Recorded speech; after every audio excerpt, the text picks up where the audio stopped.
Do-do-do-do-do.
Yeah,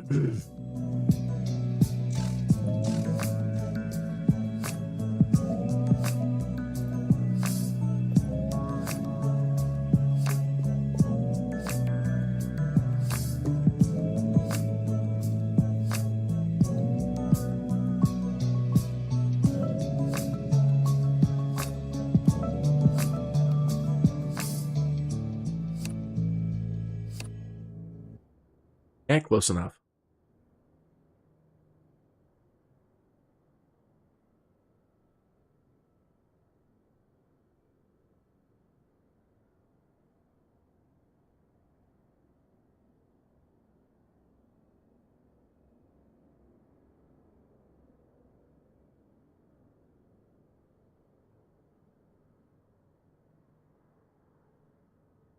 Still hearing a fan. Where's that?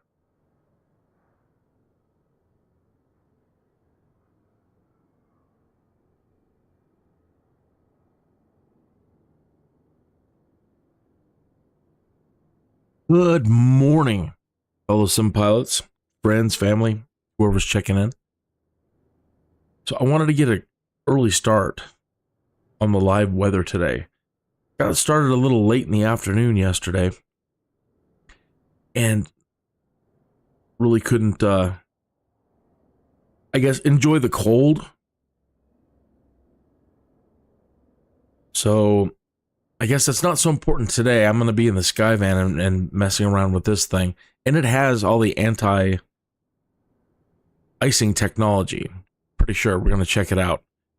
But yesterday was trying to experience the emergencies that can happen when you have a plane or any aircraft with no anti-icing technology.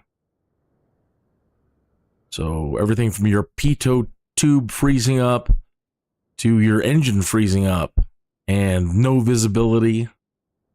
So anyway, I wanted to thought about doing some of that, but then I jumped into the Skyvan and I wanted to check out this is it right here, the anti-icing services.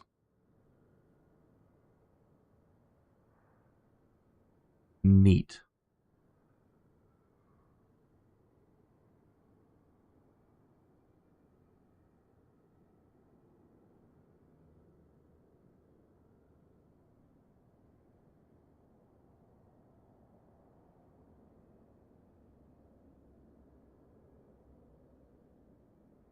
Okay, so this thing's got a pretty interesting checklist. It's kind of old.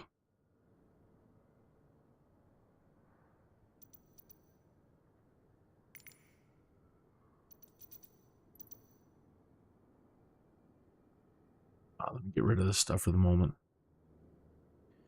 Got the winds and I've got our charts ready to go.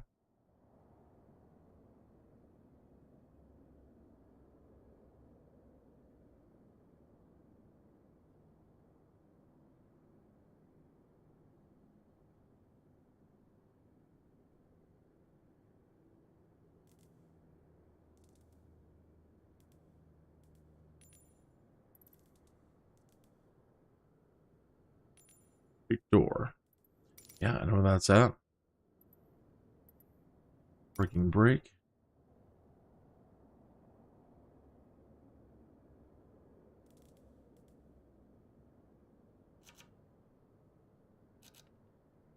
Okay.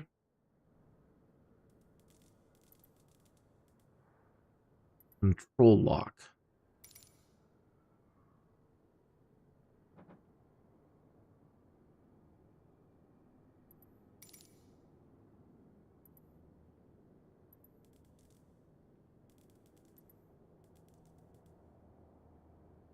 Low pressure valve.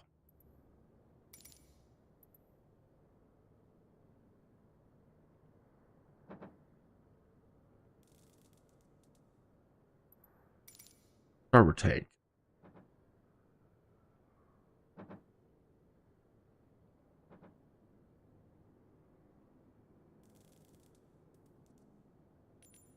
Balance lever. This, I can't tell, on or off. Pigs. Looks like it's in the off position. Feather handles fully in.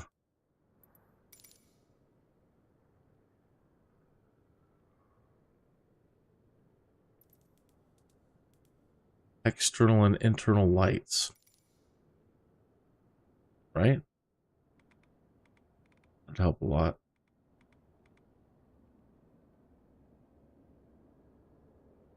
But we have no batteries on. So, where does that happen?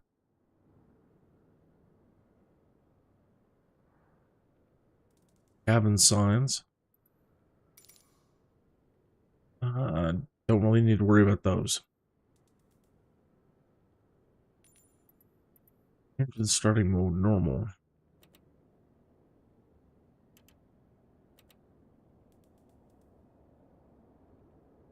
Master start.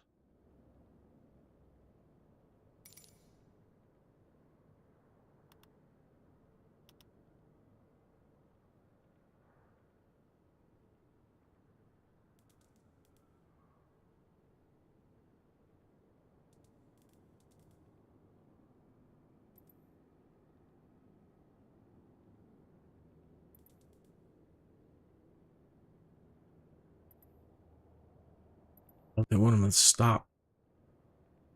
Oh, I'm sorry. I'm just doing the checklist.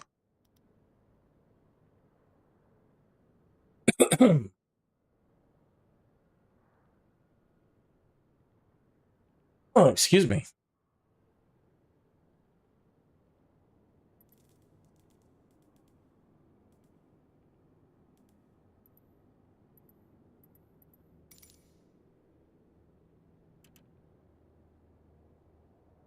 Is there another up? Nope.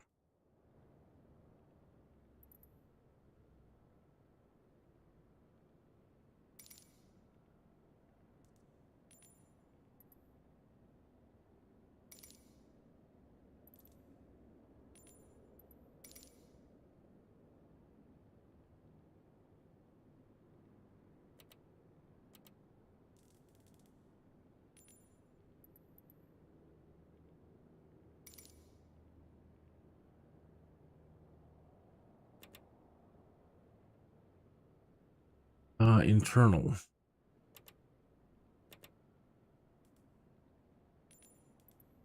Weather radar, huh?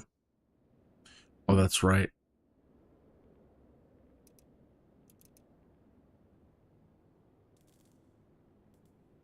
Here we go. Now we're getting some power. It's interesting that these aren't first.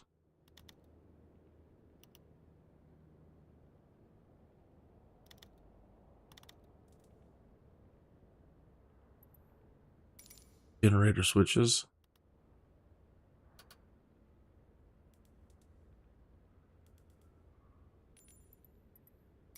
This bar.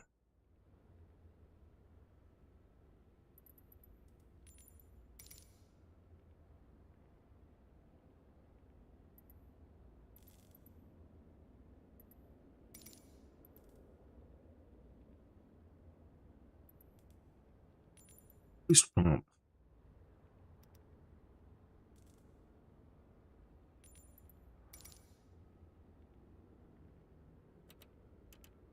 Normal.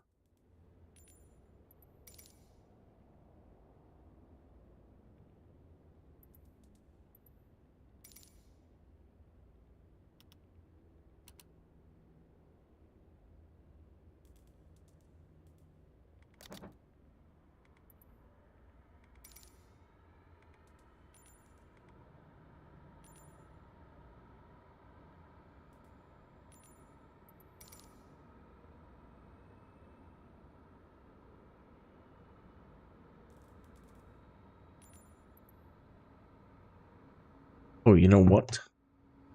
Sorry.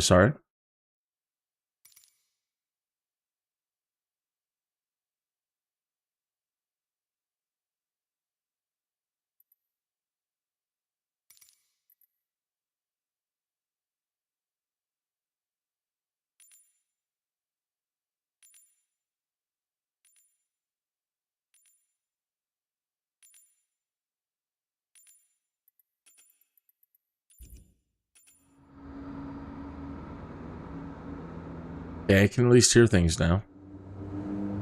Okay, good. That is starting.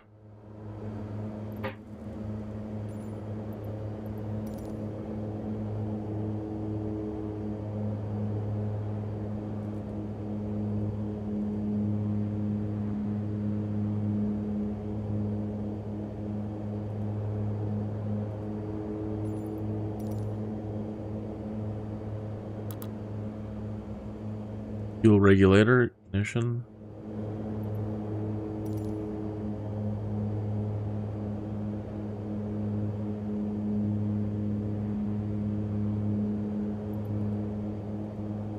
NTS caption on, right? Run.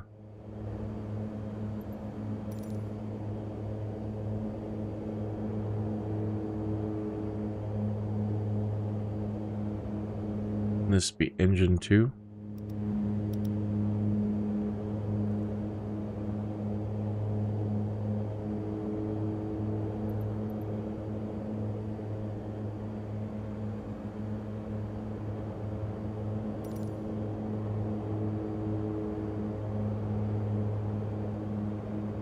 Monitor the external gas temperature.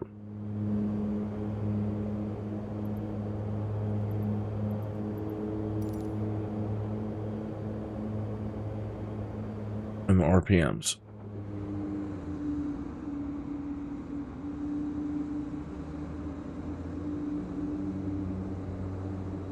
Had the engine open all the way.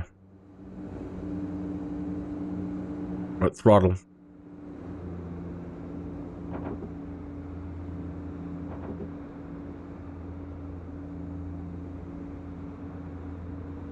Okay. That's one way to get the engine warmed up. Engines.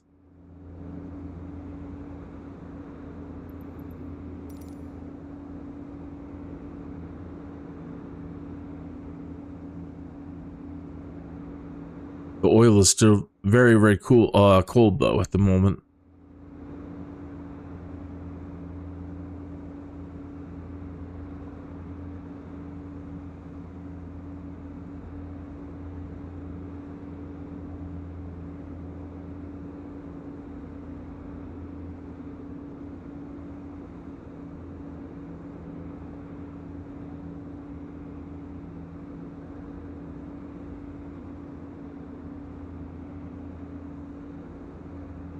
The heck do you read this thing?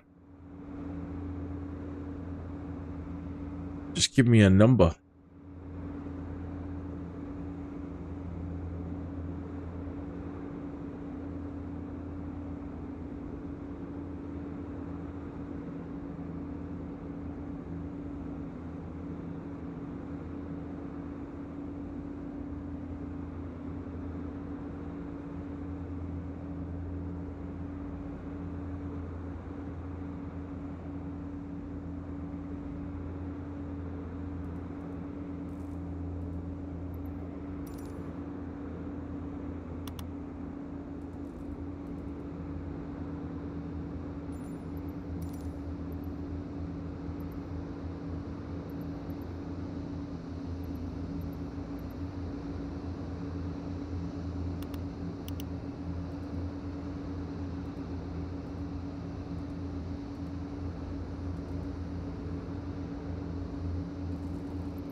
Okay, so that should be that. Sun has still not poked up yet. Pretty dark still.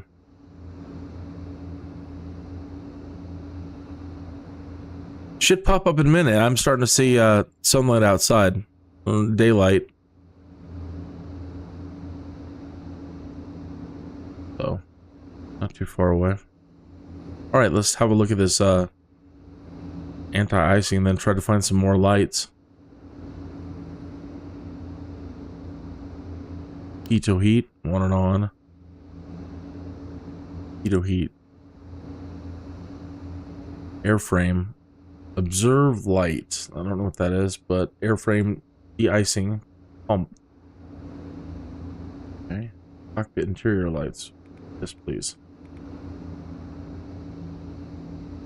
Heaters.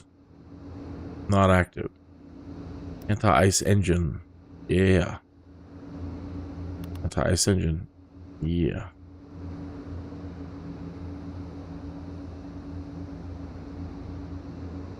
What is this? Propeller de-ice?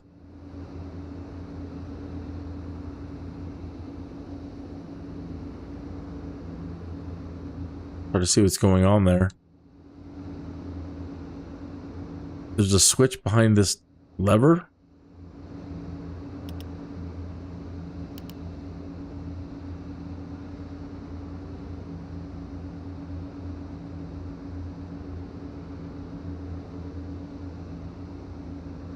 Huh, we didn't mess with the hydraulics.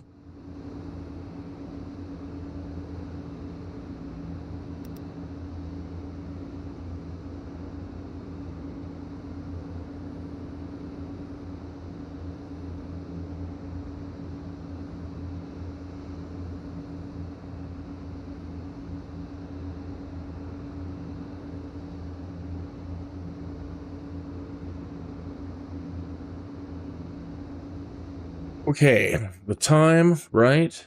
The wind, no wind readings.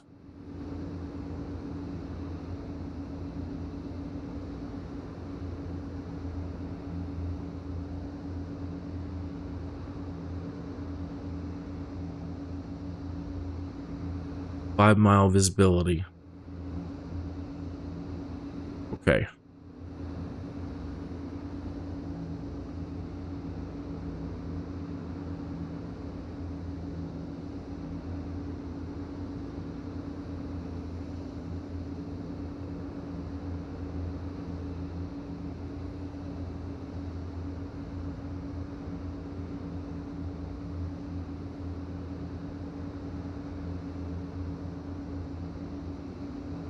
It's gotta have better lights than this.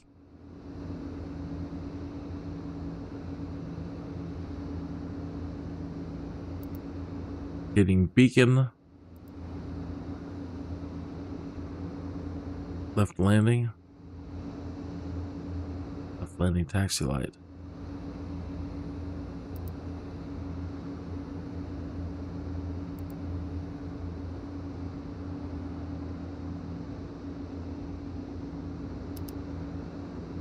A jump light, is that for the folks in the back?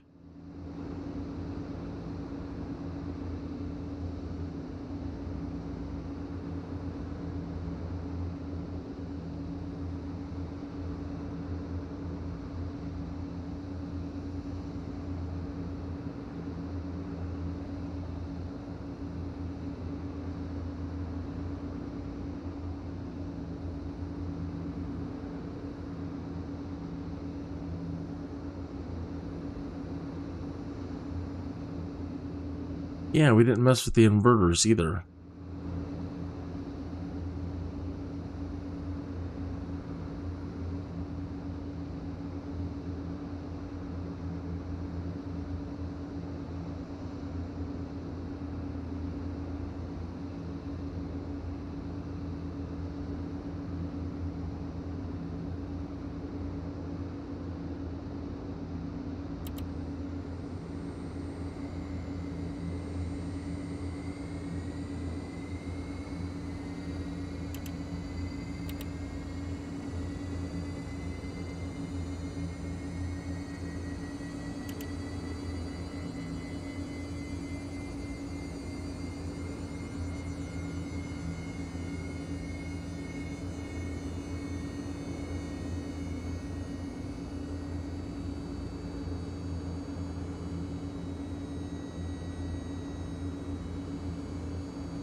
That's it.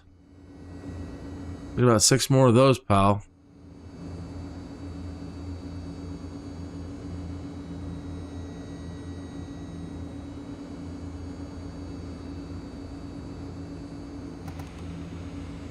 Huh.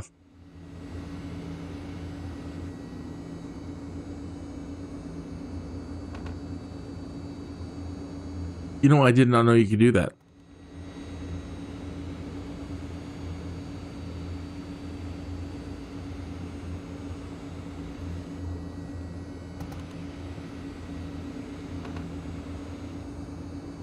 Okay, come on.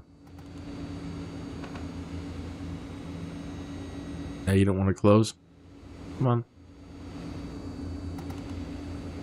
I know you're old, but don't be like that.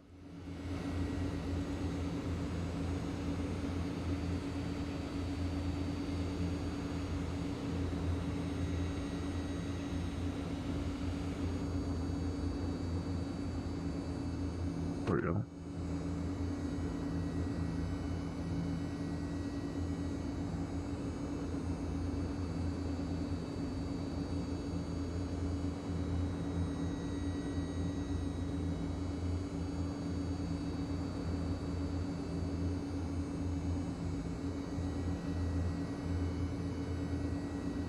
We can't really believe that's the best we have for lights.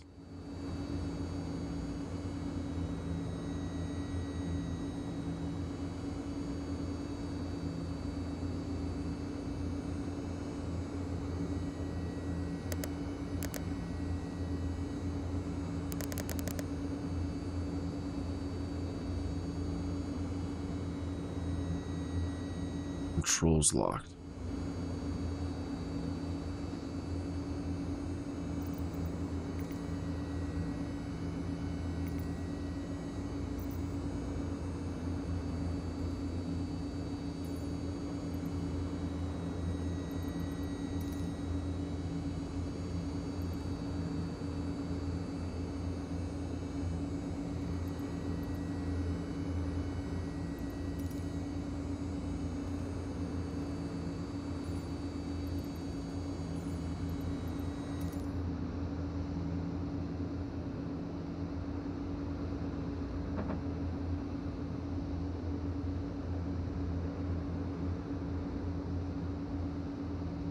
And external supply.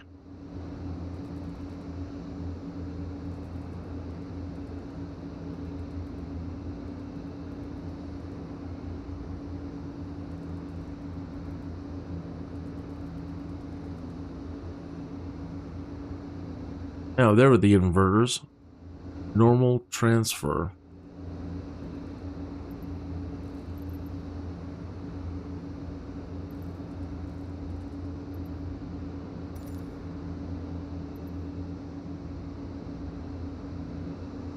Yeah, so they were supposed to be up. They were supposed to be up. Forgive me, I got like these wisdom teeth trying to push in, and my head is all messed up. My mouth. They're pushing on everything, causing odd discomfort, and like, I mean, I already have a hard time talking, but this is making it worse.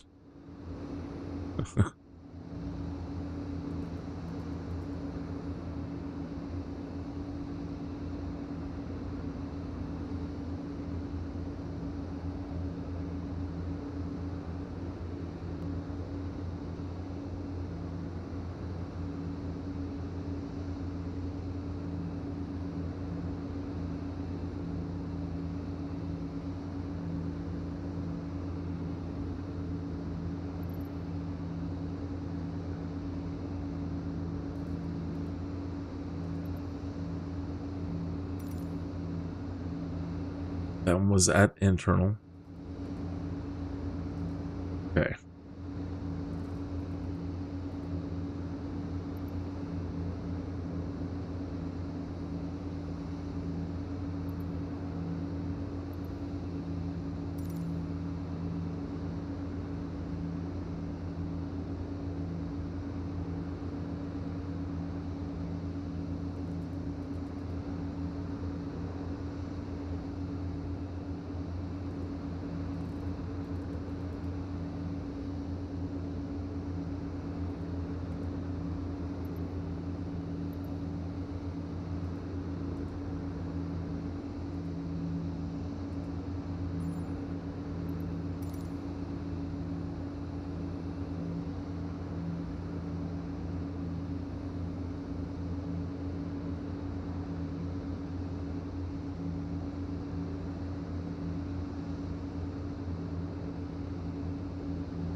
I wonder where you get your outside air temperature reading in here. I have to find that. See if that is available. Keep looking around.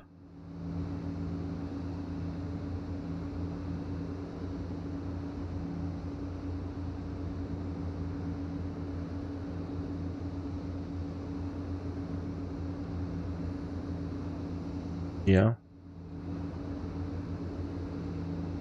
Here.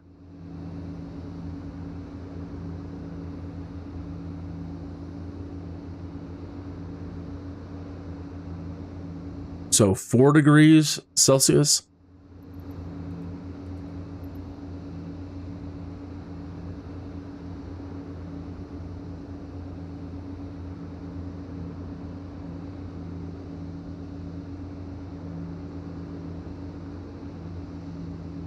Okay.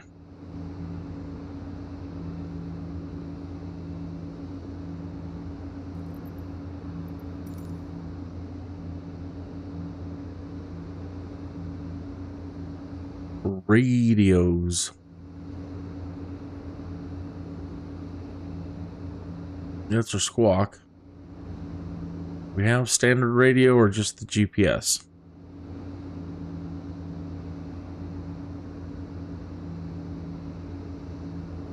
I just see the GPS.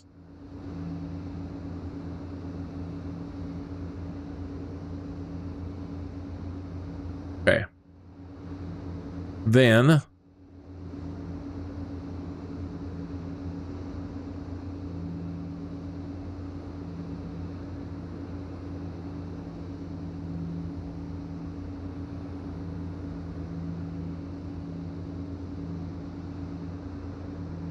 this is us here at Meadow Lake.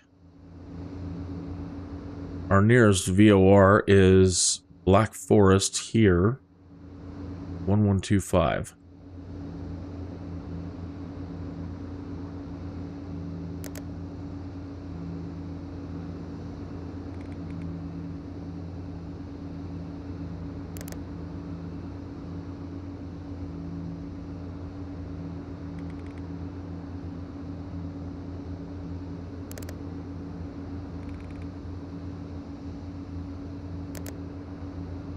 That's to switch that. That's to switch that. But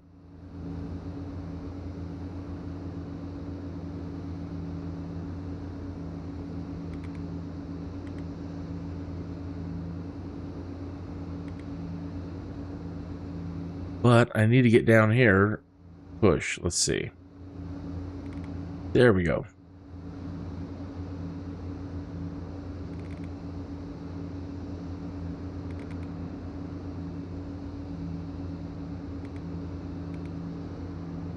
Five, and then switch it.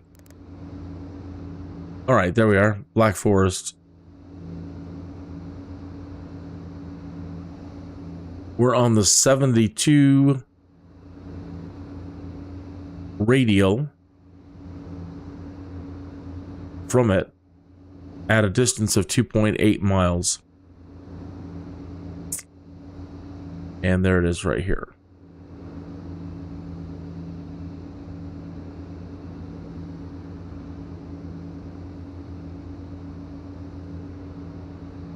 All right, let's pull up another. What is Hugo? Where to put it?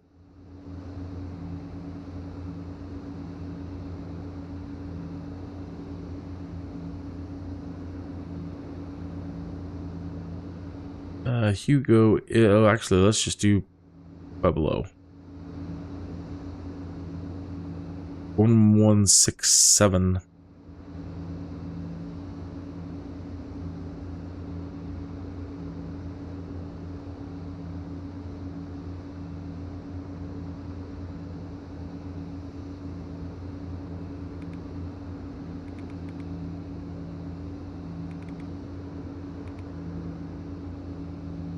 That's in standby. I don't know if we can get it from here. Try. Okay, we're reading it.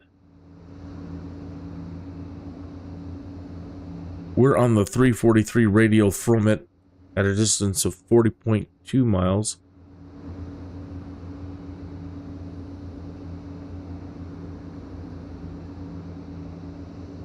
Now, how do you change the radial that you want? Okay, so... Okay, we're in V-lock. That's our heading.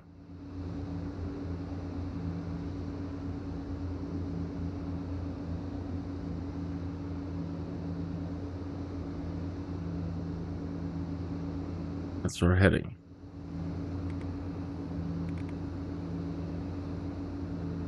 Nav course.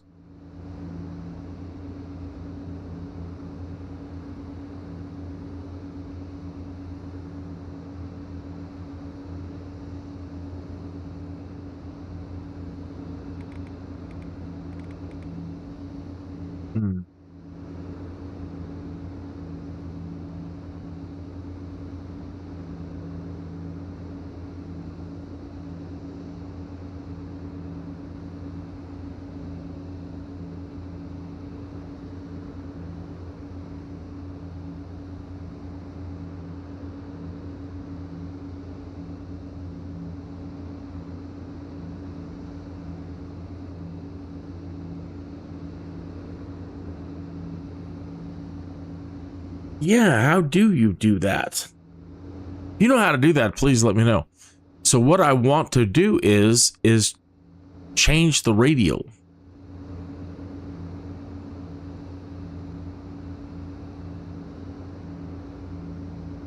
What is this? The Garmin 500?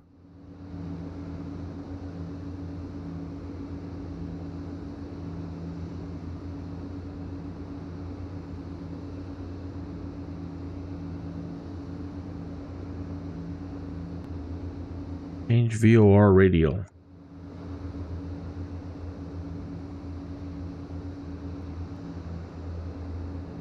Press the CDI button to swap this to V-lock as depicted below, so the indicator will track the VOR station and not a GPS waypoint. Tuning a VOR frequency on the Garmin. Got it. How do VOR intercepts with Garmin 530? Easiest way to intercept and track a VOR radio is to dial in the detailed radio on the OBS. Look to which side the CDI needle, the OBS.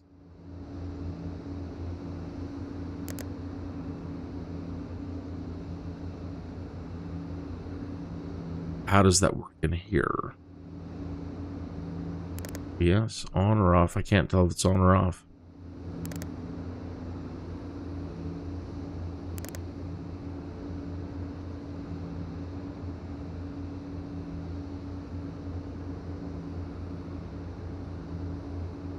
Pardon me reading something here. Next, turn the OBS knob on the VOR instrument until the CDI needle is centered and you have a from indication. I don't know again, I don't know that we do. Yeah.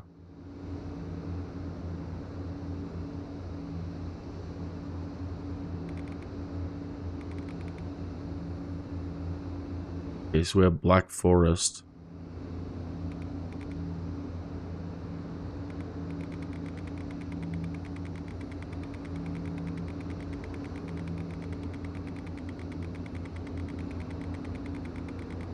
But this isn't really the, this isn't tied into the, this is not a VOR.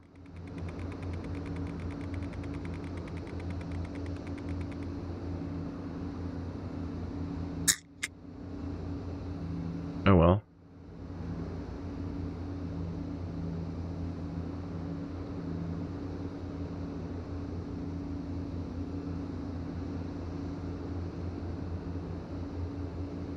$72.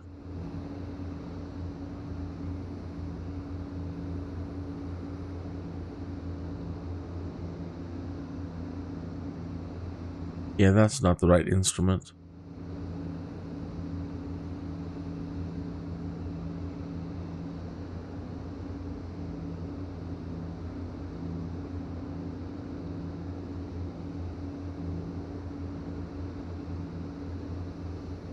Garmin GT 750 direct to a specific VOR radial.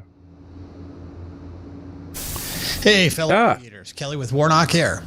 Have you ever been flying along in a flight plan? So you're headed for a VOR and then for the rest of your flight plan, but you get some clearance like 367 Charlie Mike, intercept the 265-degree radial to DNJ, and then as filed. Now, DNJ as a VOR might have been in your flight plan, but guess what? That 268-degree radial they just assigned you, it definitely was not. Let me show you using a GTN 750, a quick and easy way to pick up the radial inbound with a magenta line, and you can use your autopilot or your course intercept with the CDI to get there. You can see here that we are on the 298-degree radial inbound to DNJ, the VOR. Now what we want to do is figure out a way to pick up ATC's assignment of 268, or the reciprocal in this case of 085. Now the GTN has a really neat feature. And no, he's using something way more advanced than what I have. Function in entering a course. But let's see what we get out of this. And we'll just go over and click the direct button. Now DNJ is the next waypoint on our flight plan, which is why the GTN picks it up at the top of the screen there in the direct 2. It's smart enough to know that the waypoint you're sequencing to next is in your flight plan, the VOR. The only thing we need to tell it at this point is how to get there on the radial assigned by ATC of 265. We'll dial in the reciprocal of 85, click enter, we'll activate, and look at that. We have a magenta line on the 265-degree radial to the VOR. We can simply fly direct to the magenta line, intercept the course line, which will put us on the radial, and fly inbound to DNJ, cross DNJ, and auto-sequencing will continue to happen. Now, of course, you could do this with a standard VOR head, but this is a great example of how to use your GPS on the fly, especially in the event that you only had this one instrument in your aircraft. It's a simple and easy tip. It doesn't have to be done this way. I hope you enjoyed it. Good evening, everyone. Joe Spock from NDB Aviation. This afternoon, I'd like to take the time and talk to you about the Garmin GTN. How to use the OBS function in the Garmin 530. All right, so what is OBS? Yeah, what is it? OBS stands for Omni Bearing Selector. And that's what I would like. It means all. So with this, you can select all the bearings or headings, 360 degrees. Yes, now we're in the ballpark. A waypoint or an airport, a fix, a waypoint and a fix are the same thing. Yeah, man, I need a fix. You push the OBS button. Then you use the course knob on the HSI to select the course you want to fly, to or from that particular waypoint. I thought I was doing that, though. Okay, so let's try that again. All right, so the OBS knob, click. Use the course selection knob. No.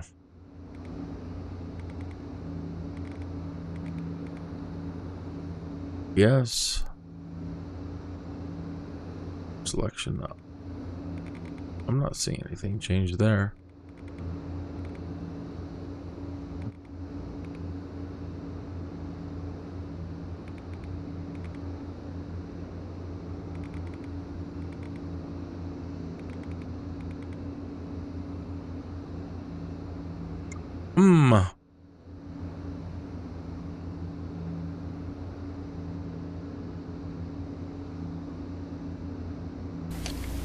You can also use OBS to intercept a course that you want to fly. Say you wanted to line up with a runway.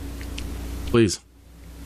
OBS in X-Plane works very much like the VOR and the NAV radios work. With a VOR, you tune the radio to a frequency that you want, and then you adjust the OBS knob to center the CDI needle to show you the course that you need to fly to get to that particular VOR. So what we're going to do here is look at this approach. Now we're not going to do this official approach. I just want to use this as an example of how you can use the OBS. So let's assume that our last waypoint in our flight plan is JEFNY. And we want to fly outbound from JEFNY on the 027 course, and we want to intercept the 298 course to San Carlos. So let's take a look at that now. We're going to jump in the airplane and we're going to do a outbound. We're going to go to JEFNY, and then we will go outbound on the 027 course using the OBS feature, and then we will set up the OBS to intercept the 298 course to the San Carlos airport. All right, so here we are. We're 13 miles from Jeffney, and this is our last waypoint. And remember, we wanted to fly a course from Jeffney 027, and we're going to do that with the OBS. Now, unfortunately, the OBS in X-Plane, at least for the Baron 58, does not work like the real OBS feature in the real Garmin. What you would normally do in the real GPS is we would set our course to our first waypoint, and then we would use the heading bug. So we would go to heading. Let me just do that here. We'll just click on heading. And we would set the heading bug on the course we are currently flying. Then we would select the OBS. Now notice the OBS shows magenta for 2, and then we have a white line going from the waypoint which represents from. Let me clear up this stuff here so you can see the white line there. What you do is you go to your course select knob and you turn this, and notice that the lines, just like a beacon from a lighthouse, rotate. All right, so he turned on the heading select.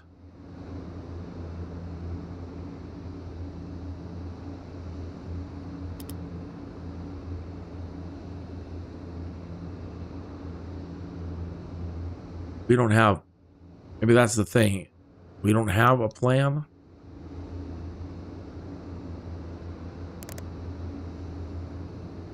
Aha. Okay, so maybe that's the thing. You have to have a plan.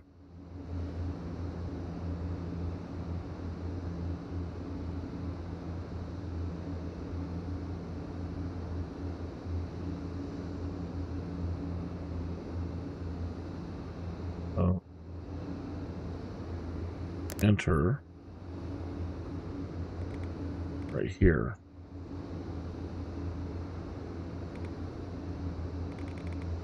Okay, so let's say I want the 90.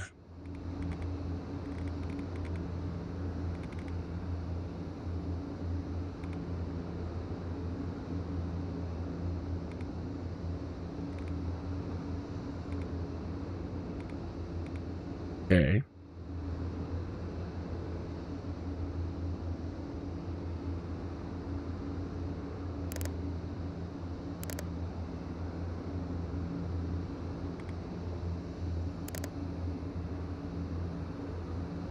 No, but that doesn't change.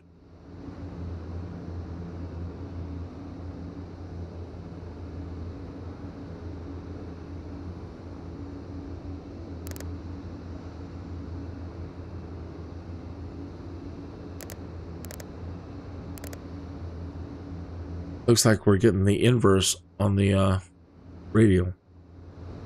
Why is it going there?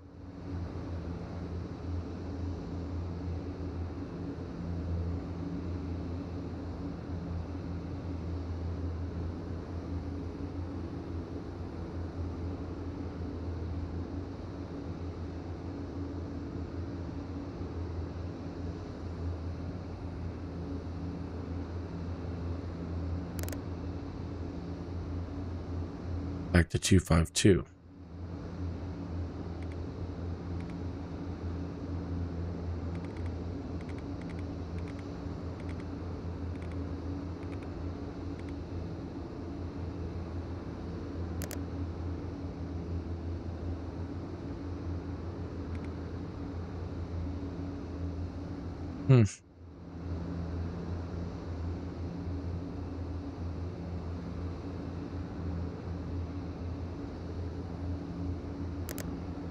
Aha, we got that OBS. There we go.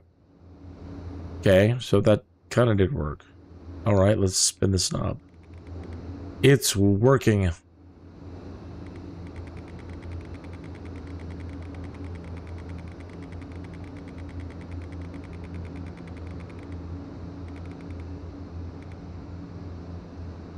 That's the 90, huh?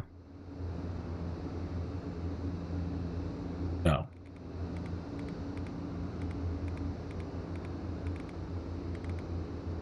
There we go.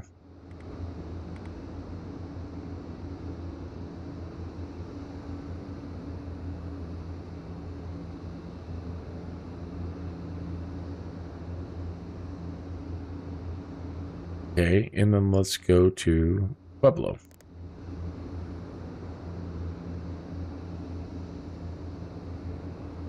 Yeah, but we're not.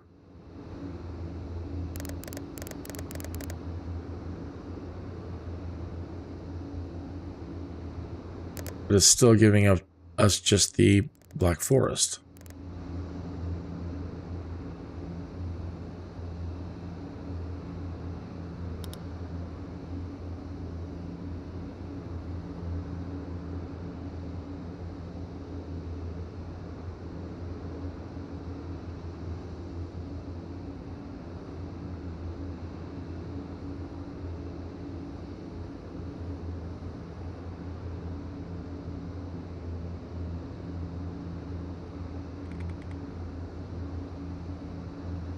Yeah, we're still reading Black Forest. We've switched channels though. Black Forest again.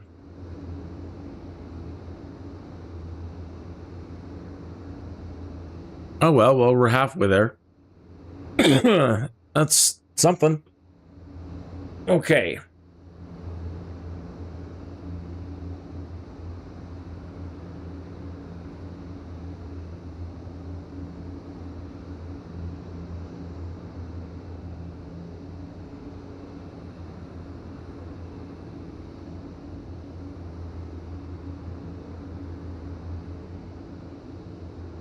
Okay, so as we come down here, we need to come out from the airspace. I mean, we could travel through it and fly south from here, but we're awful close to the municipal airport. So the safest thing to do is like fly the 91 radial out here from Black Forest.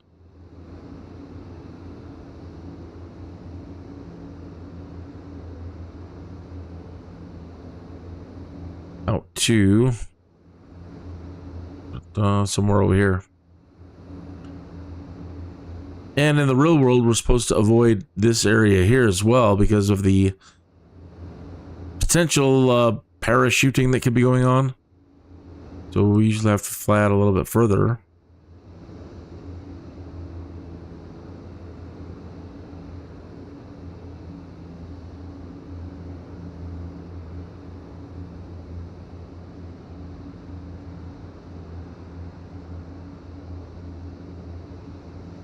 Yeah, that's a little bit better. Now we have some waypoints.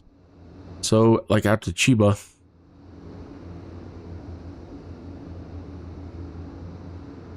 Cut down, try to get to Drake.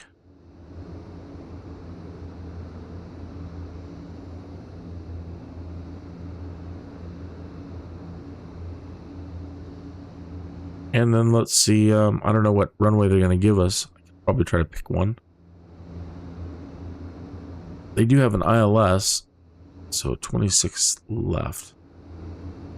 Which way is the wind blowing?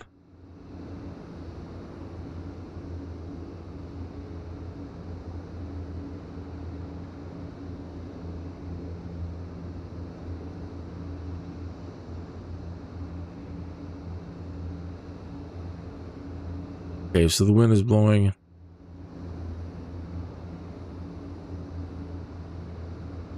southeast. So we would want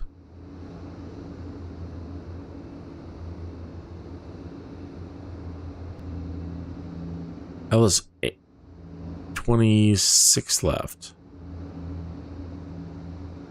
Let's go to the diagram.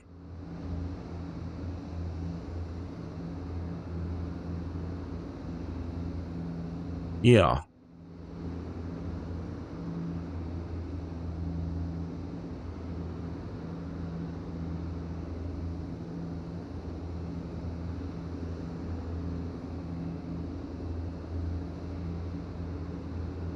Okay. So what they want us to do here is they want to try to, I think we did this last week. They want to try to get us to intercept Zitug and then make our way around to this point and hold or come in. There's pub. There's pub. 167 on the 260.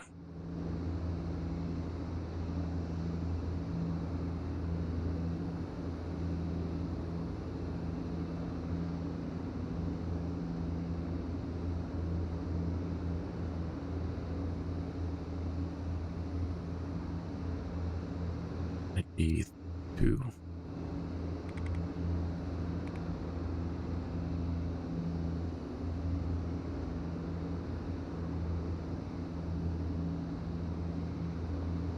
Well, I can't believe the sun hasn't popped up in the simulator yet.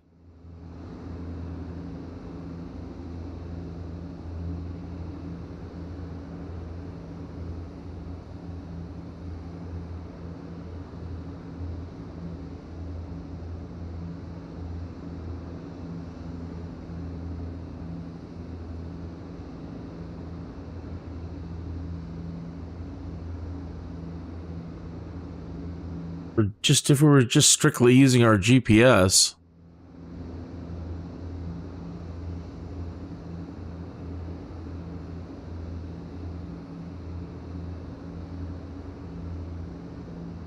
I could just take it straight up to Chiba.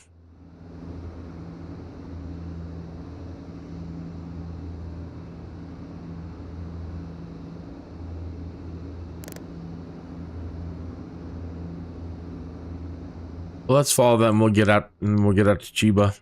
Okay.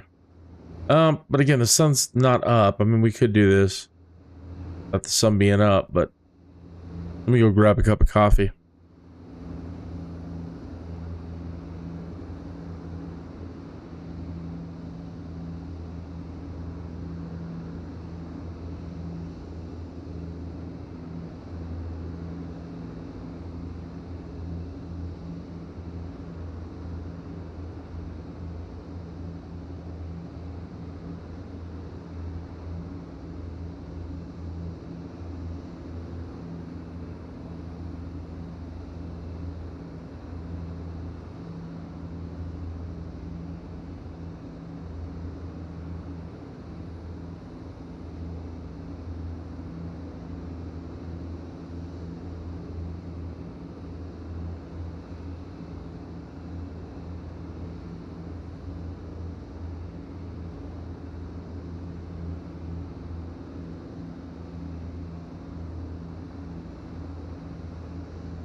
the monies these people make?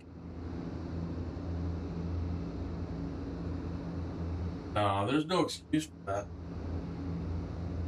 Coming back, Christine's telling me that the highways have been closed from Pueblo to New Mexico. This is going on day 3. That's completely unacceptable.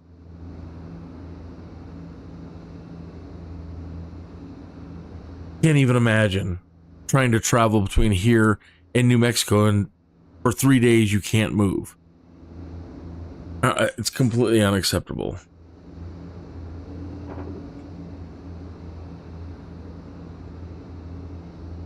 And the sun is up outside, so I don't know what's up with our live time here, but we'll check it. We're on real time, but the sun is up here, so I'm gonna adjust this a tiny bit. What time we have? 6:25. Yeah. It's definitely a lot more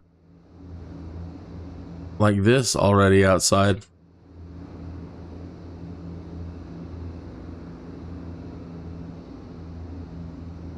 So the sun is off in the simulator this morning.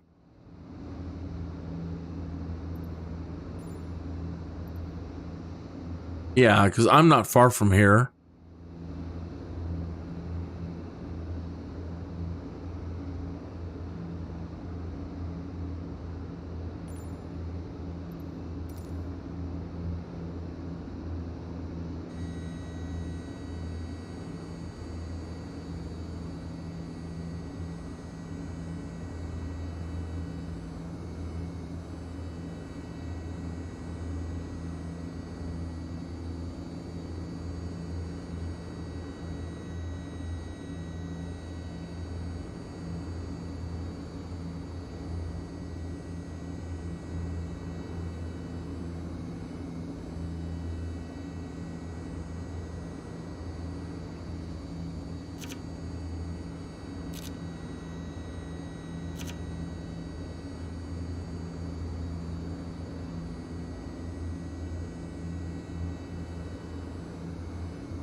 The weather is definitely spot on. That's exactly how it is outside. Not snowing anymore, and it's, as you see, it's cleared up a lot since yesterday. A lot of it has melted off already. And so it's more like just wet muck.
I still don't know what this is.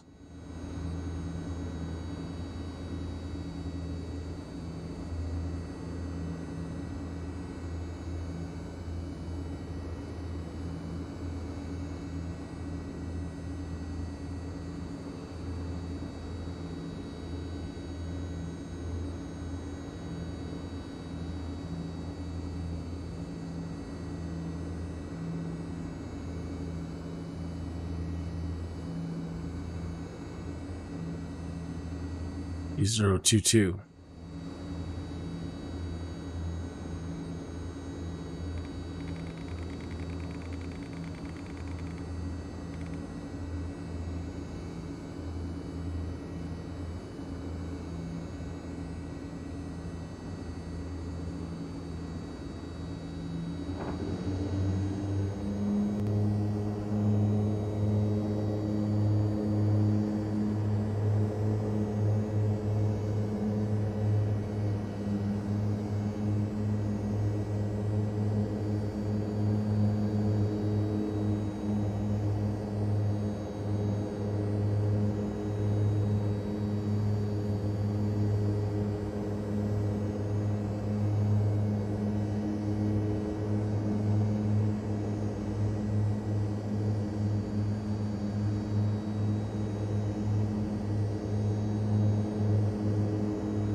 There are no obstacles heading this way out of KFLY. Everything is this going this route, down 15. You turn after takeoff to the east. Same with going the other way, coming on 30. All traffic goes. So anyway, down here it's a left, and going the other way it's a right. They want everybody flying out that way from here, not immediately towards Colorado Springs or neighborhoods.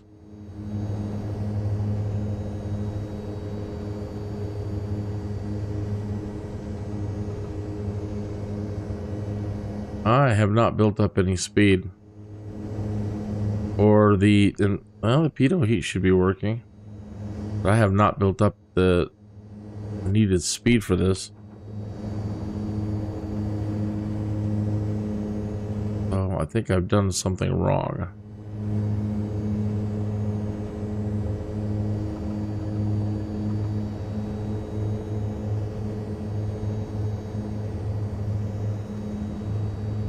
Yeah, I did something wrong. Alright, well that's not gonna work.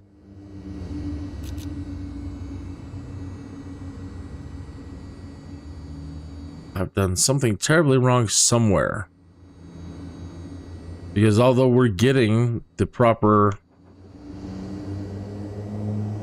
the RPMs and everything, and it's equal, so both engines are running. But is it the prop?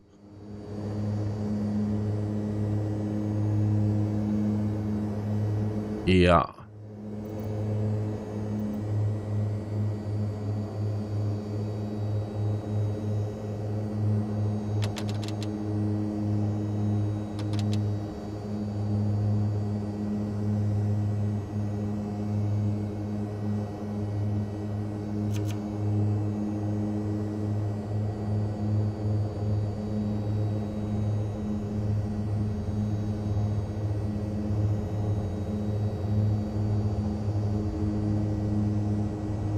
Yeah, made all the difference in the world.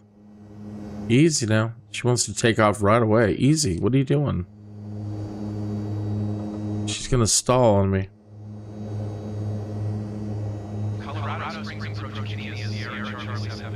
Wow.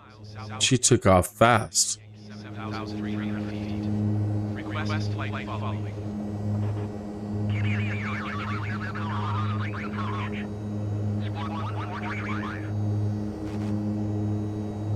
Squawk 143 5 Kenya Sierra Charlie 7.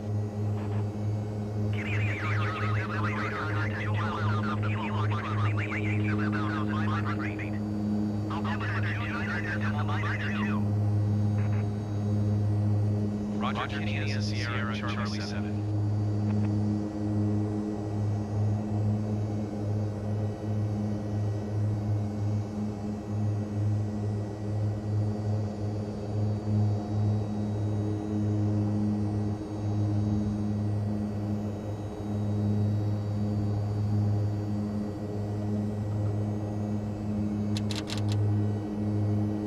All right.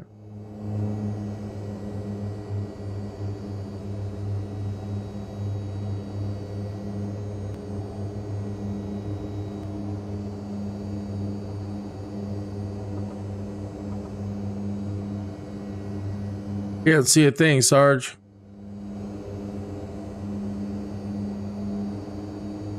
Okay, we're still climbing. Whoa.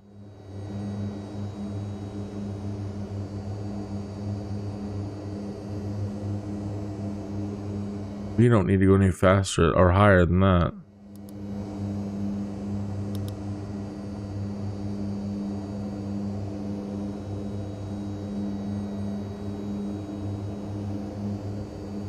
On alt hold.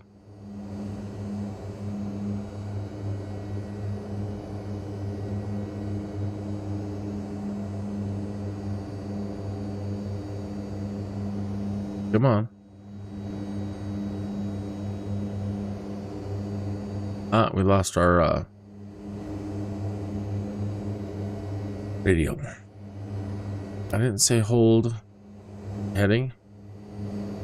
Oh, I did. I did.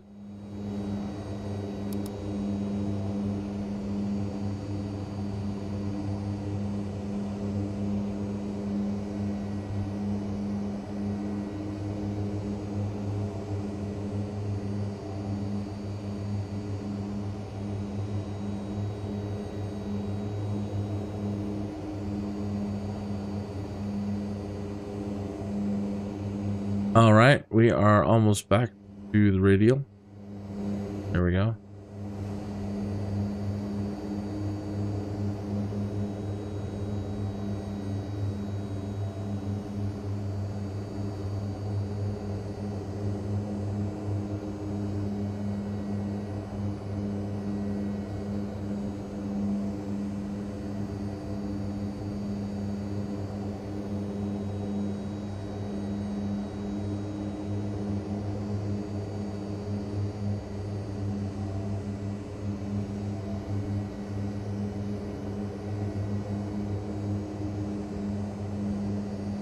All right, close enough.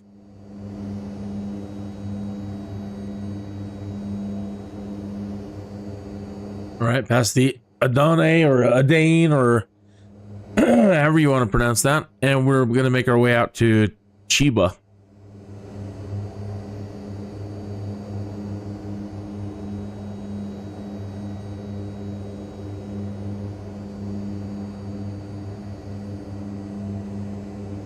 And the heading knob then.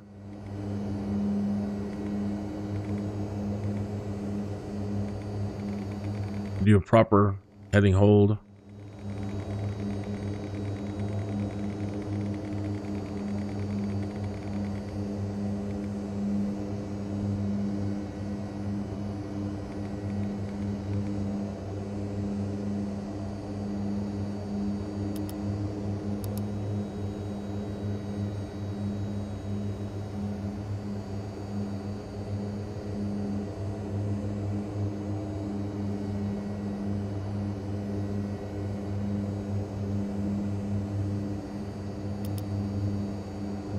Ah, we weren't even on.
Of course.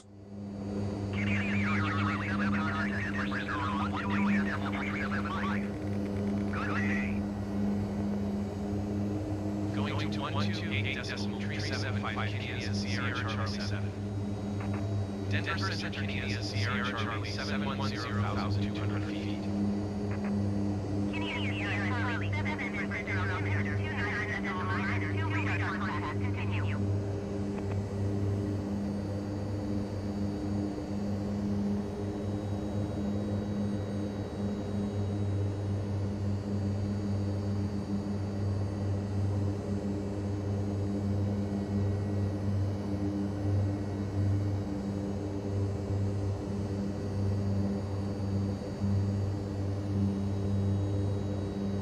There's Chiba.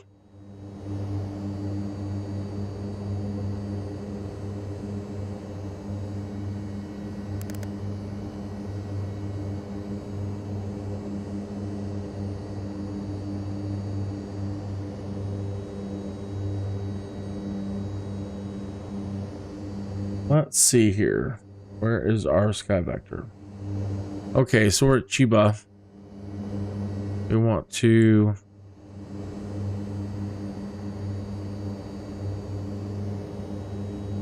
I'm gonna go to Drake.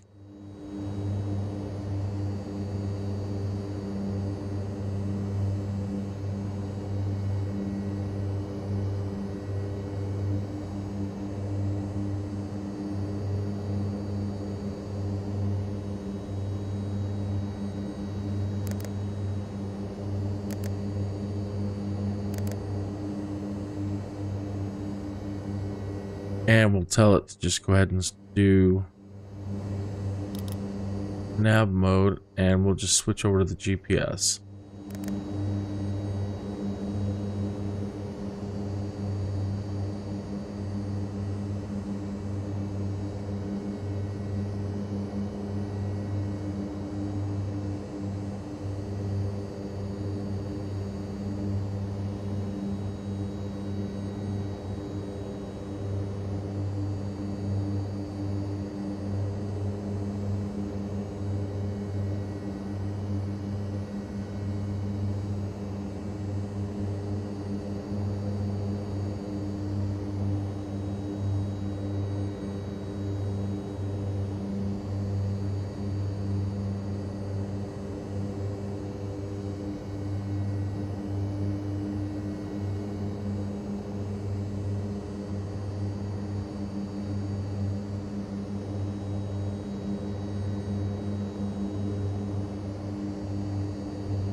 I am up so late. I'm up really early this morning, and thought I'd pop in and check out the cold weather here in Colorado this morning. Good morning, by the way. Cheers. Let me grab my coffee. Cheers. Having some fun checking out the Skyvan.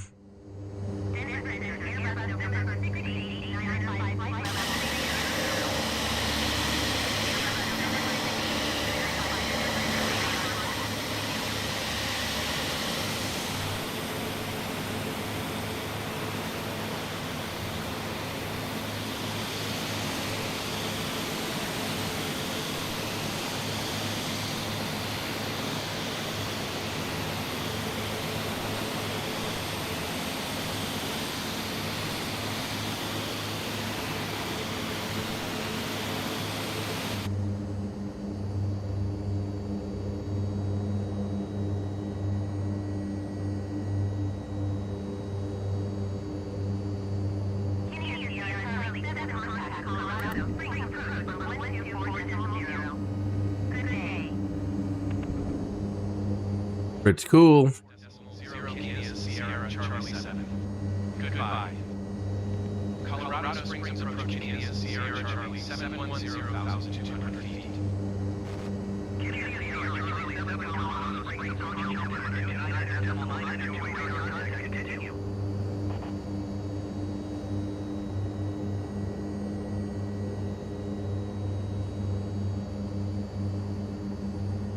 Okay, so where do we want to go to after Drake?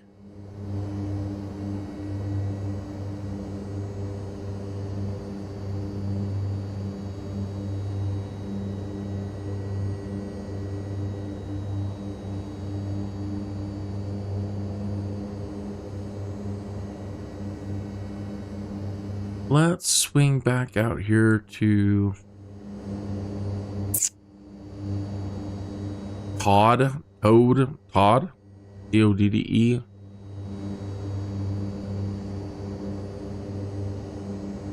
That way I don't have to mess with the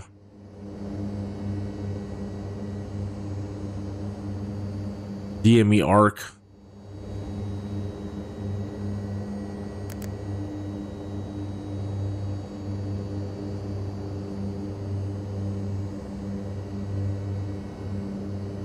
Food. All right.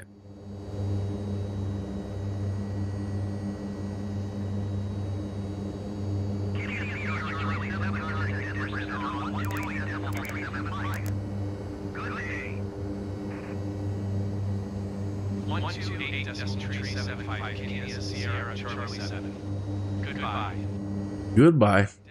Canadian Sierra Charlie 710,200 feet.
Tower, Canadian Sierra Charlie 7 is 26 miles northeast 10,200 feet with respect to land.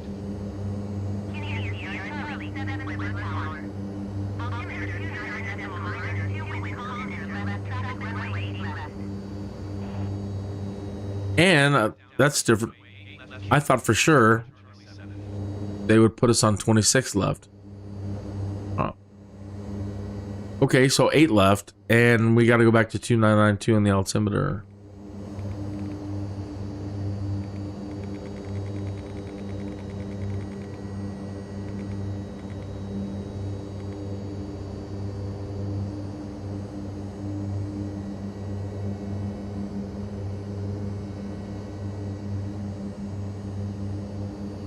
Okay.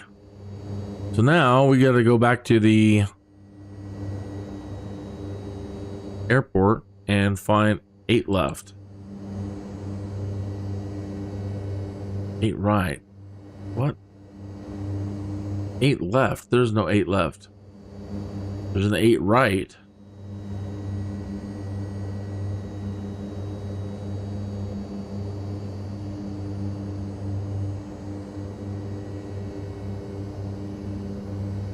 $17.35, 8 right. Aha, there is over here. A little tiny one on this side. 4,681 feet.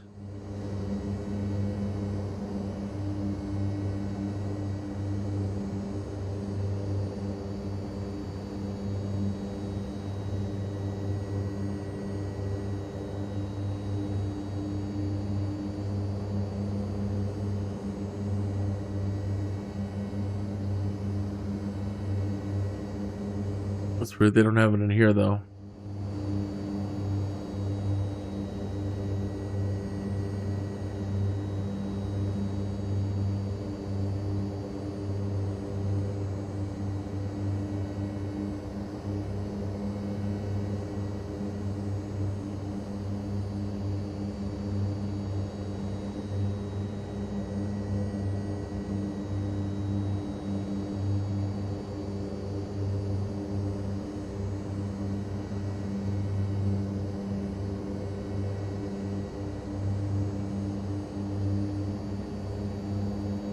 Right. They don't have that runway information at all. Oh well. It's 4,000 feet. 4,681 feet.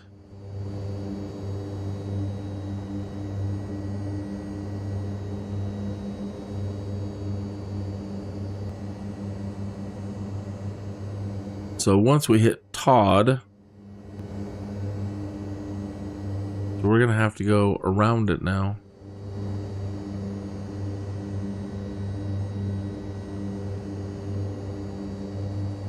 So we can go Todd, do Vigil or Hunter, and then come out a ways. Let's see, like to Stano.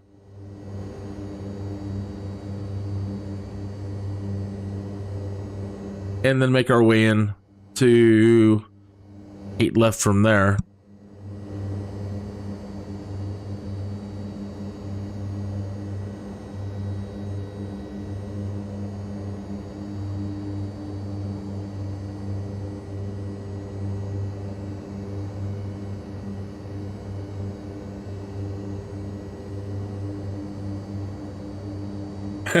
Badminton practice. Right on. Good luck. Good luck with your games. That sounds awesome. That'll keep you in shape. Ugh.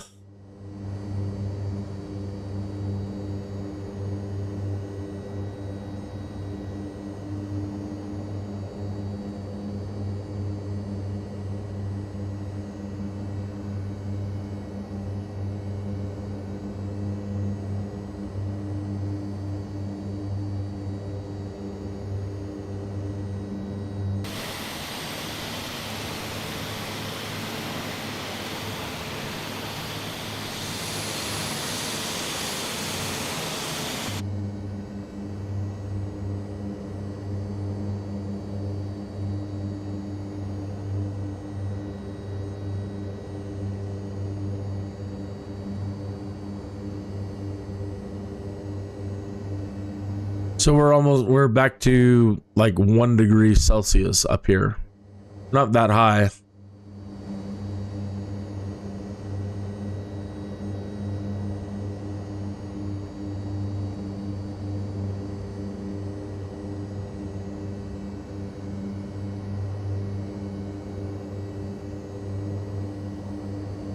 Says some horrible weather is up ahead.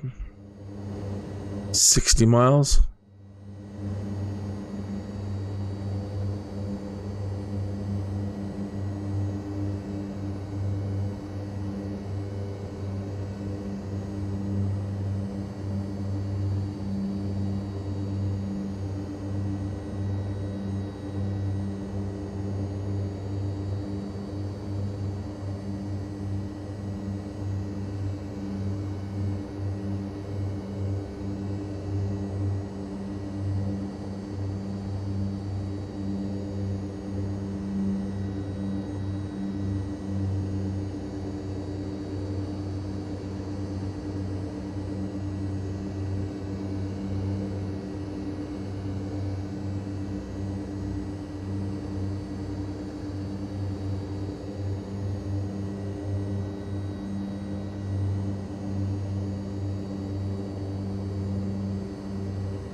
Do do do do do do.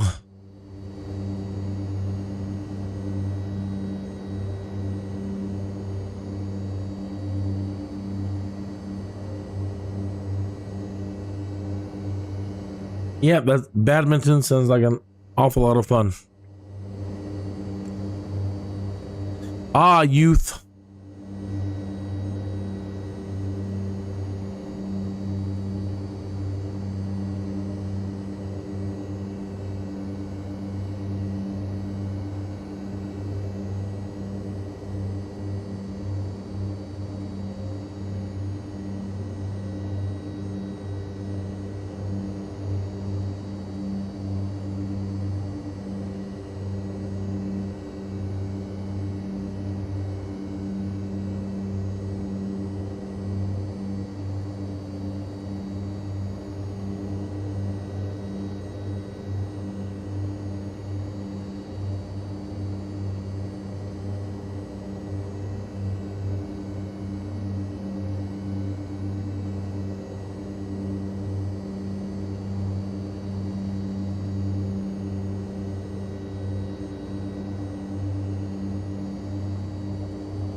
So another reason why I'm flying this again, thinking about Microsoft Flight Simulator 2024, which comes out in like 2 weeks.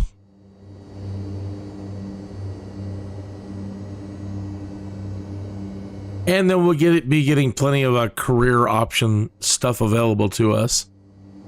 And we'll get back to the career mode stuff. And I'm thinking this particular aircraft could come very much in handy. Potentially, I don't know. I haven't really got it. You know, I didn't really do much of the career stuff when I had access to that tech alpha.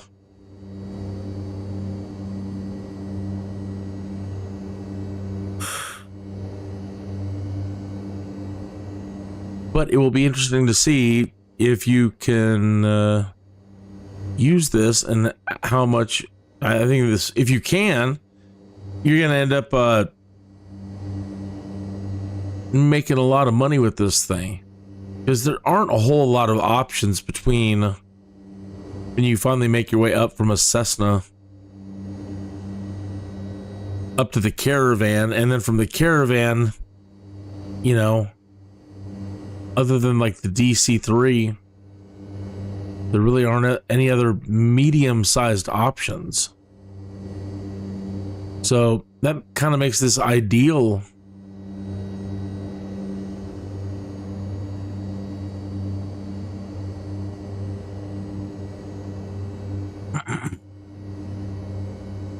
Seems that way to me anyway.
It does seem odd that this thing is flying. That this thing can fly.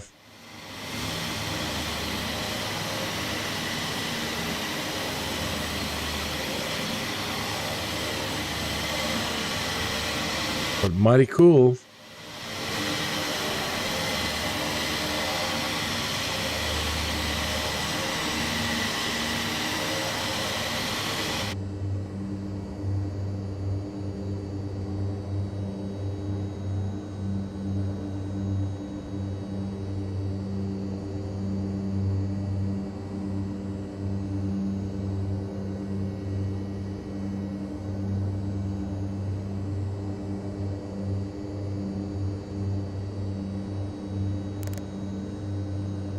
Okay, so from Todd, we wanted to go. What was it again?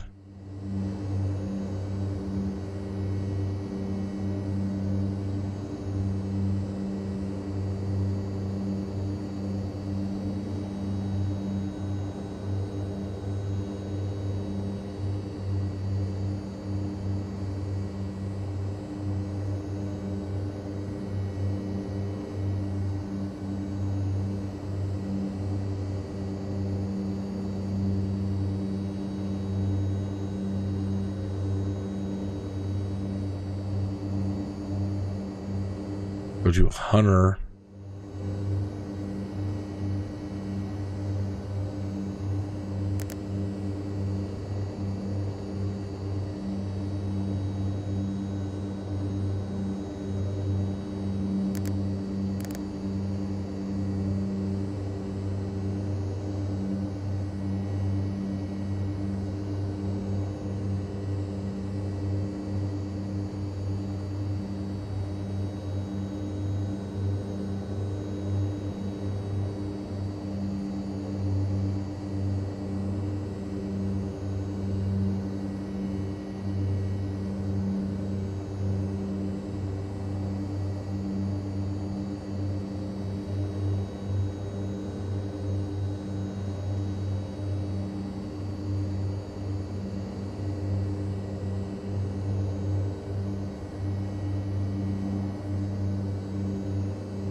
All right, we have a few minutes before we get to where we're going.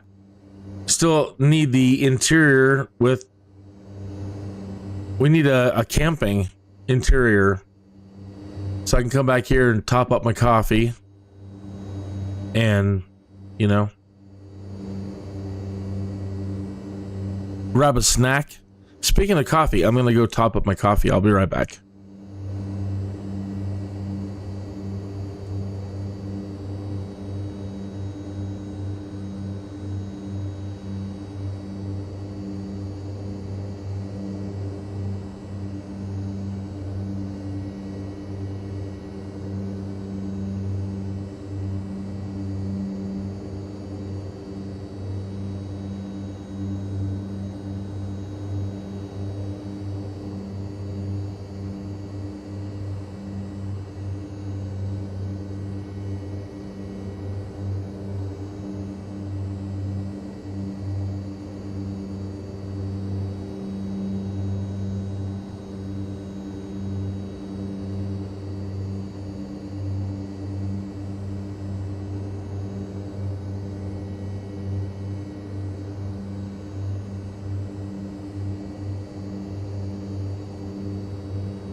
Still have a bunch of Halloween candy left over. Shouldn't be, but those darn Reese's, man, they're so good.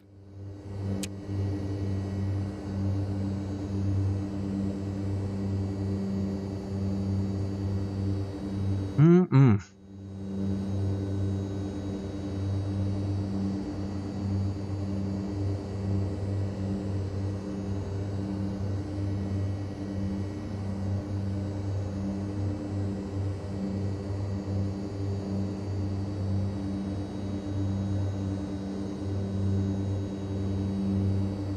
Touch of blue sky overhead there.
Probably put on some news.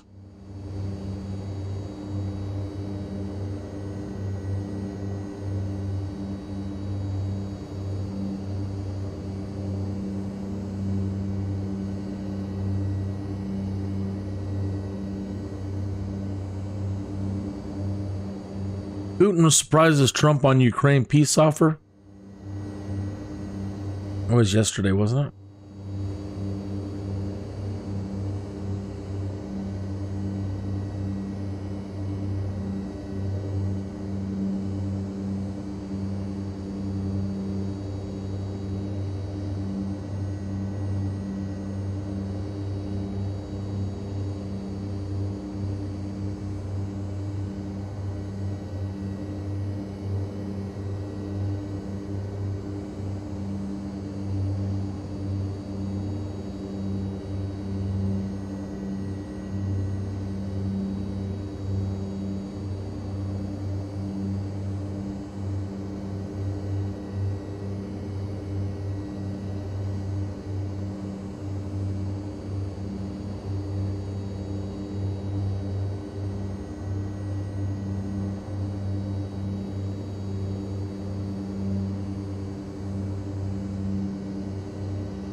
Well, here's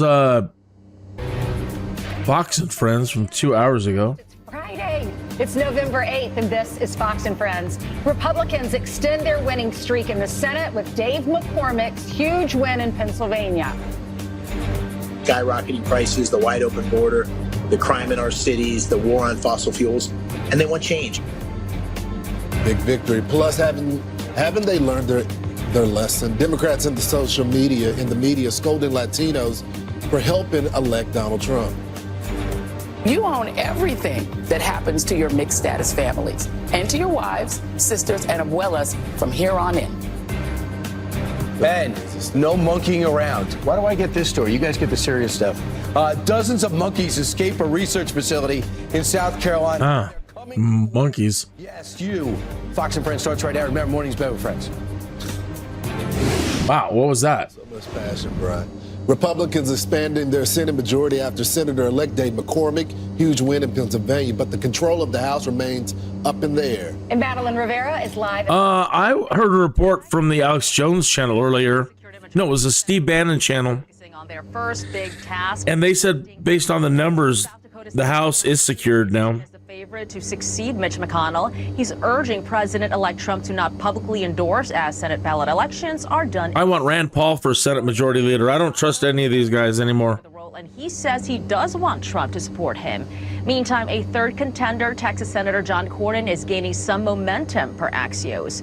Whoever wins will enjoy a comfortable majority, with Republicans expected to... Rand Paul for Senate Majority Leader. After Republican businessman Dave McCormick beat Democratic incumbent Senator Bob Casey in Pennsylvania.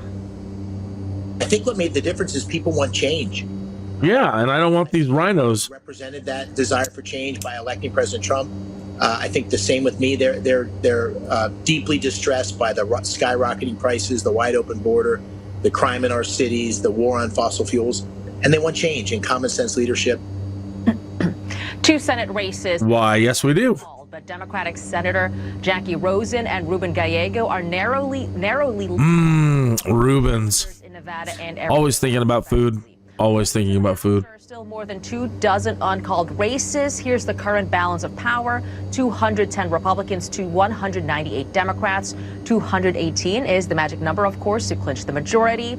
Still, House Speaker Mike Johnson has already launched a bid for re-election. House Minority Leader Hakeem Jeffries, for his part, is holding out hope they can out a win. Still races in Oregon, Arizona, and California. He's a mob lawyer. He's an ex-mob lawyer, isn't he? Ainsley and Brian. All right, thanks so much, Maddie. Sleepy-eyed mob lawyer. Yeah, it is really close. First off, on the House, Hakeem Jeffries puts out hope, but there's really almost no hope of him getting. He says there is. Right. There is. They'll get to 218. They could get there as soon as this weekend. At which time, Speaker Johnson and Steve Scalise said, "Please put me in place. We'd like to do it again." And if Trump's backing them, they might be able to not have the drama of last time. I get the sense, Ainsley, that they are way more organized this time when it comes to the House. They're ready to go. Not only does Donald Trump know how Washington works now, but he has a great relationship with the guys. Mike Johnson is ready. The only thing that's in the air right now, although there's control for the Republicans of the Senate, is who's going to be the next leader of the Senate. Right. I mean, I think this is just Rand Paul. Americans want to change. Voters want to change. Republicans are going to take the House, the Senate, most likely the House. They have the Senate, and then the presidency as well. And Donald Trump yesterday announced that his chief of staff would be Susie Wiles. She will be the first female chief of staff. And she is very experienced, has a lot of political experience, veteran political strategist. She is always working. The lady works so hard. Here's a little bit about her. She worked in the Reagan administration in the Labor Department. Wow. She helped Rick Scott become governor, helped Ron DeSantis become governor down in Florida. And she doesn't, Lawrence and I were talking about this before the show, she doesn't want the credit. She likes to stand in the background. She doesn't like the spotlight at all, Brian. There was even a moment, actually, I think we have it, where Donald Trump tries to invite her on stage to give a speech, and she runs away from the camera. Here's a little bit of that. Let me also express my tremendous appreciation for Susie and Chris, the job you did. Susie, come here. Come here, Susie. Chris, come here, Chris. Susie likes to stay sort of in the back, let me tell you. The Ice Maiden, we call her the Ice Maiden, right? The Ice Maiden? Yeah. Chris, come here, Chris. Susie likes to stay in the background. She's not in the background. So also, Chris Lasavita. If you want to know why it did run smooth behind the scenes, you see they looked at each other. Yeah. There was no friction. No. And Chris Lasavita, he comes with a hammer, the former Marine. I don't know if he has aspirations of joining. I don't know if he wants to do that, but there we go. So yeah, she'll be fantastic. Among the people, you know, she had a huge falling out with Ron DeSantis. Wild. It looked like she was not going to be back in the Republican Party. Donald Trump says, look, come over, see me. And after a while, he said, let's revamp this together. And they said, why don't you do it? And little by little, they start building out this team, overcoming all the court cases. And then they hit the juggernaut. They win the primary. They staff up. And next thing you know, they put off this historic win. But if you want to know how widely she's respected, among the people that are praising her, Democrat Jared Moskowitz, he says, congratulations. I work with Susie in the DeSantis administration. She is brilliant, tough, strategic. She will serve the country well. That's a Democrat. You know who her dad is? NFL player and sportscaster Pat Summerall. Who's wow. And she grew up in that. Wow. That's part of the reason why she's tough. And one of the things I love about her is that she got rid of a lot of the crazies that were trying to make their way.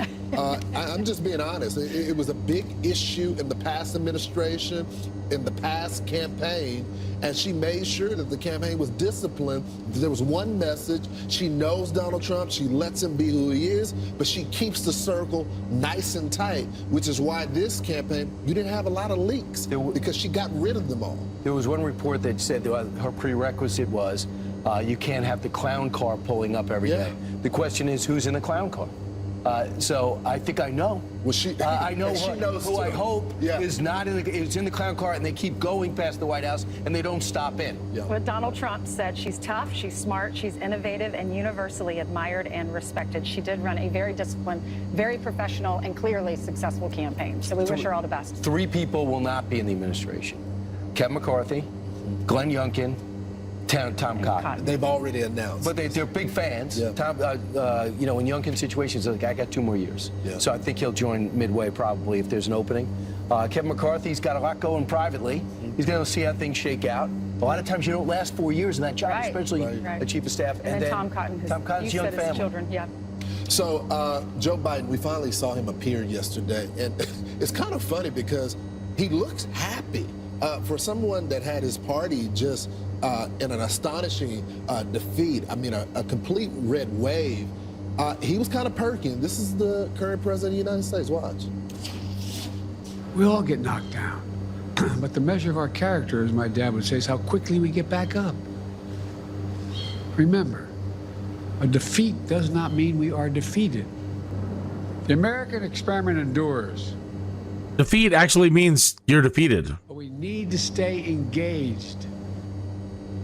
Well, you could do that. It's America. You're not, you know, I mean, come on, you're never defeated, but yeah, you're defeated right now.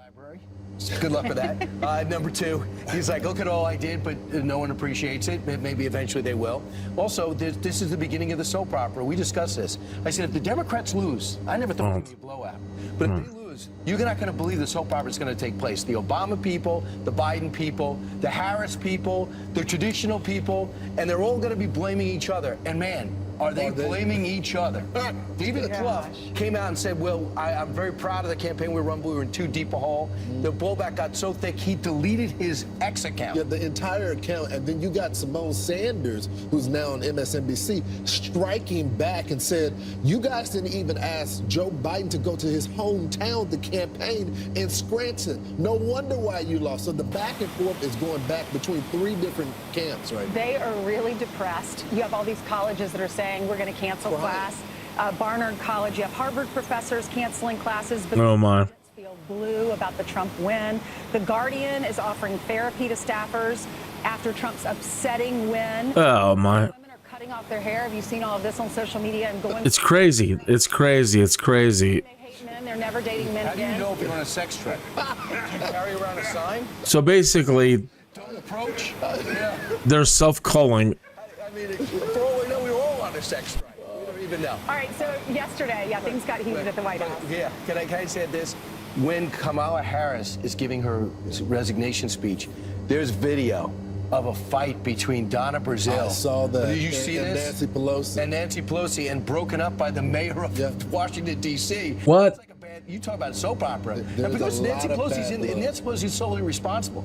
She should retire. Well, she also said that she's upset that she's taking all the blame for this when former President Barack Obama was in on it. There's been a Was in on it. Obama was in on it. pay them as well. It's a deal. They're even blaming George Clooney and Julia Roberts now too. Right. It's like, I mean, all right, so it's good that everybody to blame. We all know. Right. Jackie Heinrich was pressing KJP yesterday at the White House, and she had to leave the room because she stormed off. That's right. She stormed off. Jackie was asking her about Biden's messaging after telling voters that democracy would crumble. Listen to this. Is the message to people who are fearful based on what the messaging was about the state? Well, now you're just twisting everything around, and that's really unfair. No, it is. No, Jackie, it's unfair because it's unfair. I've been standing here trying to be very respectful to what happened the last two nights ago. Being respectful. I've been standing here saying that we respect the decision that the American people made. I do not appreciate having my words twisted. That is, I have been very clear, very, very, very clear about what the very clear. We want to make sure that we deliver for the American people. Very, very clear. Peaceful transfer of power, and that's what you're going to see. Thanks, everybody. But I always wonder, because they never think about the long game when they say things. I always said to myself, I said, they've said that he's a threat to democracy, Hitler, yada yada, he's gonna destroy the Constitution, yada. What if he wins? How's that conversation gonna go after you have scared the hell out of Americans? How do you bring them into the White House after that? Shouldn't you be trying to stop them from going into the White House? And I think Jackie was spot on with the question, but it looks like Karine Jean-Pierre just wants to move on. There's a few things going on. In 2016, they did the same thing. You know what the result was? A women's march, riots in the streets, all this stuff. Remember that. And now, you know what? The American people have been Trump tested. Yeah. They go, listen, I know it's rhetoric, and I know it's not. I know it's reality, and I know it is. And that's why there was almost nothing except for a small protest, a pro-Hezbollah protest right on 48th. There's really no protest. Pro-Hezbollah. Of New York City say, I'm canceling my conference because I got to be here because Trump won. Nothing happened. The American people get it. Yeah. What about the other news outlets? Like I'm watching CBS this morning, and they literally had someone who is high up cabinet position or something like that in Ukraine, and the lady was saying she was so mad that Donald Trump won and called him Hitler. And the reporter said, "You're calling him Hitler?" She said, "He is Hitler." And they actually used that soundbite. They're going to continue with this message, this negative message of Hitler, fascist, Nazi. And if they continue, this is what's going to continue to happen in our country. People are sick of it. They're going to have to change their tune and change their messaging. What I like about it is that the president-elect right now, by the way, he sees all of this happen. He's been crystal silent. He's focused on crystal silent. Crystal silent. I mean, normally he'll go to truth. He's fighting back, but he's focusing on stacking his cabinet, talking with the different world. He is. Oh boy. Not taking debate from them. Oh boy. If he does what he says he is going to do, holy moly! Who are the worst, by the way? Hang on to your hats. In his corner, not white women. Right, but you lost 2 points. But everything else he picked up, and that's bothering people, and it makes people want to blame. I don't know. He says, "I'm going after the intelligence agency guys. I'm going out. I want the resignation of all these generals who botched Afghanistan on my desk when I get there." Mixed status families. Oh, these people are horrible. 5% majority to make the deportations happen. You own everything that happens to your mixed status families and to your wives, sisters, and abuelas from here on in. Texas, a district that's 97% Latino. So they're basically, you're going to get what you deserve. Yeah, we are. The border crisis is on their doorstep. And they were begging people to care about it for years. We need to take some lessons. That's what that was. A lot of folks are wondering, why would Latinos vote for Donald Trump? Because they're Americans. Abuela. He might deport members of their household. These people, the entire, I mean, we've gone through the numbers. I feel like we're like a broken record when we show every demographic where Donald Trump gained with the black folks, Latinos, men, young people, and to just not take any of that information. Okay, so Hunter, let's go to... And to blame it on misogyny. It's just lazy. Dano. So many Latinos, and they say the same thing. We did it the right way. Now we're watching other people. No one gave us a handout. No one helped us. We did it the right way. And we want other people to do it the right way. But when you listen to these sound bites, misogyny, why don't they stop blaming everybody? Why don't they learn a lesson from this and take a step back and breathe a little bit and say the majority of America wants this? I don't understand it. Let me turn off autopilot for a minute. I like Let's just go forward. breathe. I mean, they're crying all over the place. It is what it is, There's right? an app just to tell you how to breathe, which is crazy. I think LeBron has it. Here's the other thing that's crazy. Let's just look at the numbers. More women than men are in our country. He won by 7 million votes. So women are voting for a guy that they believe will treat them terribly? I don't even get it. So misogyny, I don't understand. But the thing is, I think we're getting to a point. And when the emotions calm down and the doors close and they try to figure out how to rehab the party, I hope we get to a point where we're talking about working class, middle class, upper class, not talking about blacks, whites. Change my heading. We just talk about people, the state they're in, how to help, rather than, oh, the color of their skin, they must vote this way. Right. Remember when Rachel Compostuffy was on with us a few days ago? She said, Latino women, we want babies. We love having babies. Yes. I said, I love having babies too. I wish I had more. Women want babies, she said, but they want to be able to feed them. And that was the issue. Everything is so expensive. The border is wide open. Criminals are coming across. We're worried about our national security. I will say this, because I do like competition, and I think we need a strong Democratic Party like you need a strong Republican Party. But if the Democratic Party wants to start attracting the people that they love, they have to remove Donald Trump from their vocabulary. Anytime, we have them on all the time, Democrats, and I ask them, what's their policy position? What do you think on this? And they cannot have any type of conversation. Right. He's not even mentioned in the conversation, not even involved. Remove it without saying Donald Trump. Remove him out of your vocabulary. Define what you believe without mentioning his name. Well, they already formed a resistance. Governor Pritzker, Governor Keep my president's name out of your mouth. A resistance is formed, and I watched Adam You're Smith. un-American. I watched Adam Smith last night, and when Brett Baer played the clip of Gavin Newsom trying to Trump-proof California, he said, if he wants to have a future, just govern. Yeah. Govern. That'll be your best. That'll be your best thing to put in your resume. So, we'll see. Is any show left, or are we done? No, I think we're okay. All right. Two of Fox News alert now. Israel sending rescue planes to Amsterdam after Israeli soccer fans were attacked by a suspected anti-Israeli protester. Yeah, that's pretty horrible. This is crazy. Chanley Horrible. has the story for us. Hey, Chanley. Hey, guys. So Amsterdam. Oh, sad. And more than 60 were arrested after an anti-Israel mob targeted and violently attacked Israeli soccer fans at the team's match overnight. Videos posted on social media appear to show multiple fights in the streets. At this very moment in Amsterdam, Jews are being attacked at multiple locations with brutal force. It's a pogrom in action. I call upon the Dutch authorities, the Amsterdam authorities, to act immediately to prevent further injury and to prevent the loss of lives. The Israeli Defense Forces have deployed planes en route to the Netherlands with rescue and medical teams to transport the Israeli citizens, including the wounded, back home. The attacks have been widely condemned by Israeli and Dutch politicians as anti-Semitic, including this member of the House of Representatives in the Netherlands posting, quote, a pogrom in the streets of Amsterdam.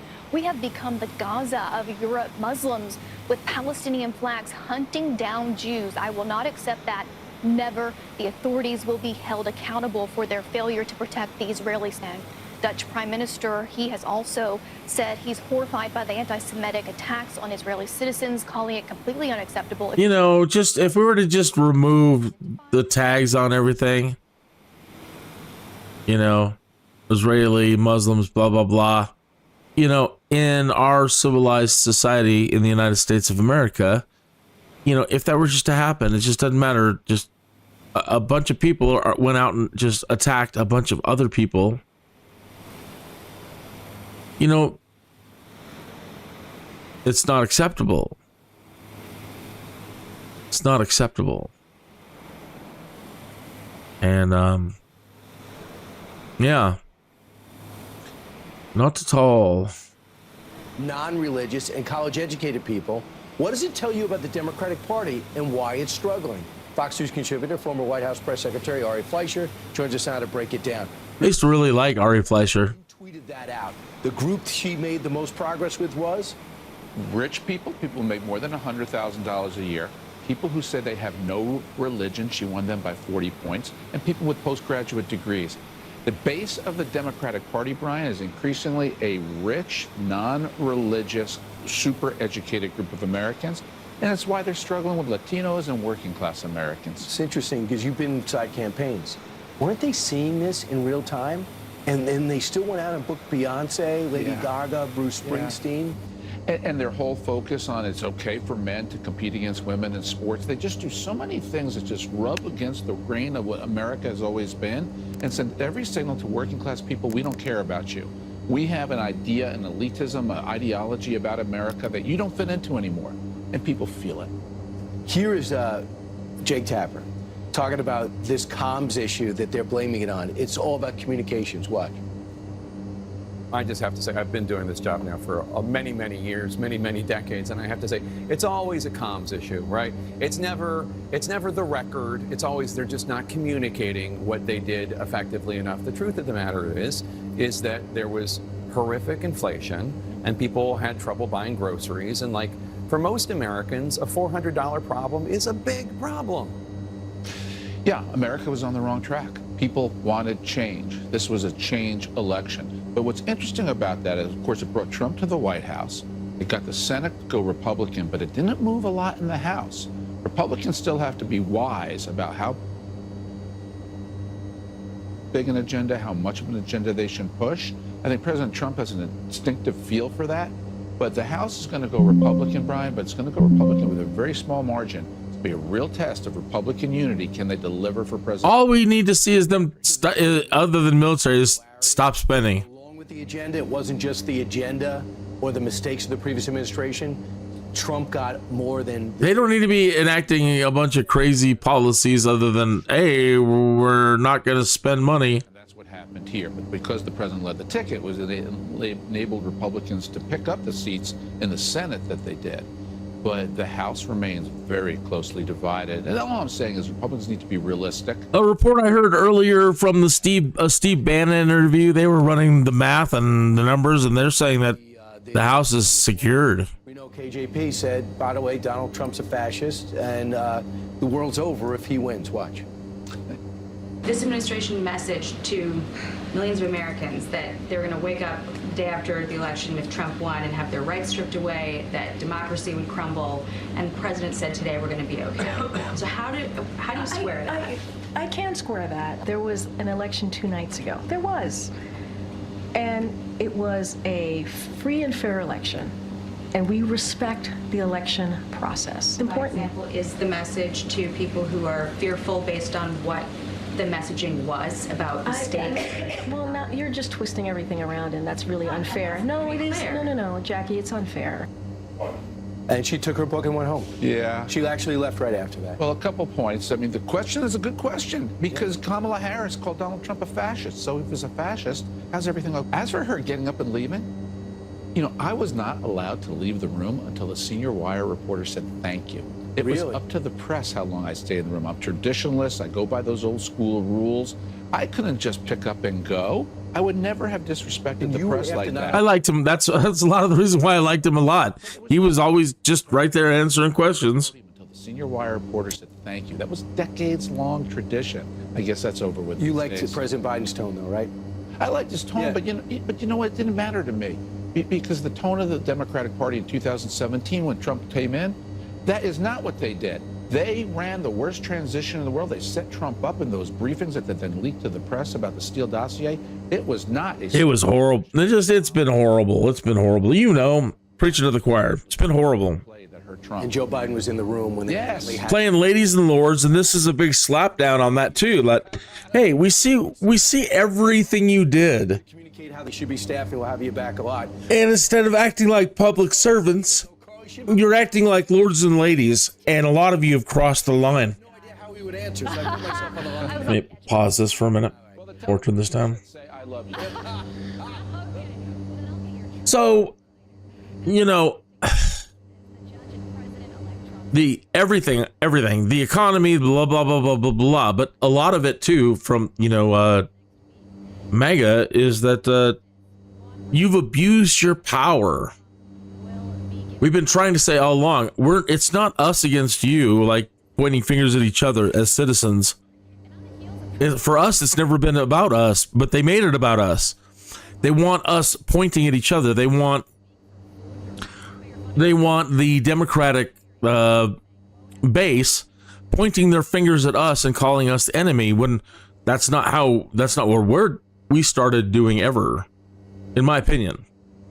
It wasn't you Democratic voters, you guys are the bad guys in this country. Just not it. The movement was all about, hey, since 1974, it seems we have a uniparty, and absolute power corrupts absolutely.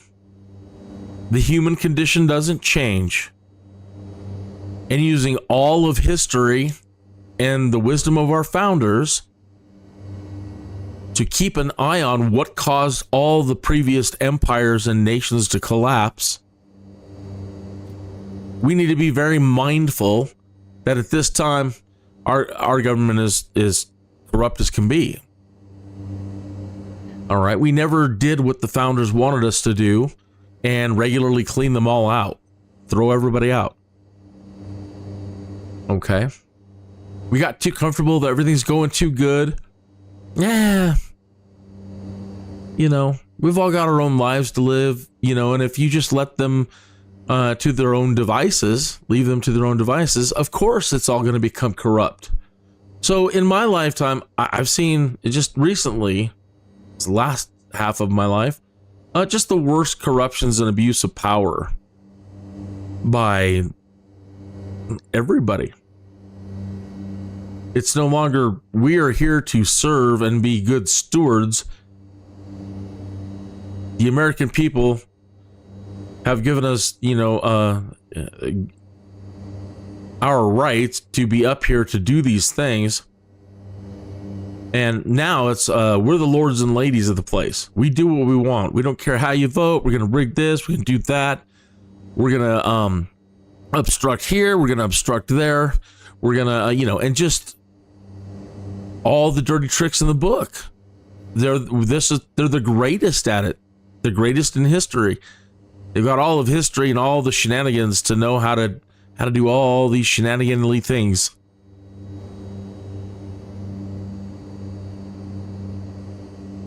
And so along comes a guy like Trump, and we're all, hey, he wants to take it to them. We want to take the fight to them.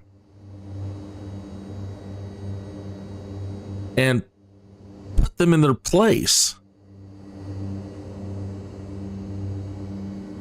We're mad with how we're being represented. We're mad with how we're being taxed. We're mad with their policies hurting the United States and, shutting down our energy independence.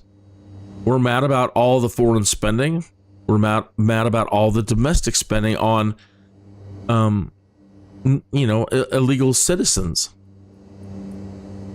We're generous. We're the most generous nation on earth. But now it's, you've taken advantage of that too. You've mismanaged everything. You haven't managed to put all these new people coming in. You haven't, moved them properly throughout the interior of the United States to work on great projects and, ease the burden on all the big cities, et cetera, et cetera, et cetera, et cetera, et cetera. But it was never about us and you, us and them. It was about us and pointing our fingers at the government. And so now that Trump's going to have an opportunity to go back, if you just go out there and look for the most recent posts that have been put up about what he plans to do in the first several days, specifically with regards to dealing with the corruption the people in the government that have proven since 2016 openly across the media. It's all well documented what certain people have done since 2016. Dealing with all those people. Let's just say, okay, the 51 agents, intelligence agents, who said the Hunter laptop was Russian disinformation. They all openly lied. It's just that's just a fact now. So, dealing with that. You had a lot of people openly throwing around and accusing him of treason. And that's a death penalty offense. They tried using treason on him first and getting him with the death penalty that way. And, recently with the assassinations. So he is within his rights now to go after them for counter treason charges. Right? They're going to accuse him. They failed. Well, they were actually engaged in treason themselves. So if something, bad happens with regard to any of that, I'm not going to feel really sorry for any of them. That's the game they chose to play. They willfully, nobody made them do these things. They willfully chose to step over the line, abuse their power, and engage in death games. And they failed. Okay. The generals that disobeyed the commander-in-chief's his orders,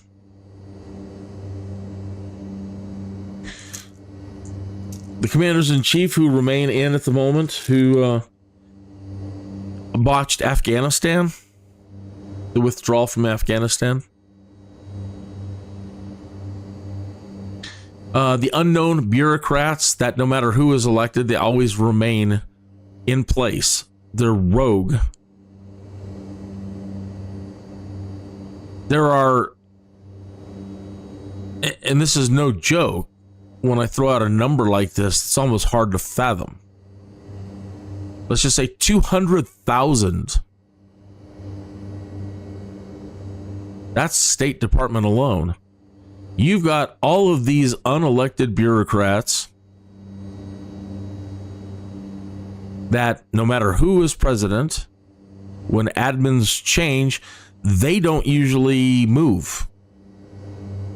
They stay in play because they are literally the bureaucracy. Right?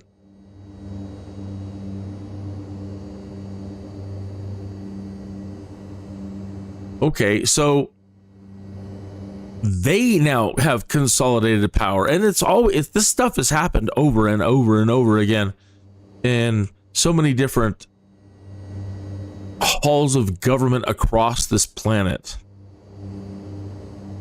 And it doesn't matter what era or what time, because the human condition, again, doesn't change.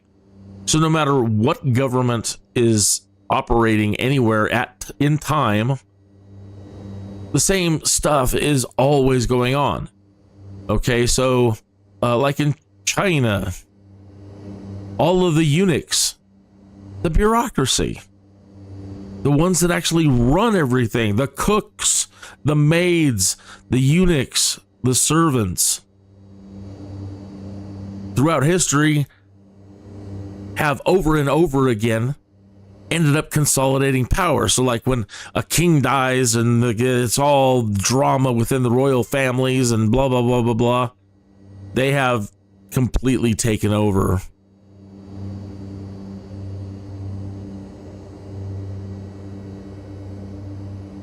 So it's nothing new.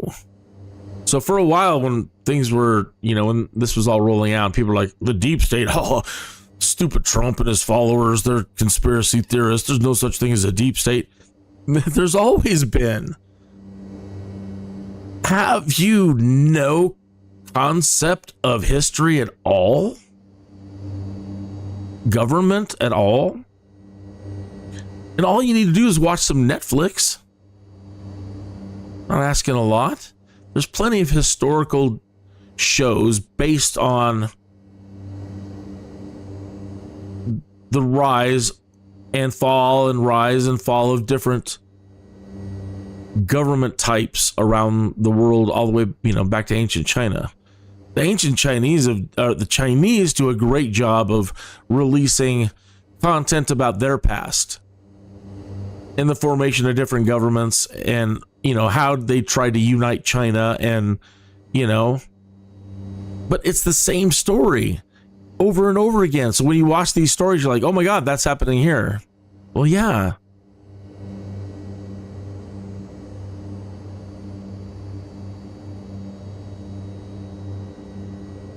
Isn't that weird? We remain, our human condition, our psychologies are fixed.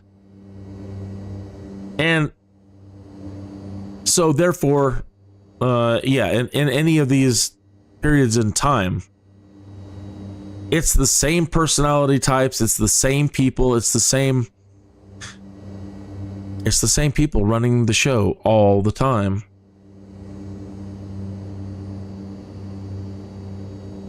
So in our system too, we've got the senators, and the senators have their aides, and these people have their aides, and these congressional people have their aides, and then there's like the clerks and recorders, the people that run around documenting everything, right? And then there's, you've just got to imagine all these different groups of people that support the operation of the most powerful government in the world. All the people it takes to support the operations of the United States government.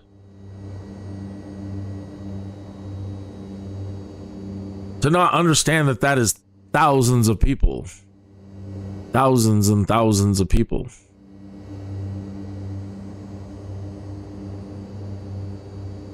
So to think that they couldn't over time, not being kicked out regularly like we were advised to do by our founders,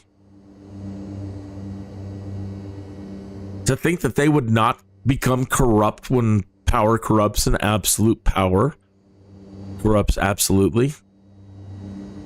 We were told to kick them all out like every 20 or so years. We've never done it.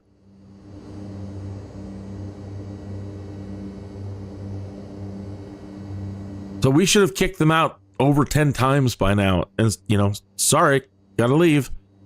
Everybody's gotta leave. Nothing personal. That's just, to ensure the survival of our country. As all of history shows, we just can't risk you staying here. And if you understand what it means for the country, then you'll just willingly get out of your chair and leave without a fuss. But anyway, no. And then, like Congress and everybody else, they changed policies when nobody's checking them and kicking them out regularly. Then they start enacting policies that protect them. Oh, that military tribunals, they sound pretty scary. We should probably abolish those so none of us have to face a noose.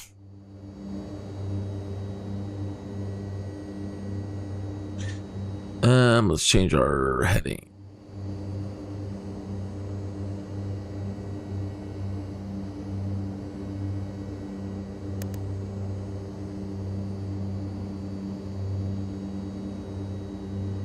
It's very nice. Sun's starting to come out.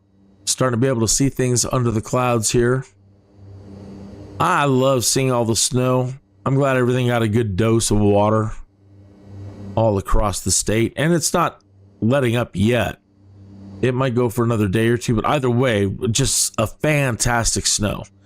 Unfortunately, I just heard this morning that the highway between Pueblo, Colorado, where we're at, right where we're at. The highway from here all the way to New Mexico has been closed, and this is the 3rd day. Folks, that's completely unacceptable. My wife works in the state, and she's like, shortages, manpower shortages, that's unacceptable. That is completely unacceptable for the little amount of snow. This is not 1970s where you're getting 16-foot snow drifts. I'm hearing 2 feet. So I'm going to have to look into that, but to me, that's completely unacceptable.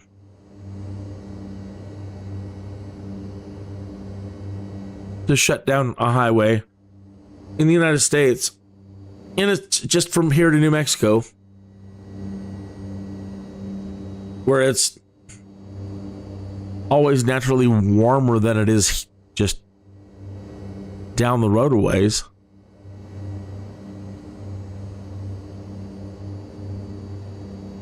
Yeah, just talking about the inefficiency of our systems. And they're just so punishing. And again, we go back to all the things we learned about the founding of this country and what we were trying to do here and get away from. And how we have now evolved into something worse.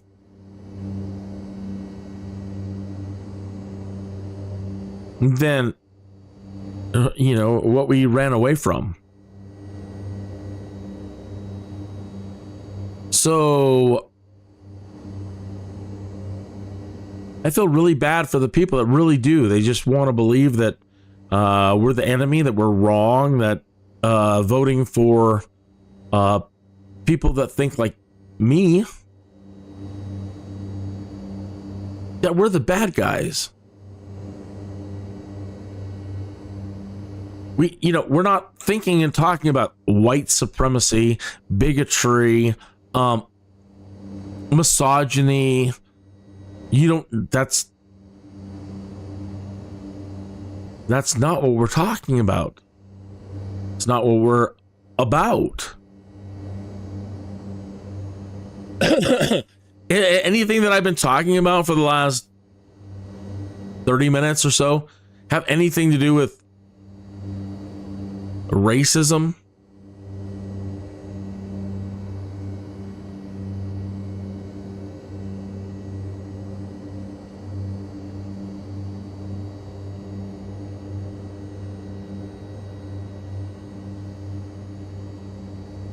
If you say, well, yeah, immigration.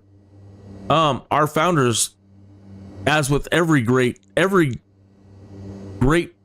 leader in history that has, or statesperson, who have written on the subject of immigration. There's the natural immigration, and then there's warfare immigration. Okay. Flooding an area with your people. That's an act of war. And so, again, let's say folks like myself and MAGA, we're okay. It's not a racial thing. We have been at war with the Middle East, people in the Middle East, for a while now. A long while now. Although we may not be in a state of war, that does not mean other countries are not also in a state of war with us.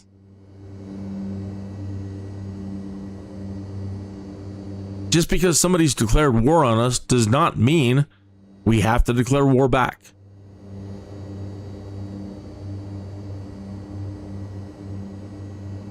All right, so of course, through our actions, we've angered a lot of people. So on a national security level, we've been always saying, look, man, you can't have the border open right after decades of conflict. Heavy duty war. We had to move entire populations over there to kick people's asses. You know, so it's probably not a good idea to allow anything to move into the country without knowing everything. We can't afford it. You know, we can't have 9/11s. Had to do what we had to do. Okay, so that, you know, so that's not racist talking, saying you can't let people come in. Just come on in.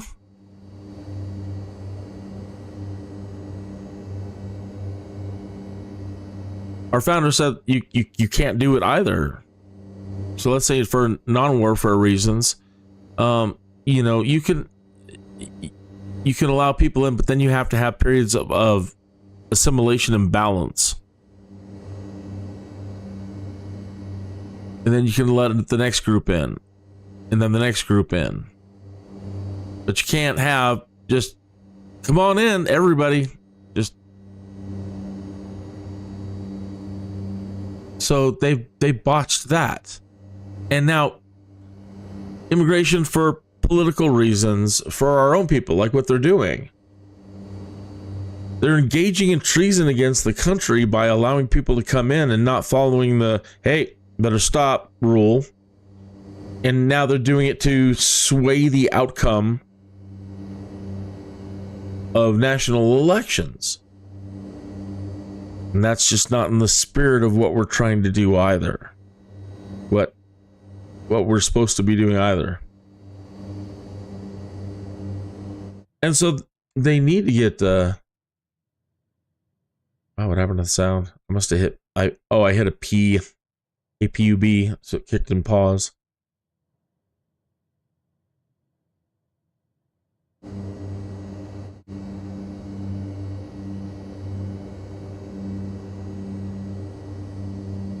Okay.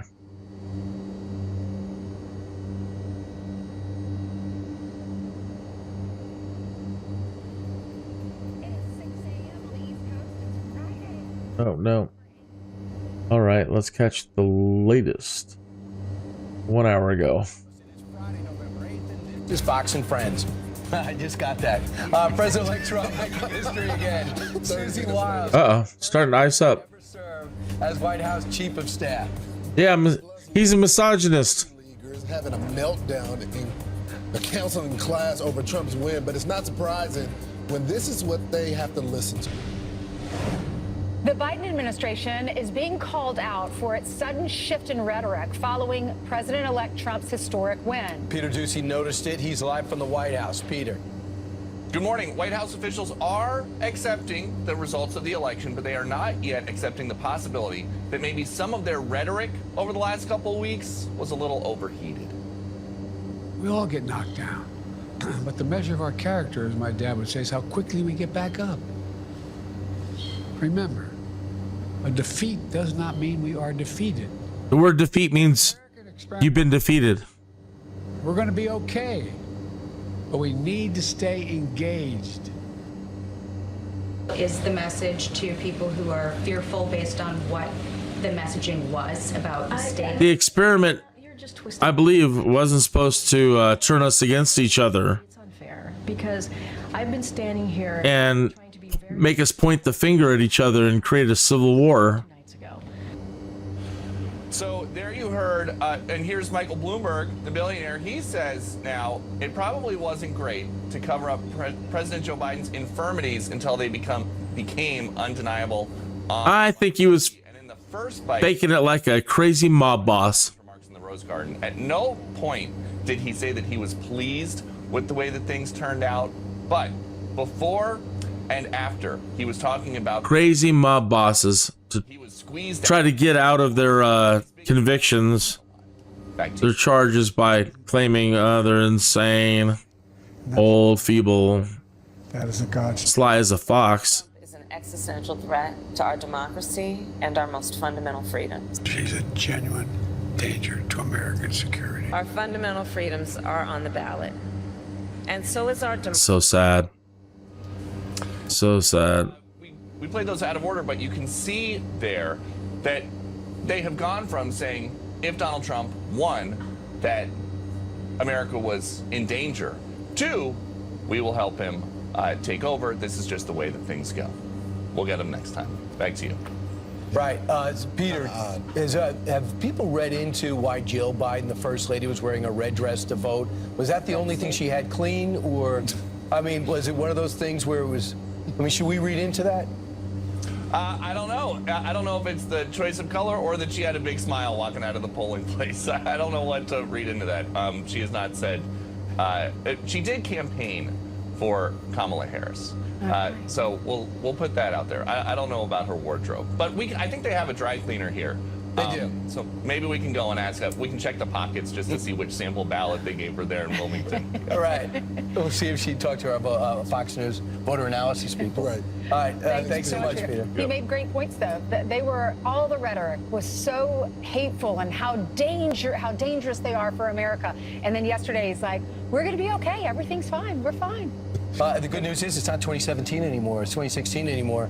I think the American people understand who Donald Trump is and isn't. Yeah. And you can't be spun. You know, you can't be spun. You can't say January 6th every single day.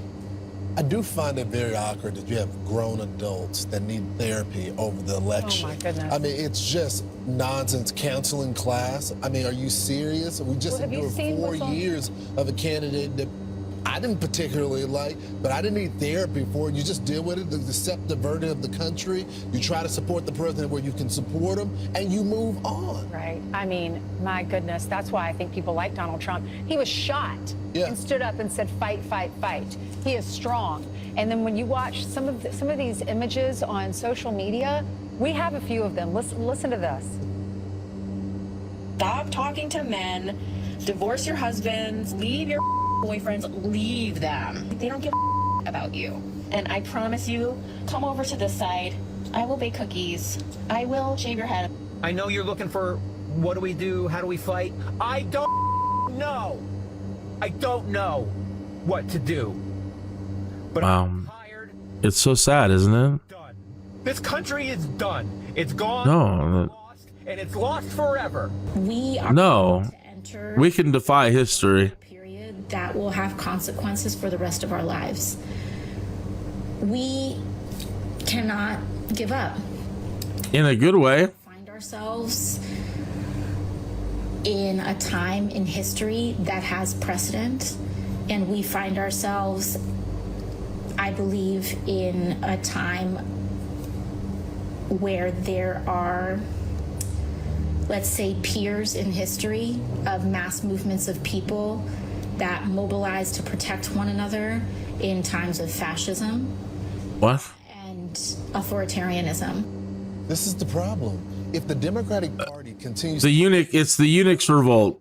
People, they're gonna keep losing. It's just the reaction shows you people that aren't supposed to have power in our government have power. the trans ideology stuff, to be in the classroom with children. You have to reject this side of your party if you want to start winning average day people. Especially she is an average person. She came from she was a bartender. Yes. She should understand working class. They got to ask themselves how I lost the working class in America, how I lost the people that actually work for tips. Why are you not responding to them? Why are you keeping Amazon out of Long Island City in New York City? Why are you doing that? So it's not only AOC that is the problem. What about some of these Ivy League schools? They realize there's some trauma on campus, and they've reacted, Ainsley. Yeah, the first one, listen to this. This is an example of what a professor sent to students at Columbia. This is horrible. We have decided to cancel our class today. Oh, no, different person. Lecture on modern polling methods and their blind spots. It feels a bit tone deaf to deliver it today. Be good to yourselves and check in on your friends. And apparently some of the Jewish students at Columbia are upset because they said, why didn't you cancel class when we were being yelled at, 100%. when we were being, scared for our lives. And they're saying you're canceling class because some people feel like that Trump should not be the president. Meanwhile, we couldn't even go on campus, and you didn't cancel classes I then. wouldn't be surprised if that's some of the gains in New York City for the president. He got Right. 30% of the vote, gained in every borough, especially the Bronx, because they looked at these anti-Semitic, anti-American protests, and they said, really? I used to vote a Democrat. I'm going to flip. I think the president added like 8 points to the New York Jewish vote. We got to stop paying for these schools. If you're a parent out there, you can't be sending your kids. I understand that they're supposed to be prestigious, but look at what they're teaching this kid. This is a Harvard professor as well. As we recover from the eventful election night, this is crazy. Is this a disease or something? And process the implications of Trump's victory. Please know that class will proceed as usual today, except the classroom quizzes will not be for credit. Feel free to take some time off as needed. I mean, let me pause that for a second here while I try to get close to landing and not crash. The visibility is really, really bad. Okay. Teachers are supposed to teach. They're not supposed to indoctrinate. Okay. So, one of the things that we were taught growing up, in a nutshell, is McCarthyism, bad. They didn't tell us that they just started with Joe McCarthy and McCarthyism, and it's bad. Man, the visibility is so bad.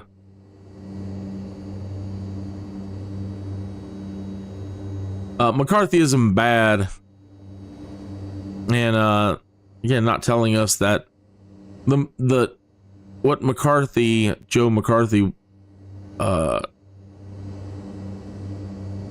he was a senator on a committee that had been around since the 1930s in one fashion or another. And basically, an Un-American Activities Committee. The House Un-American Activities. Man, this is nuts. The visibility is so bad.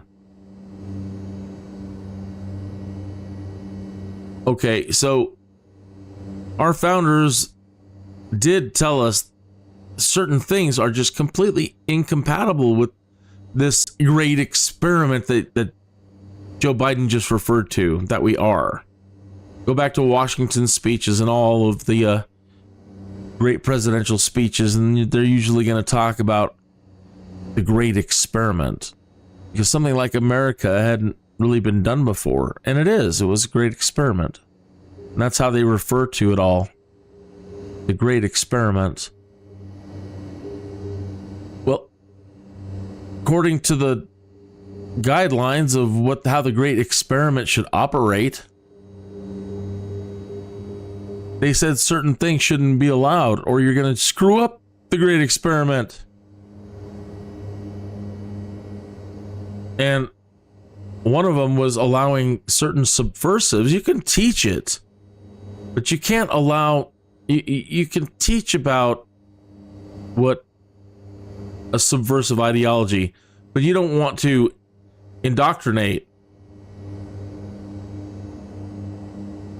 the kids on certain, I'm going to crash. The visibility is just down to the ground.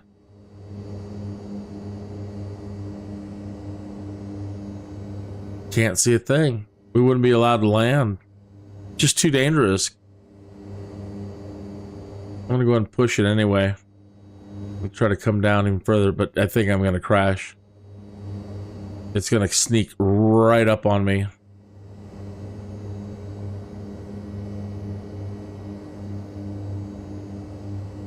Boy, come on.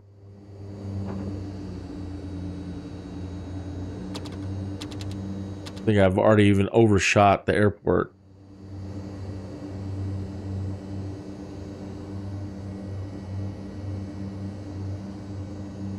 Okay, so McCarthyism, bad.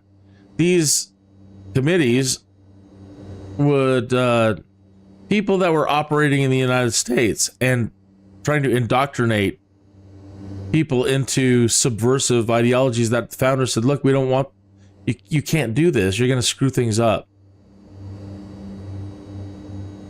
You're pushing people to support these ideologies that are incompatible with what the Great Experiment's trying to do.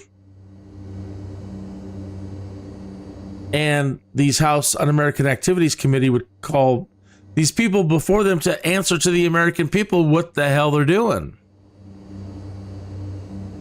What are you doing? Right? Are you, are you willfully doing this? Are you an agent? What,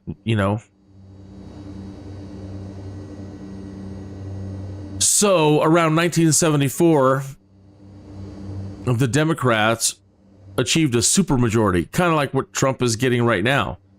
Controls the House, the Senate, the White House, yada, yada, yada.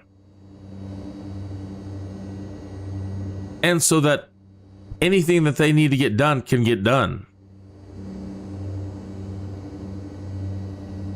So the first thing the Democrats did in 1974 is they abolished the House Un-American Activities Committee.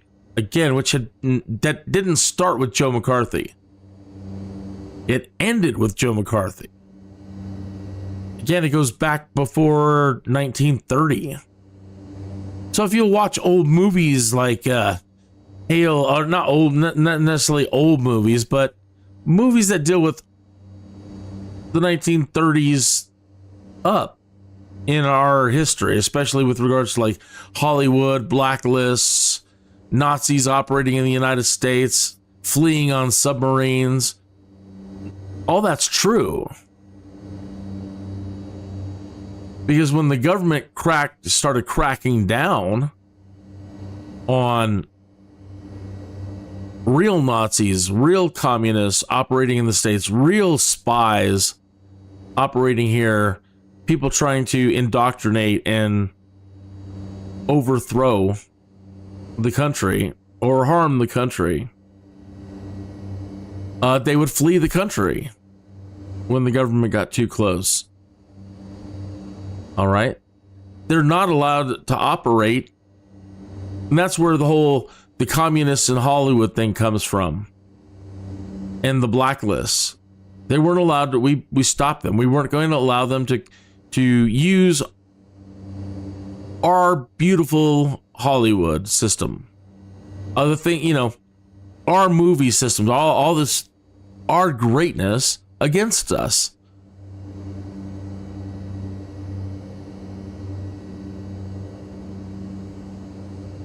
We weren't going to allow them to operate in our schools and teach our children.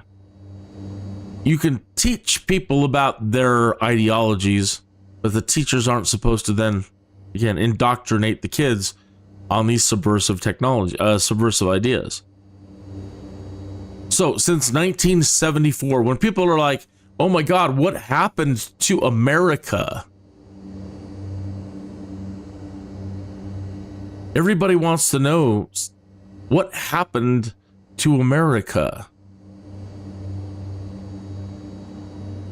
It can be reduced down to that one thing. Because as soon as they abolished HUAC, all of those foreign agents who want nothing but ill will towards our country re-entrenched in every institution, and the Democrats handed them the keys to the country and allowed them to re-entrench in education. So now if I were to go back and rewind and play that Fox clip about all these educators saying what they're saying, you see that they're indoctrinating.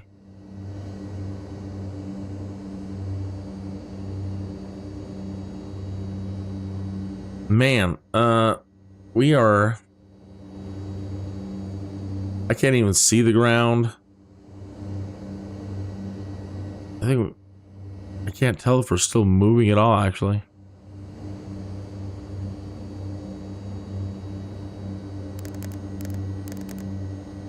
Yeah, we're moving, but I can't see the ground.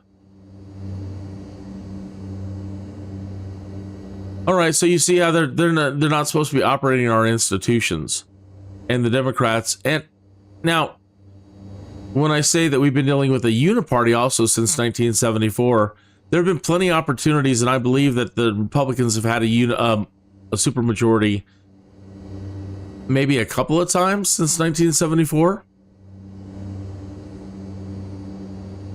They're guilty of not reenacting it and allowing it to happen. So that's why so many people that jumped in with Donald Trump were so happy that he actually jumped in to take over and reform the Republican Party, because they've lost their way too. And, you know, so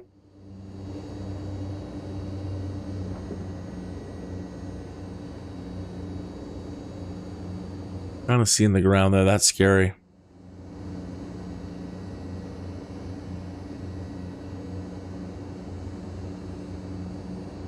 All right. So nothing that I've been talking about deals with anything that they're talking about. He's an existential threat. These people are Nazis. You're going to lose this. You're going to lose that. Nothing that I've been talking about this morning has anything to do with any of that. But in what they're talking about, you can hear, you can see and hear their desperation. We're not talking about the same things at all.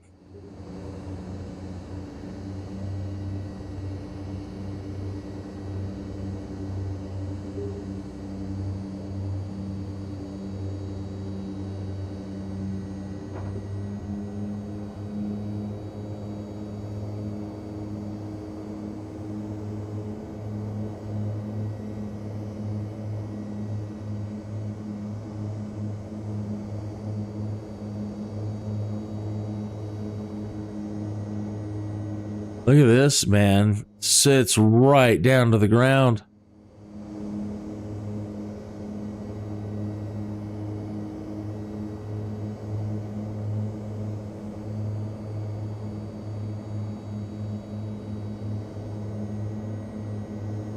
We're in it.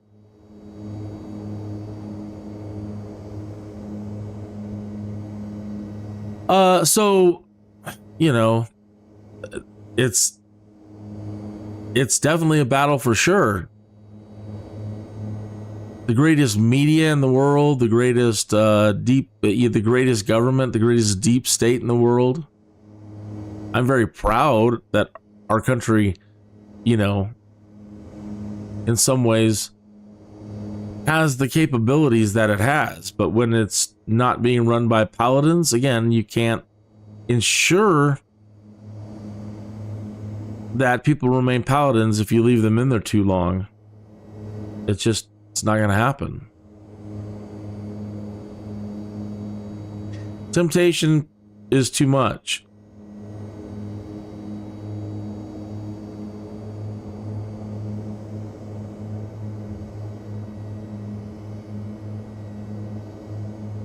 Okay, so this should be a runway here somewhere.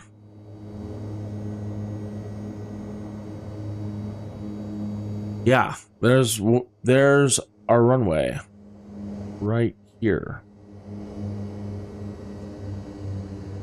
Wow.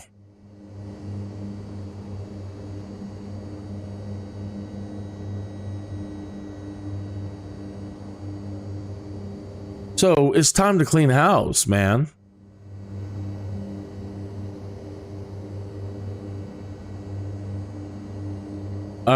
This is our runway. Our enemies have re-entrenched and are running amok inside and outside the government and in every institution. And man, every institution, everything.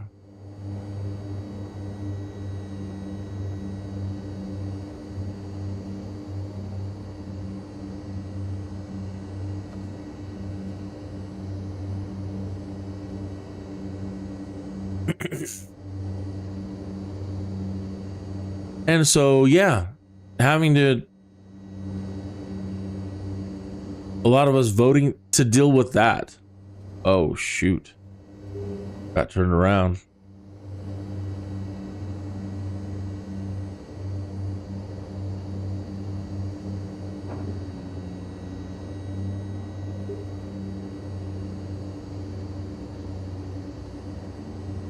Oh, shoot.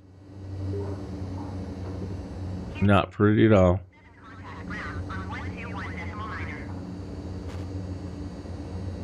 Going to 121.9er Kineas Sierra Charlie 7.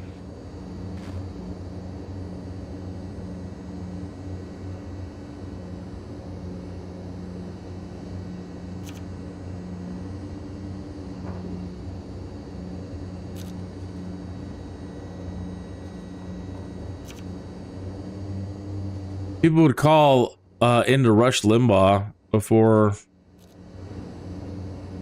Trump got elected the first time. In the days before Trump would win the election, nobody thought he was going to win. Especially these lunatics who have been trying to undermine the United States forever. And so they really thought that he was going to lose. And so they had nothing to lose themselves. And so they would call into Rush Limbaugh and other political talk radio. And they would mock. Like all these videos you're seeing now of these people that were out mocking Trump supporters say, ha ha ha, you're going to lose. How does it feel to lose? Oh, I'm a political analyst. We know you're going to lose. And same thing. They were running around doing the exact same thing, gloating. We've won. So they would call in Rush Limbaugh and say the most hateful things. Not only, we're playing a long game. We finally won. And then to top it off, they would say things like, and we own your children. Ha ha ha ha ha. We've been playing the long game. We've won. We own your children.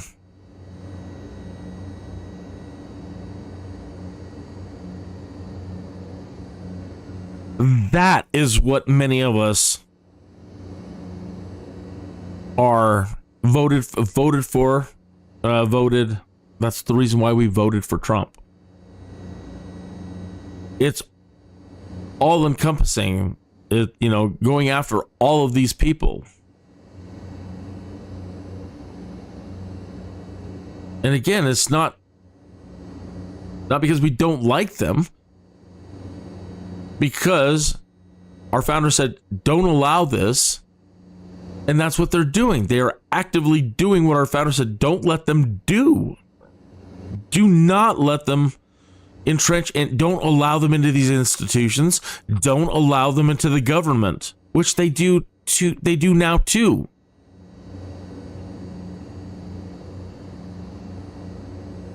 Why? Why would you do that? Why would it's because we don't pay attention. We don't pay enough attention to what they're doing. And then it comes to this total shock that we have communists and Marxists and other ists operating in all of our institutions and inside of our government. Because who's got the time, right? Keep us so poor, working so hard, and nobody's got the time to pay attention. And now they own your kids. Look at all the kids out there today. Thank goodness so many of them still have good heads on their shoulders, and they paid attention to history class, and they've got great parents. I had great teachers.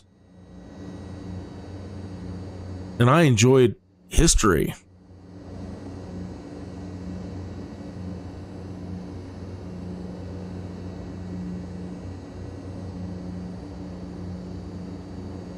So, you know, this whole Donald Trump is going to go after his political opponents. Look, you need to be more clear.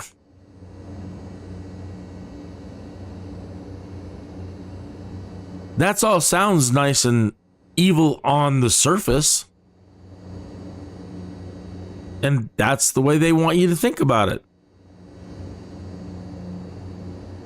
Donald Trump's going to go after all his political opponents. Well, why would he do that?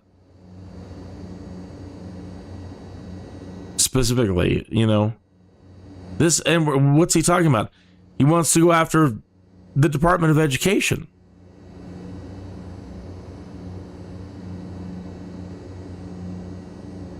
We need a way to remove these people again. And nobody, I believe that there can be abuse on all in all things. So like the McCarthyism, even that can go the wrong way. And so nobody wants to do something like that. But how else do you make them leave? Nobody wants to have a House Un-American Activities Committee version 2. But we need it.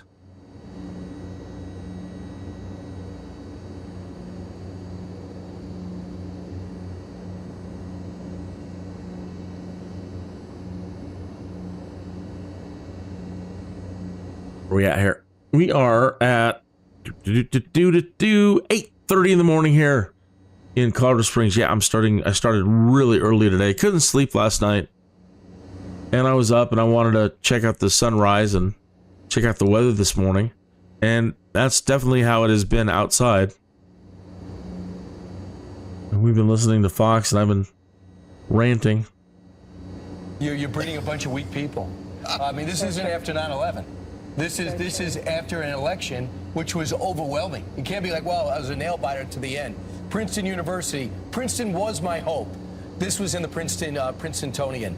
We have been hearing about lots of anxiety from students about the election and felt like listening circles, oh my goodness. Listening circles can be a helpful way to allow students to process and get support from one another. This is a weird group of people, and they call us weird. I mean, I just don't understand. A party, a movement, a group of professors. Look what they've done to the kids. The theme of their campaign was democracy, saving democracy. And we had a democratic process with a landslide. I mean, it wasn't even close. We're talking about your blue wall that you guys, and so a clean sweep, and you don't respect the will of the people? Well, it's just it. They can't, again, they're just, it's un-American. He said, when you look at it's un-American. The numbers are interesting. It's flipped. Wealthy, wealthy, wealthy people, he said. Over 100,000. Educated, college educated, and he said people without religion. Yeah, the support for Latino vote went up 41%. People under 50,000. The president dominated for people under 50,000. So that's why when Mayor Pete was on a few days ago and he said the president's going to go in there if Trump wins and give more tax cuts to his billionaire friends, what are you talking about? The people that benefited most was middle class, but every bracket benefited.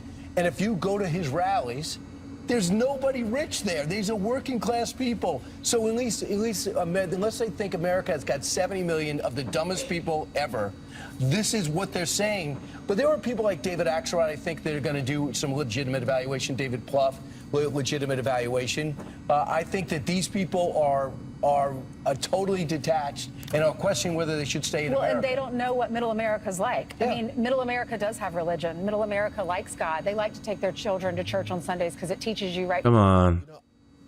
To Brian's point about all the talking points that was put out there before the election, I hope it gives us some type of comfort, because I was worried, honestly, in some forms of way. The mainstream media they were so aggressive with the celebrities. And I mean, it seemed like, Ainsley, you would go every day through the lies that were told about the former president, national abortion bans, and I mean, just not Project whatever, 2020-2025, just over and over and over.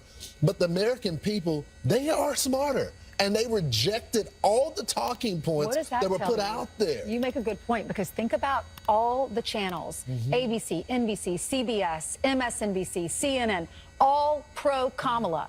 All of those channels, they had an opportunity. Those were free advertisements for her. And she still lost. Yeah. The American people are smart. They're smarter. And they know they're better off under Donald Trump. And they knew putting her back in was not going to change anything. She already had an opportunity. The funniest thing was watching ABC when Wisconsin and Michigan were going the other way. They kept the guy on the board forever. You go, check Milwaukee again. You know, check Grand Rapids. Wait a second. He's like, yeah, I told you. Give us some hope. Ain't ballot problems. Anybody got a hanging chat that we could just focus on for a second? The poor guy was sweating. He's like, I got nothing. This is the votes. So, which is crazy. Yeah. I'm still on my joy train. I have joy for the American people. I spent a whole week at the DNC with false joy and people talking about that the country is so well and the economy is so well. I'm so glad that we got a reality check right now, some vindication. And you wonder who's more joyful, Joy Reid or Joy Behar. You're right. If we can write at friends@foxnews.com. Sean calls her joyless. Yeah, I think he's 100% right. Definitely joyless now. You watch that show a lot. His show or her show? No, his show, definitely. Every night. All right, President-elect Donald Trump has made his first major administration decision, naming his campaign manager, Susie Wiles, as the next White House chief of staff. And this makes her the first woman ever to hold that prestigious position. Brooke Sigmund has the story on that. Hey, Brooke. Hey, good morning, guys. Yes, so Susie Wiles has a long history of leading Republicans to victory. She's a longtime Florida-based Republican strategist who ran President Trump's campaign in Florida in 2016 and 2020. And she served as a senior advisor and campaign co-chair in 2024. She also played a key role in helping Rick Scott and Ron DeSantis win their gubernatorial races in Florida. She began her career in 1979 as an assistant for Congressman Jack Kemp before joining Ronald Reagan's presidential campaign a year later. Despite her huge role in the GOP, she is rarely seen in the media. Trump and others have called her the Ice Maiden because of her powerful yet unknown role in the party. And a fun fact, guys, she is also the daughter of legendary NFL broadcaster Pat Summerall. Many names continue being floated as to who will join Trump's cabinet now, including Florida Senator Marco Rubio. He had really good people working with him the first time, and he's got really good people working on it now. And oh man, I heard some horrible things about Marco. You know, we're going to start getting those decisions, and I'm going to be working with them one way or the other. Virginia Governor Glenn Youngkin says he spoke with President-elect Donald Trump about joining the upcoming administration, but he says he is committed to serving his full term as governor. Guys. Thank you, Brooke. Thanks, Brooke. Well, Brooke, sorry, we were listening partially. But here's what I say: just as you fill out the roster, I think Rubio is going to be a strong Secretary of State. But I think Doug Burgum, I think people are going to be surprised. He's going to be on with us a little bit later. Well, I think they're even in a more expanded role than you would think. I mean, he was a finalist to be the VP, Rubio a finalist to VP, and then they stayed loyal and kept campaigning. Well, what would you? One could be Secretary of State. One could be what? Well, I mean, energy is certainly something that he'd do easily because he's North Dakota. But commerce and energy together. Also, I noticed he's been traveling the globe a lot. So I'm wondering, ambassador? Ambassador somewhere, or a UN ambassador. UN ambassador, which the president with Nikki Haley made a cabinet position. He would do in policy in New York. You know, I almost think that the former, it's very superstitious, so there was no handouts of who's going to be who before the election that actually happened. But the campaign trail was almost used as an audition for people for cabinet posts. Right. And you saw all these different people. A power. Talk about having a bench. The Republican Party does have a bench. And you see all these people that were on the short list to be the vice president. I guarantee you're going to see a lot of them in the cabinet. Vivek never talks badly about him. Vivek was such a champion. Tulsi. I wonder if Elise Stefanik would join the cabinet. I mean, I think that she's destined for big. I want Rand Paul for Speaker of the House. And the thing to worry about is that period of time when you have the special election. So if you only have 4 votes and that period of time when Mike Waltz is named, and the way Schumer was dragging this out last time, sometimes you can, I mean, for example, Darrell Icing never got a vote. Do you know he was trade representative? Yeah. He pulls himself, he goes, he after a year and a half, he went back to work. So that's what happens. You have to hand off your job, you do your background check, and then you wait. And I'm just wondering if there's a deal that can be cut early with Schumer to say, listen, can we do this quick? Yeah. Yes or no? Can we do this quick? Because it hurts the country. And we got a situation in the Middle East and in Europe that cannot have a gap. At least you have a simple majority now because they changed the rules, and it's going to benefit the Republicans in this process right now. And they're getting more and more seats. I think it's 53 seats now within the Senate right now. So that's huge. And good for Susie Wiles. She'll be the most powerful woman in Washington. The most anti-woman candidate, we were told, is now making someone as the Wiles chief of staff. You've had two women that ran both of his successful campaigns as well. Yeah, Youngkin out, Cotton out, and Kevin McCarthy out. They go, you know, thank you, but don't make me an offer. I'm not going to do it. All right, Republicans expanding their Senate majority after Senator-elect Dave McCormick's huge win. The race was called yesterday. Huge win in Pennsylvania, but control of the House is still up in the air. To a degree. Madeline Rivera is live in Washington. Maddie. Hi, guys. That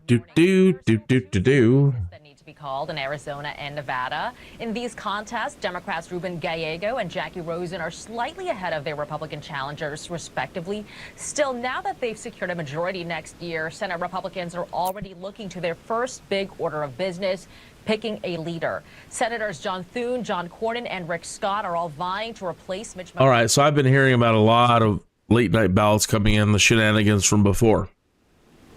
And the way that certain people are handling this win,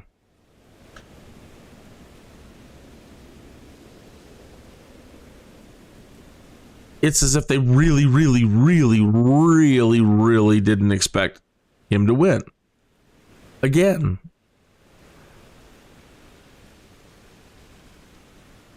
But yet they chose to engage in voter fraud, some thinking that they would be protected and that she would win and that they would get away with it. And then by the end of the evening, or when you've engaged in your corruption, you find out he won. And now, later in the evening, oh my God, he's winning big. And then later in the evening, discovering it's turning into a mandate. And then just seeing everything continue to flip overwhelmingly against you. And now knowing that any bit of declared fraud is going to be investigated with microscopes up people's rectums. I should invest in Bausch and Lomb and whoever makes Vaseline. And all I can say is, hey, you're going to get what you deserve for tampering with our great experiment. How dare you? So I think this time around, a lot of people are going to go down with regards to engaging in voter fraud as well.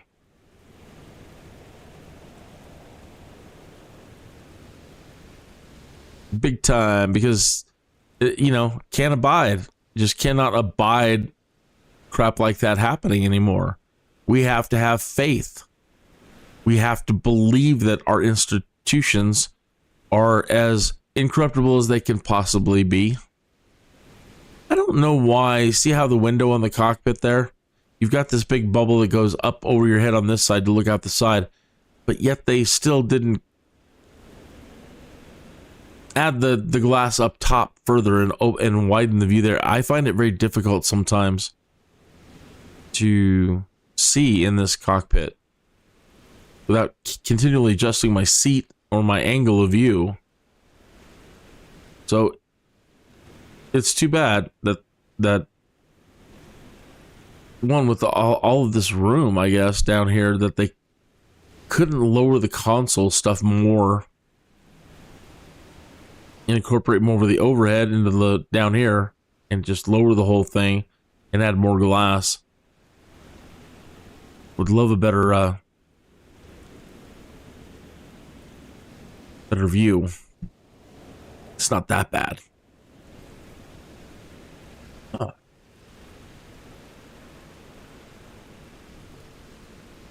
So I don't feel bad for whatever's going to potentially happen to people that are going to get busted right now. So I don't know about some of these races at all. And I'm hearing that they have secured the house from certain sources as well now. So, mandate.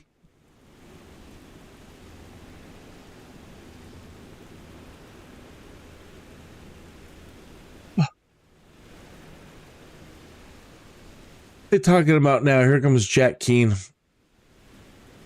Yep, I'm turning back up some. The state of Israel and President Xi Israel threatening war in the Indo-Pacific region to take Taiwan by force if they don't willingly capitulate. All of that has dramatically changed in the last 4 years, and the Trump administration is going to have to deal with that as their number one geopolitical issue in terms of national security threats to the United States. They have to restore deterrence, and that has to start with military capability, certainly. And you mentioned it. The last 4 years, the budgets have been flat. No increase. China is outpacing us. You name the platform, and they outpace us in it dramatically, except for submarines. The Air Force and the Army are too small. The Navy doesn't have enough ships.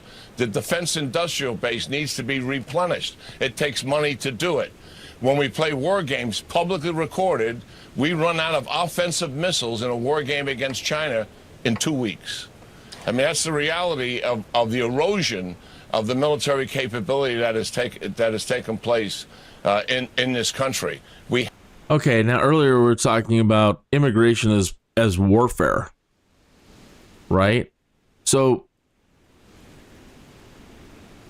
we're a generous country, and we have the means to have a welfare state and provide these things that we were never intended really to have.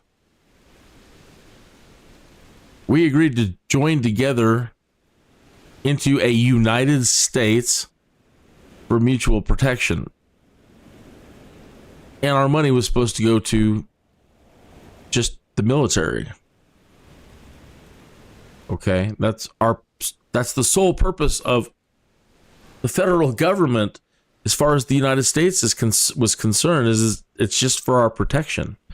But now, our systems and flooding us with millions and millions of other people and trying to take care of everybody, the budget for the social services is now greater than the military budget. And you already know how big the military budget is. The Pentagon alone, what, $800 billion a year?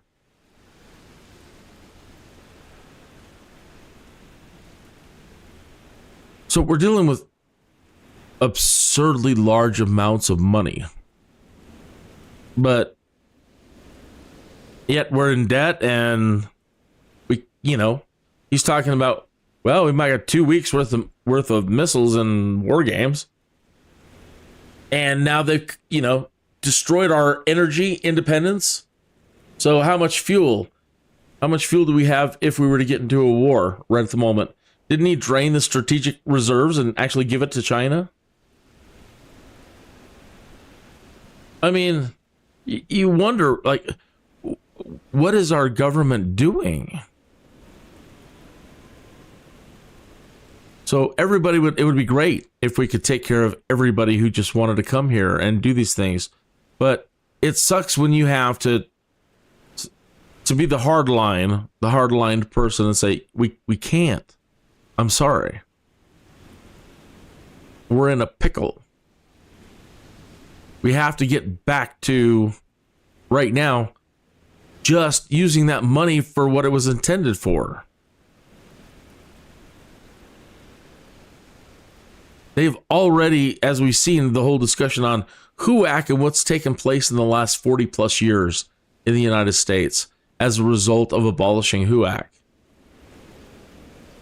They've already weakened us to this state, going back to all these talks of laughing about all these people having breakdowns, all the young people having mental breakdowns and hating the country and hating us and hating, fellow Americans. And they're un-American. They can't accept a loss. The whole world's collapsing around them and they're freaking out. And we never used to do that growing up. It's just not, that's un-American. Good game. Your team won for the next 4 years. See you the next 4 years, and that's where we do our fighting. It's like the Super Bowl. Okay, now go get stuff done. Good game. But not now. Not now. It's, oh my God. Divorce them. Hit them. Don't have sex with them. Don't. I woke up a slave. Just all this ridiculous bull coming out of these people. But it just makes the point of what I've been saying about subversives operating in our country and what they've done to our young people. And people in general. I wouldn't just say young people. I think it's mostly some really retarded adults. I mean, how did we all end up going through the same education system and so many completely turned out retarded? And then they claim to be highly educated. There's a point where you have enough education where you're just ignorant. You're just now stupid. You're smart enough to be a danger. That statement. You're just smart enough to be a danger.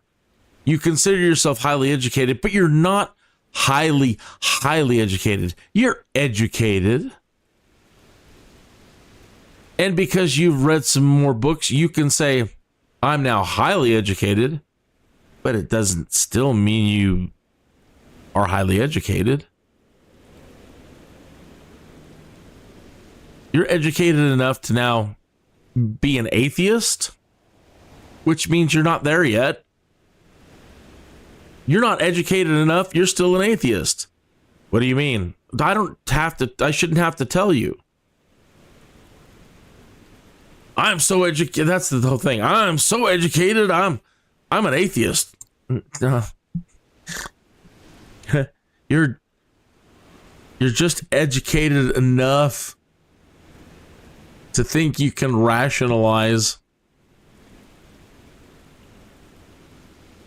your atheism.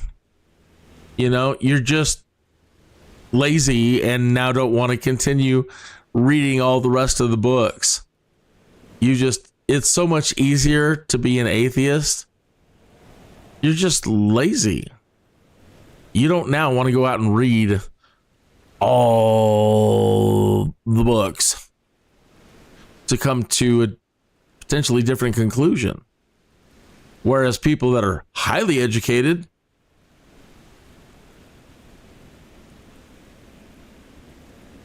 have read a great number of the books and can no longer they reach that point where I can't continue to say I'm an atheist anymore. Like the science, this is all fairy tales and mythology. Well, you're not, in my opinion, you're not educated enough. Because that's like argument 101. You get so smart, you get to a point, then you say these dumb, stupid things. And everybody's the same. You get to that point where you all say this, we all say the same dumb things. And then a little bit later, you learn a little bit more, and you're like, oh.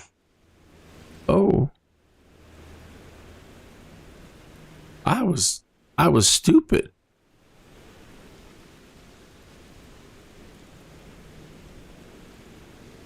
can be forgiven. Continued ignorance, though, you know, what do you do? And that's what they're all out there saying these days. Well, if you look at the people who voted for Trump, they're just so uneducated. We're the highly educated atheists. Most highly educated atheists, if they are really intelligent, more than not, they tend to be sociopaths and psychopaths. There is a leaning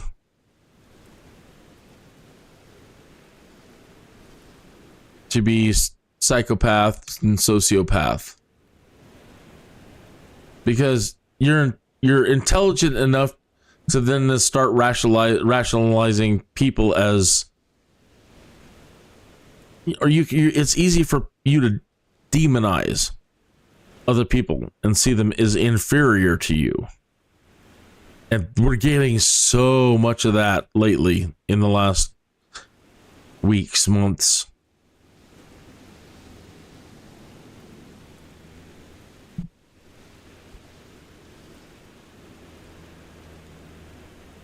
That's why some people are like, man, it's better for me to just run on faith.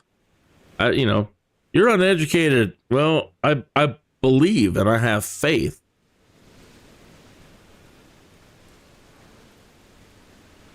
You're a better person.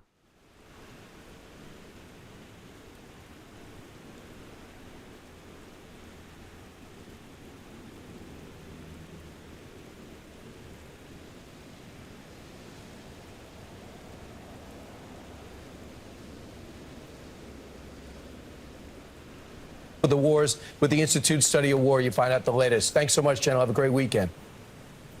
Yeah, you too, guys. Good weekend for you and the team. Thank you. Absolutely, yeah. It's going to be an exciting show Saturday at 9 o'clock. One Nation. Amongst my roster of guests will be Senator Joe Manchin.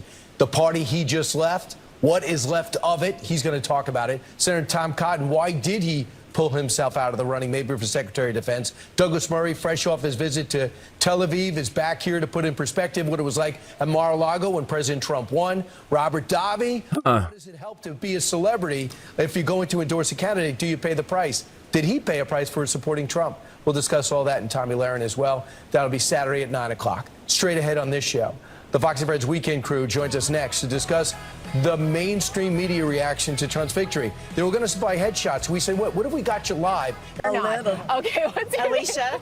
Alicia from Spartanburg, South Carolina. Very nice. Maddie from Spartanburg, South Carolina. Ella from Spartanburg, South Carolina. Amy from Spartanburg.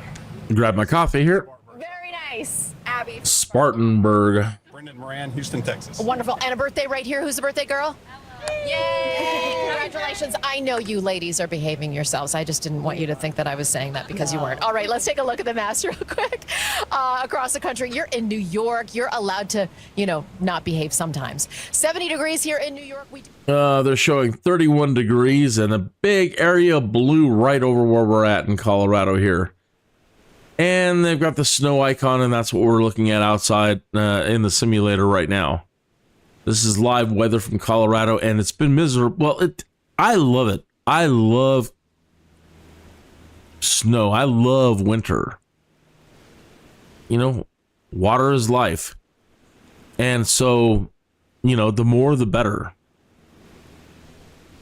And I just love it. Plus, I'm sucker for the season and Christmas and Winter Wonderland. And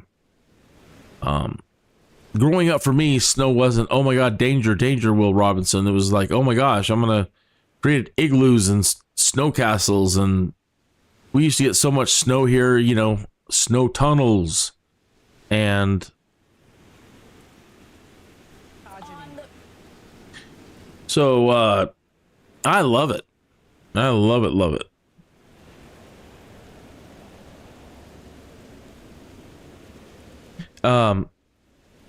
It's sad that, some people don't. I can't stand the snow. Why are you here? Why did you want to move here then? Perhaps Arizona would be better, or, California, someplace.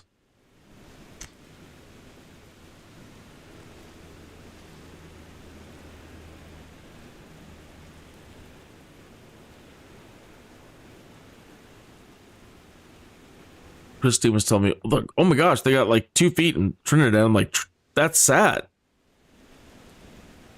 That's sad. And I feel bad for the old timers in Trinidad because, you know, they would get snows that, 10 feet high. Bury entire towns. But they loved it too. I mean, again, back then, what do we got to do, man? We got enough wood. You just, at that point, you just put up your feet and then, send the kids out to build some snow tunnels, do some skiing. For the most part, you're not going anywhere. It's because right now, so many people aren't self-reliant. It's not, people don't live that way anymore to where they can't do without services being shut down.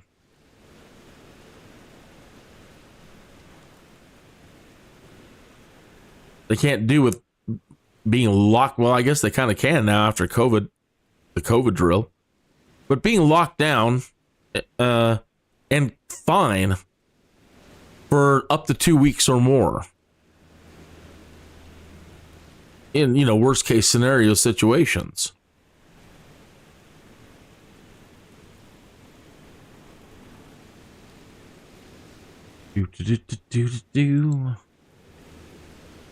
Let me go to Twitter.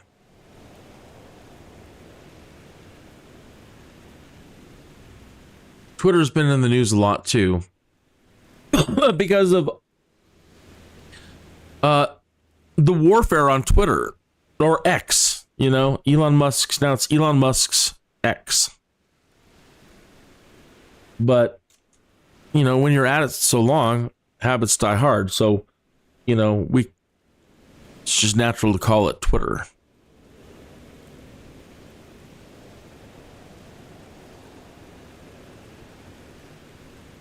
But it's, you really don't run into a lot of Trump supporters saying we need to have a ministry of truth and we need to censor anything. And that's anti-American.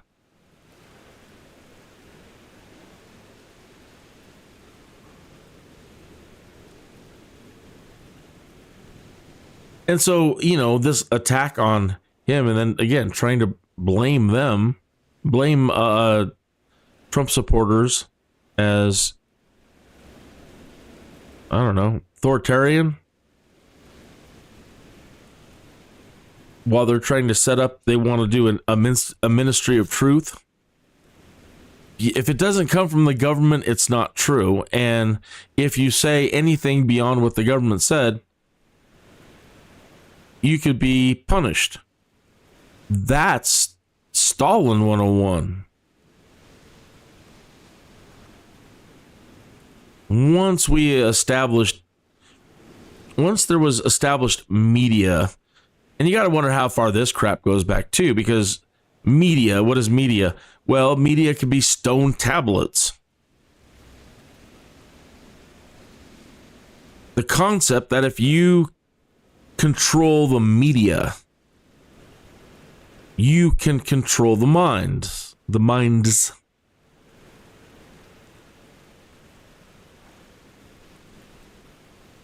So yeah, I mean, we could be dealing with, a form of governmental control back to before Gilgamesh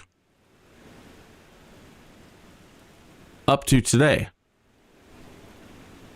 And it's just more and more high tech. So when Stalin comes around and all these people are doing their stuff, that's the way they operated. If it doesn't come from the state,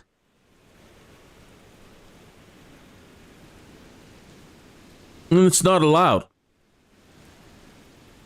We control the state controls the science. There is no arguing or putting out a theory not put out by the state.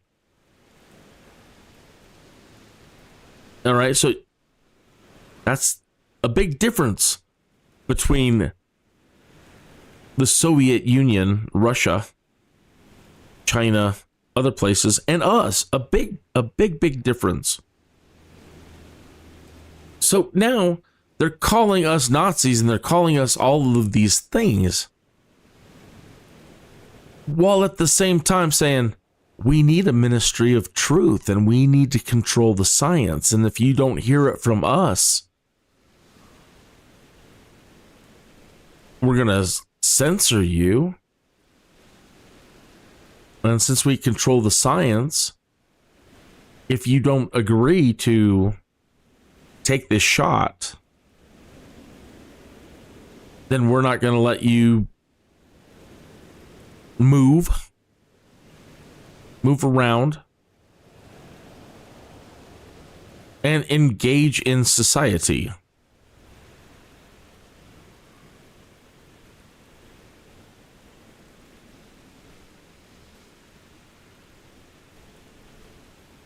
How there could have even been the numbers that the Democrats received in this election.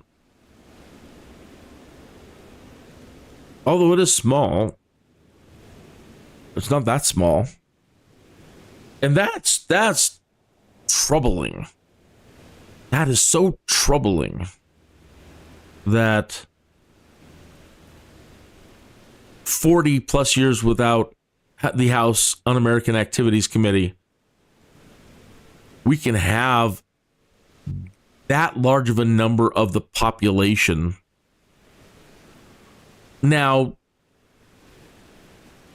completely being un-American, while at the same time believing that they're American, that they're doing the right thing,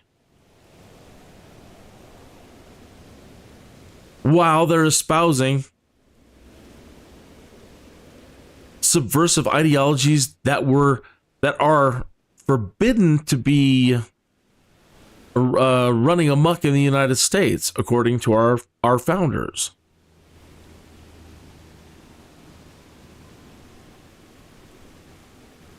So this 4B movement, this study of psychology that kind of goes, it's weird, but in a nutshell, it's strong leaders and strong kings and strong rulers cause the weak DNA to remove themselves from the gene pool. And just the opposite. Too much weak leadership and liberal leadership, liberal kings, atheist kings, blah blah blah, the non-strong either causes the other side, the patriot side, to either wage in war or at the same time take themselves out of the equation as well, or be forced out. Usually just killed. But with these folks, with this whole, we're not going to have sex and mate with anybody as a protest. A strong leader was just elected, and all these people who seem incredibly irrational,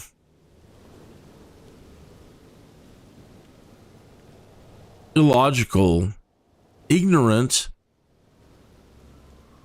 anti-American,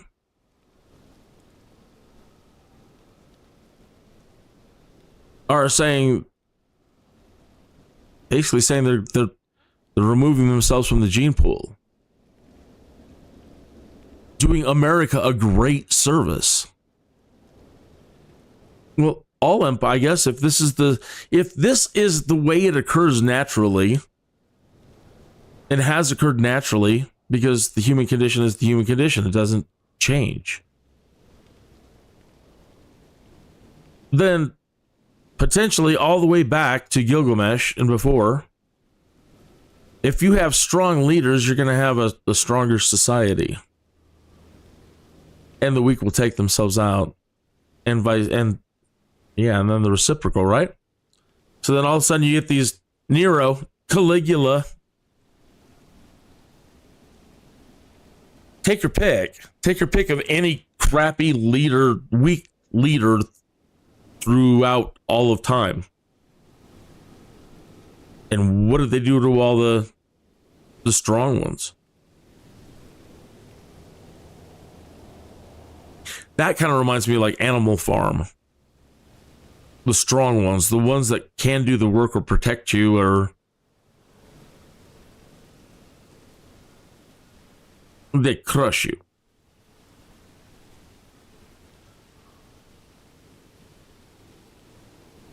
So yeah, they're operating in such a scary fashion up in the halls of our government. And what the average people are saying, now that they've lost this election, you people need to die. We need to still get in your face, knock you down, punch you, do this and that. Crazy. Who should be Speaker of the House? Rand Paul.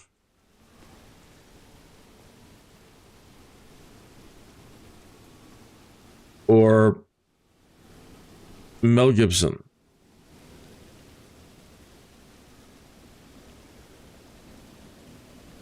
Who would you vote for? It'd be absurd.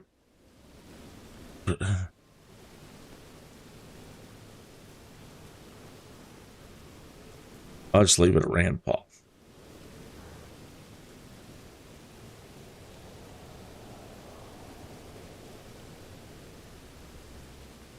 Elon Musk, 1 hour ago, government handouts at the national and state level enable illegals who come here to have a standard of living that is better than half of the earth. And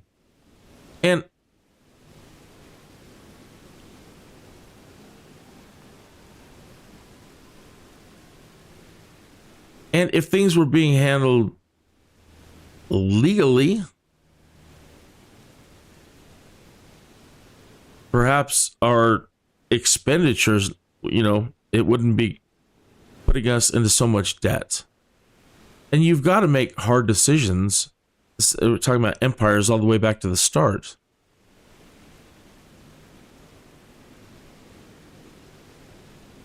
The thing that has repeated over and over again is when you do have the weak leaders come in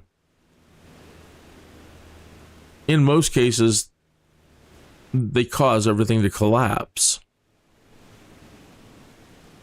And it isn't until the return of a strong leader comes back that, everything is good again. That whole Excalibur idea, the king and the land are one. These ideas. And they really don't seem to be ideas, do they?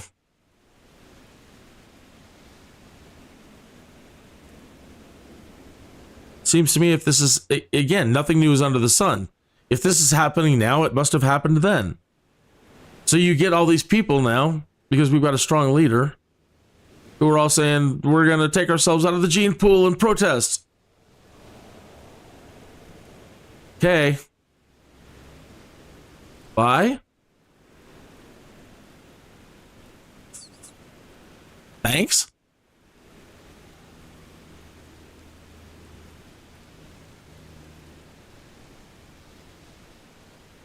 That is the greatest sacrifice you could make to your country at this point.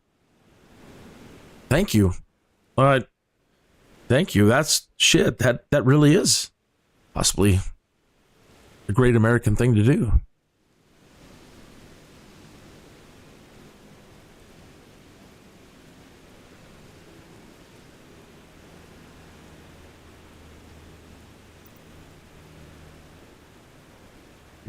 Do.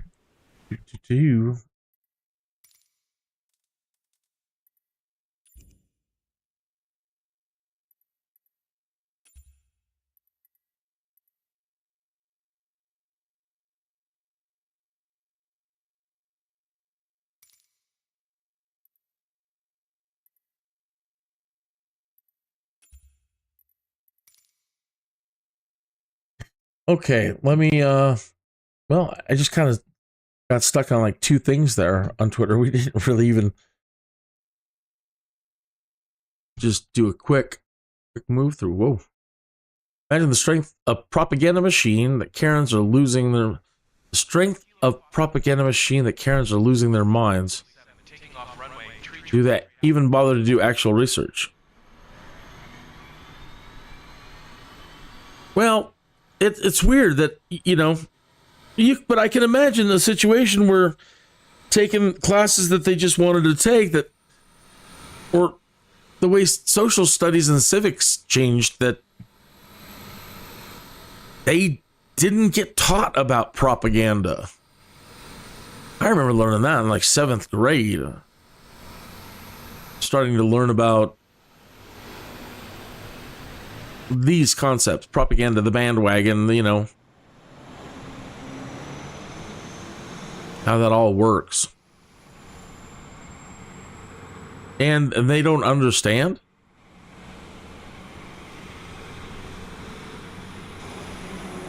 I don't even want to say what my opinion is. Wow, man. Wow.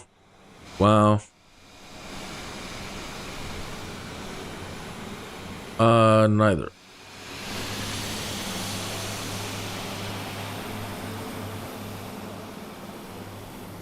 Prosecution wish list. Tony Thatcher for crimes against humanity. There's something to be answered for there.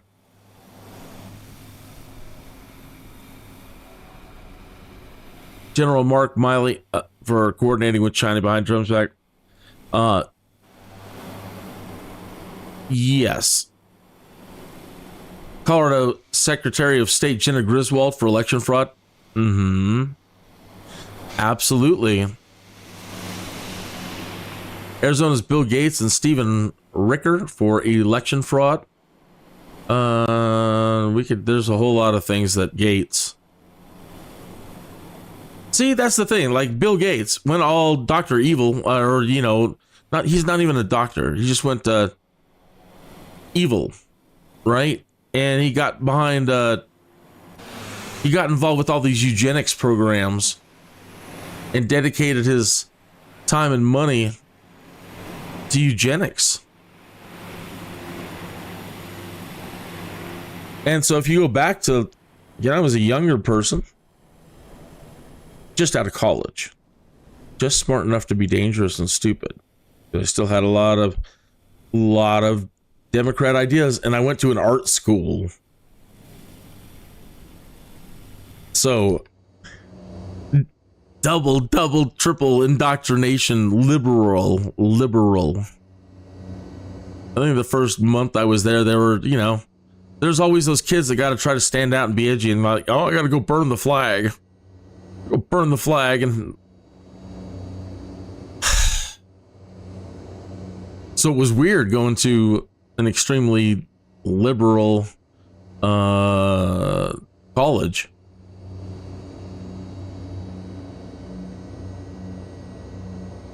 Being a Colorado conservative kid.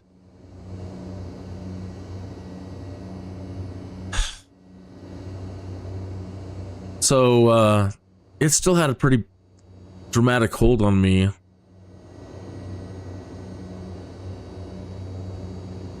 Until, much later.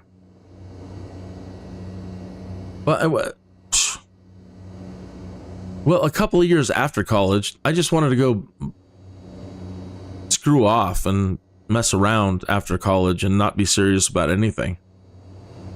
And unfortunately, that's when the Waco incident happened. And then shortly after, the Ruby Ridge incident. And then Oklahoma City and other things that I decided to pay great attention to. The internet was coming around, so everybody could start talking about everything and getting threatened for talking about things like that on the internet. And trying to talk with other people and come to the truth on things. Misinformation and disinformation. and early threats on the internet.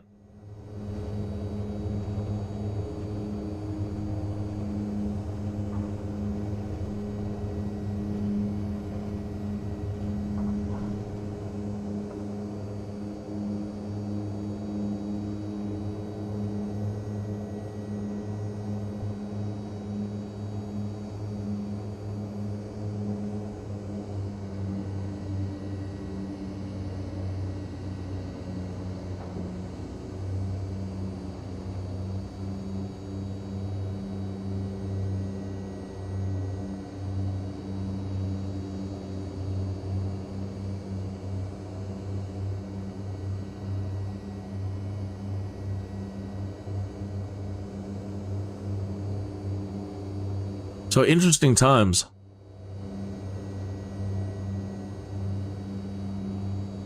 So that's when I started really paying attention.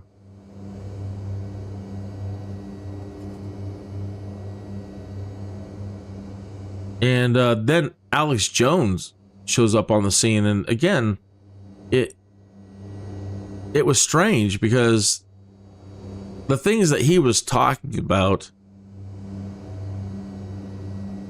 were things that people were being threatened badly on the internet for daring to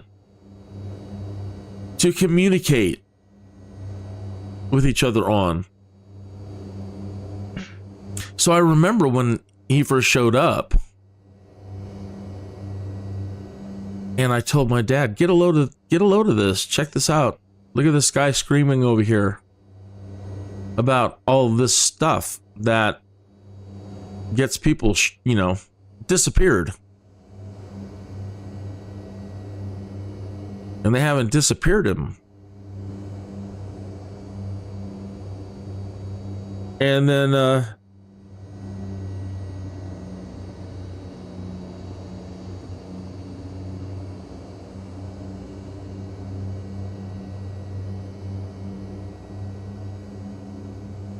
interesting rabbit holes, like learning about the Federal Reserve. Not necessarily a rabbit hole, it's just that, some college level stuff. They, you don't start out learning about the Federal Reserve Bank. You don't start out learning about banking histories, Bavarian gnomes, and,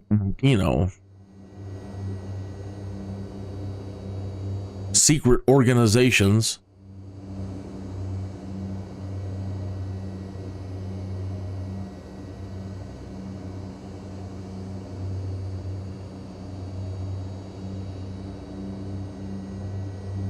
So that stuff can all throw you for a loop. It did me. I thought I was going to have multiple mental breakdowns. Just because, it's like everything you learned is completely wrong. Or, it's just a half-truth or a hidden truth or... But most everything is screwy in some way. There's just so much we don't know. You got to dig for it to learn it.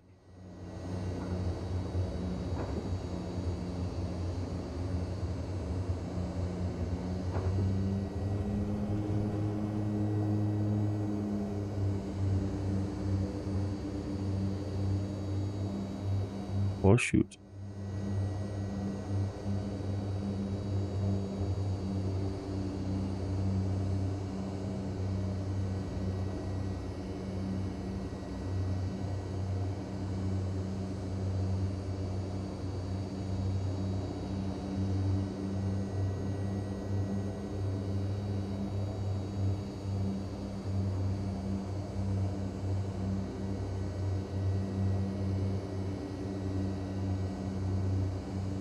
Well, the snow's definitely filled back in since we started this morning. I was a little bummed because yesterday the snow was great, blanketing everything. And when I arrived back this morning, most of the snow on the field, like here too, on the pavements or warmer areas, had all vanished. There's still accumulation, like in the yard, but like the driveway and the streets, most sidewalks relatively free, but it's coming back this afternoon and already is filling back in.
Getting awful dark out there, and it's still early in the day.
Trying to get it to stay as close as I can to the ground.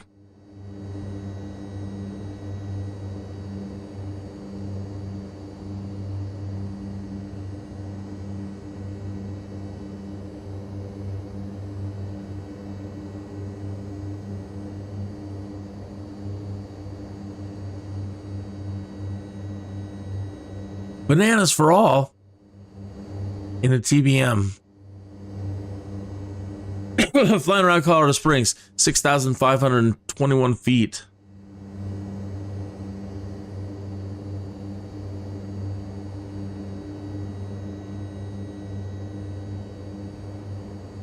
Hey, there's Al, Colorado Springs again. Saw him yesterday.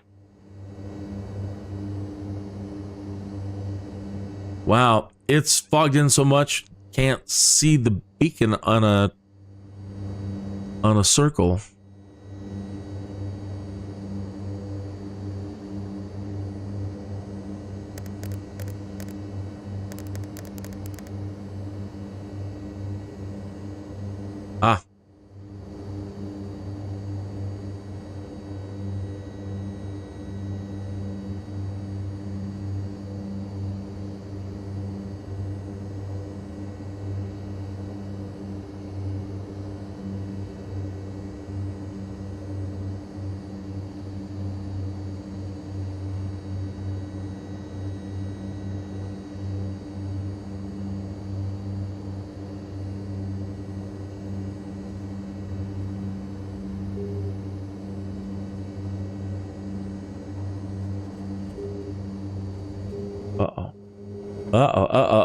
Lost it.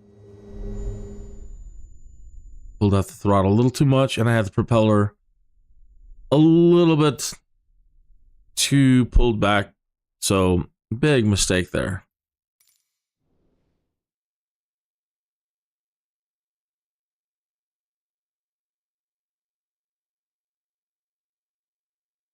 I remember reading not maybe a year or two ago from AOPA an article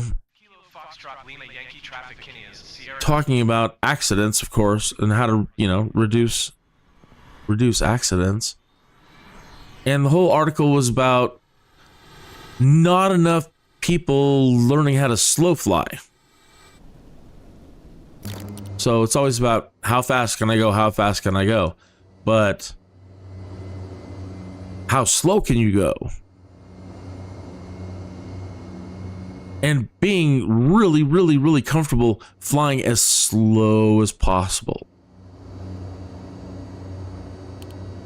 And he said, yeah, I really wish a lot more people would practice slow flying and configuring the best ways to become a superstar at slow flying. So what I was attempting to do earlier is, I think I pulled it back just a little too much, is taking some power out of the engines. So reducing my RPM, overall RPM, and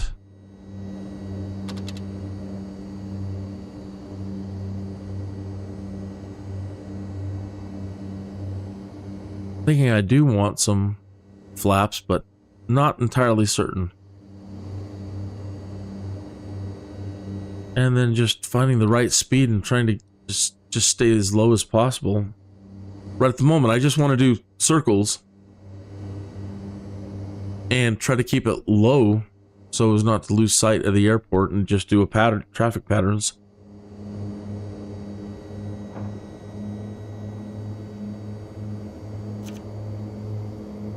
Should have enough, hopefully, power to get this thing off the ground. Might have to put them forward again.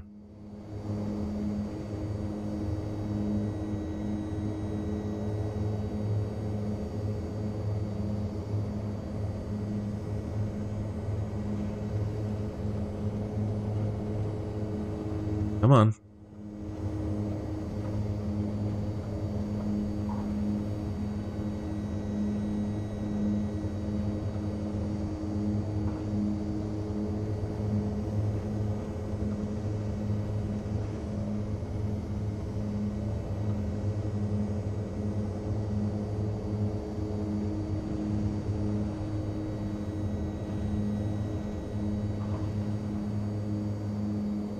Okay, so I'm gonna need some more.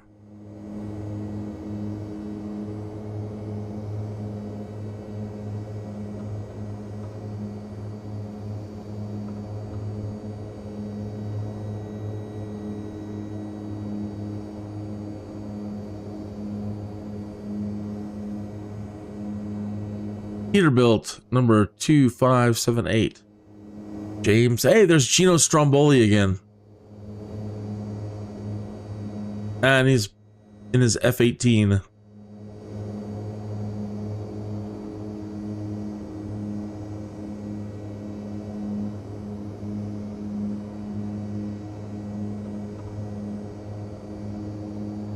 Black Diamond, bananas for all.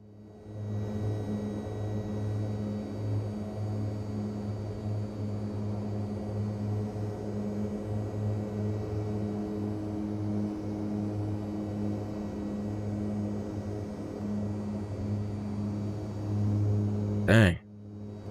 Not very high and already can't see anything.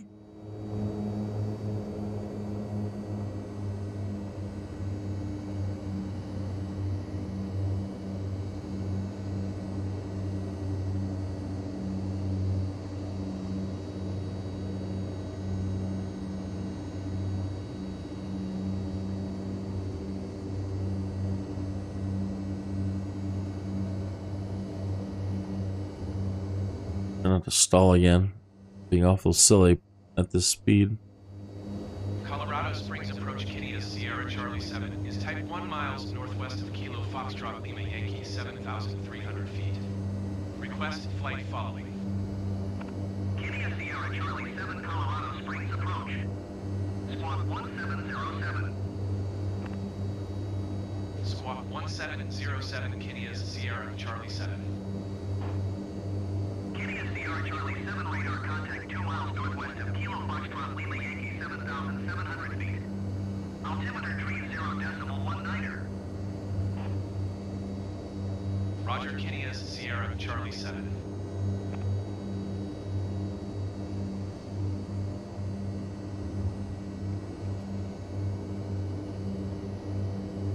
Man. She wants to climb.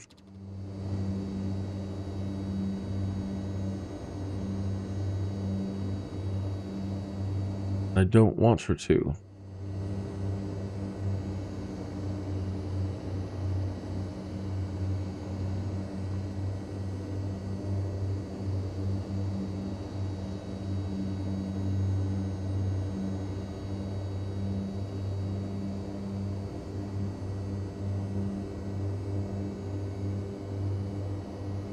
That's crazy. You get up and just trying to do, you know, stay in a pattern, or where I'm mentally projecting the pattern. Gonna get lost just doing one pass.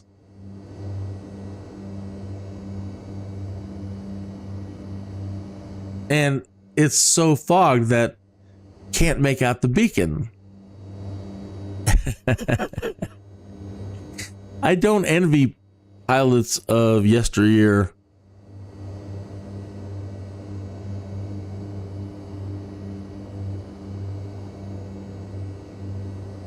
Turn on my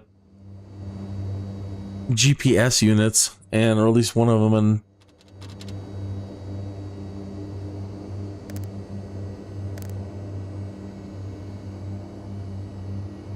we'll punch it in so we can keep an eye on where it's at.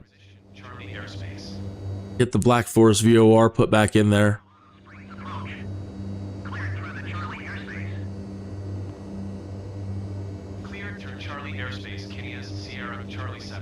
Well, we're close to the municipal airport. My goodness. This thing's got so much power. But it's either you got it or you don't. And it's either very hard to dial in at the moment.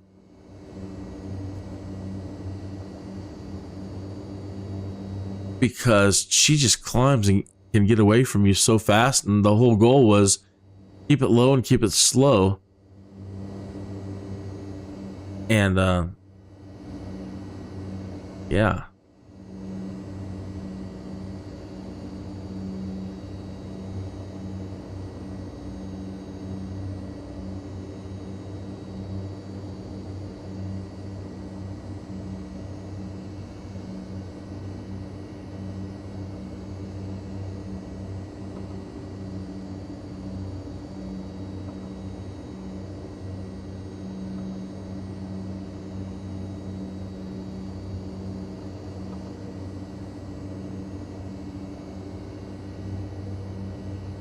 Okay.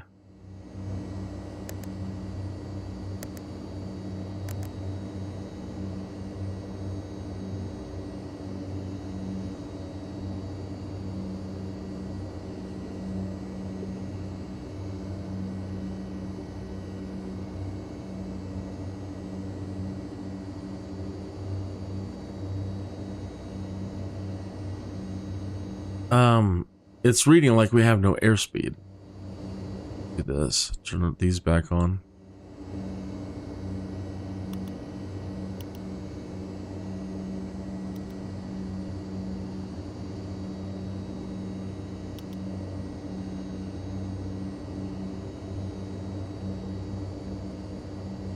And it was 1125, I think.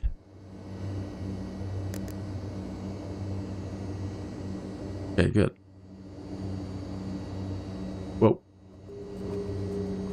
Whoa. Oh, darn. Is that looking down that gets you? Didn't have enough juice in before I looked down.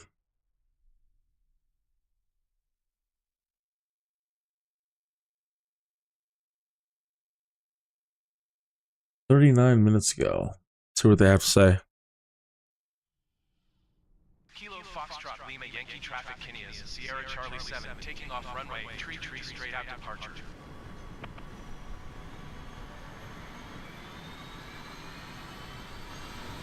Biden drove home against President-elect Trump, but Biden now delivering a starkly different message in the aftermath of the election.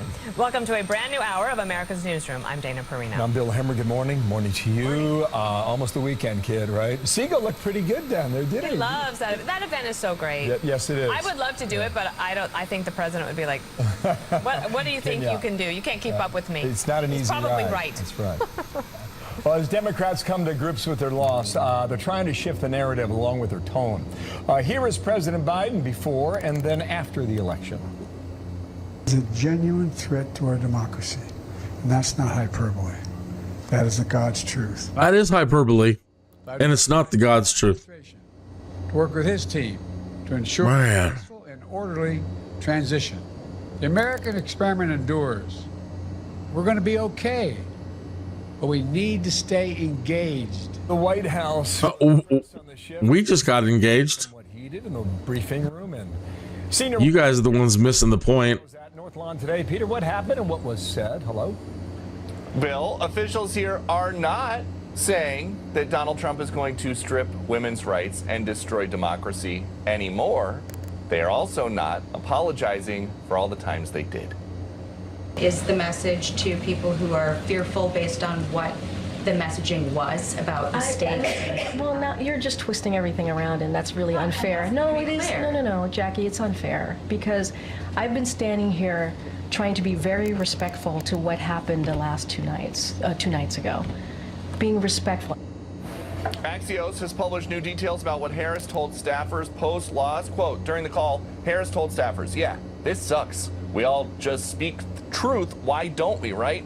There's also so much good that has come of this campaign. The report continues. The message didn't resonate with some Harris staffers. It was detached from the reality of what happened, one said. We were told the fate of democracy is at stake. And then the message was, we'll get them next time. And next time may come quick, according to some House Dems. A lot of us remember, Congressman, you led the charge on investigating Trump as an existential threat to democracy. How do you hold Trump accountable now without control of the Senate, or likely, for that matter, the House, and after the U.S. Supreme Court granted him major presidential immunity? Well, we're going to discover the answer to your question as we go through this over the next several years. President Biden is off to his beach house in Delaware later today. Vice President Harris remains here in Washington, D.C. We are told that all of her briefings and meetings are going to be closed to press. We have not been told when exactly she plans to return to the business of the vice presidency. Bill? And no date yet for when Trump meets Biden at the White House. Is that right? No, they said it's going to be in the near future, but anything between now and Inauguration Day is the near future. So we'll see. I guess that fits the definition. Thank you, Peter. Great work down there, North Lawn. Fun with adjectives. Okay, more on this. New York Post contributor Douglas Murray, great to have you here. Can I just play, just for a trip down memory lane, which was last week, this is what Democrats were saying. Donald Trump is a great threat to our democracy. Don't give them the power. Look, are they a threat to democracy? Yes. Are they going to take our rights away? Yes. Donald Trump is an existential threat to our democracy and our most fundamental freedoms. President Biden has been clear-eyed about the threat that the former president represents to our democracy. So how is Jackie's question unfair? No, it's totally fair. I mean, the Democrats have to do a pivot because they know that what they were saying in the campaign was a lie. It reminds me of the pivot they tried to do very briefly after the first assassination attempt on President Trump, when the same people we've just heard from had been saying, he's Hitler, he's Hitler, he's Hitler. And then when somebody almost killed him, they said, well, he may be Hitler, but I'm glad he wasn't hurt. That's not an easy or clever pivot, and it shows that you were lying and exaggerating and fibbing before. And it's the same now. They've spent months, the Democrats, and particularly Kamala Harris, saying Donald Trump, existential threat to democracy, existential threat, but we're looking forward to a transfer of power. All this peaceful transfer. All it demonstrates is they were fibbing. They were trying to rile up their base through the election. It was hollow extremist rhetoric from them. And now we're reminded of that. And I feel sorry a little bit for some of those Democrat voters who were actually taken in by this, because there are probably some who have been terrified into believing what Kamala Harris and co said purely for political gain. Yeah. Kimberly Strassel writes in the Wall Street Journal, "A landslide against the media" is the title. She goes on, "So long as the left is pointing fingers, let it direct a big fat digit at the outfit that played the biggest role in losing in this election, the U.S. media." How'd you see that? Well, I'd say yes, but with a caveat. It's not like it's all of the media. Yes, a lot of the media in this country has been wildly partisan against Trump, against the Republicans forever. But there are certain papers, I also mentioned the New York Post as one. If you read the New York Post for the last 4 years, you could see what was coming. If you read the New York Post in recent years, you could see the truth about Joe Biden earlier than the New York Times or anyone else was willing to say it. You could see the hollowness of Kamala Harris before the Washington Post was willing to say it. It's not all of the media, but sure, some of the papers, some of the networks, they have been misleading their readers and viewers for years. They lied about Biden, they lied about Harris, they lied about Trump. Will they now keep doing it? We'll see. If I were them, I would take this as an opportunity they did not take in 2016, which was the opportunity to learn from their loss, actually learn. What is it about the Democrats that is not resonating with the working people of America? There is a lot for them to learn if they can pass the denial stage of the grieving process. And if they can pass that, who knows, maybe they could come back sometime. But if they don't and they just double down on this empty, hollow, scaremongering rhetoric, of course they've got nowhere to go. We can expect some big changes on a lot of different fronts. One of them is foreign policy. The Wall Street Journal writes this about Iran. As Iran weighs striking Israel a third time, it must know that its defenses are down after Israel's recent retaliation, and not only the Russian equipment. The Biden administration can no longer protect the Iranian regime. President Biden's leverage over Israel has largely collapsed thanks to U.S. voters. And I ask you about that also in the context of what we're seeing overnight in Amsterdam with Israelis being targeted. So you've got Jews being targeted. Jews, yes. With people asking them for their papers. So there's the geopolitical issue, and there's also an anti-Semitic issue happening in that region. Yeah, well, what happened this week with the election result not only changes everything in America, but changes everything in the Middle East. It can't be stressed enough. The Biden-Harris administration devoted much of its energies for the last year in trying to get regime change where? In Jerusalem. They did everything they could, from Chuck Schumer to Kamala Harris to all of them. It was about trying to get Benjamin Netanyahu out of power. If the White House in the last 4 years, and particularly in the last year, had spent 1/10 of the time it spent trying to get regime change in Jerusalem onto doing regime change in Tehran, the mullahs would have fallen by now. The threat in the Middle East, the intransigent part, is not Netanyahu. The intransigent bit is Hamas and its backer, Iran, the Revolutionary Islamic government. They're the ones that are still holding Americans hostage. They're the ones who are still holding more than 100 people hostage in Gaza. They're the ones that refuse to have a ceasefire. They're the ones that have refused every ceasefire negotiation for the past year. The war could have been over a year ago if Hamas had given up. Instead, it has been decimated. Hezbollah is being... The war could have been over 1,000 years ago. Is the revolutionary government in Iran. It's now naked. Its air defenses are taken out. It's the Iranians' turn to do the tit for tat now to Israel. If they do, when they do, the response from Israel, I hope, it doesn't need military backing, but with... Most people have no clue that in 2023, the best way to make money on Amazon is not with physical products. It's not. Amazon's other company, Audible. Audible pays me $8,000 to $10,000. The agreement with the approval of the United States, the response of Israel this time should be to take out out the nuclear reactors, take out the oil fields, topple the regime, as far as I'm concerned. That is the thing that is stopping peace in the region. If you get rid of the mullahs, you can have a peace deal across the whole region. The Abraham Accords could even include Iran at some point, and even the Nobel Peace Committee should recognize that. Speaking of the New York Post, check out Douglas Murray's piece today, 10 Things Trump Can Do to Clean Up Biden's Mess Abroad. It's a good read. Thank you, Douglas. Thank you. See you in person. Speaking of the situation with the Jews in Amsterdam, breaking right now, as we just mentioned, Israeli soccer fans landing in the Tel Aviv airport after a series of attacks in Amsterdam last night. Yeah. Just take all the race stuff out of it. Just a group of people are running around terrorizing another group of people. And wherever they go, they always seem to do that.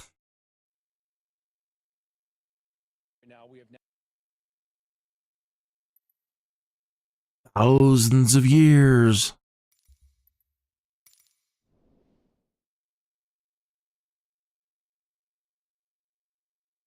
That's not hyperbole. That's history.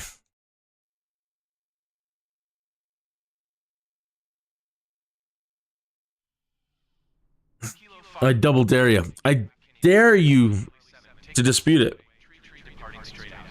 You can't.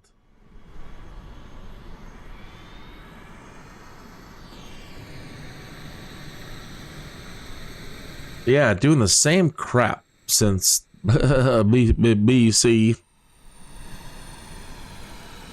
That's still in dispute.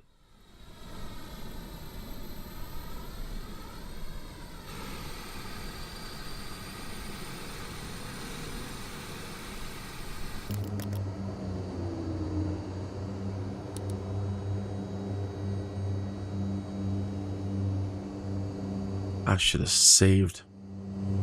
So I can't tell if this is clearing or if that yellow, I would think the orange coming in is more severe. I've never really had weather radar or paid that much attention to it, really.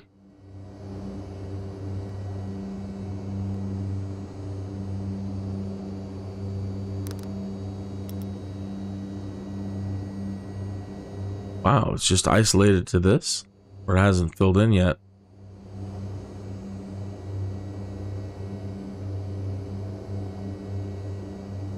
That's okay, so that's north. There's Denver up there. Centennial.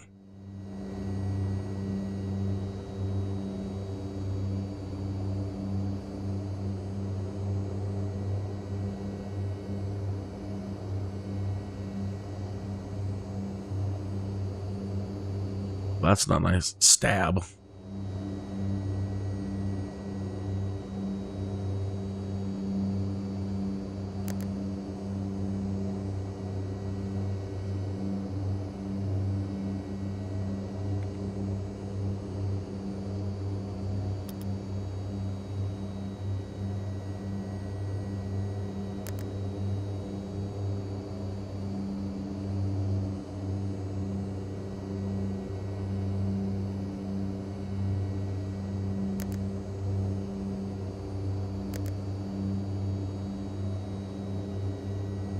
All right, so it blew it out. So we need 1125.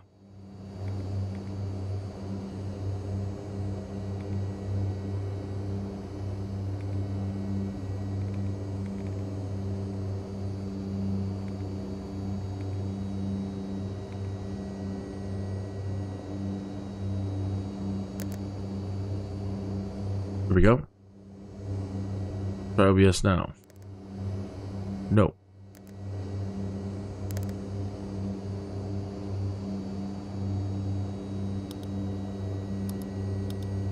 I don't know that this has anything to do with it, but weird.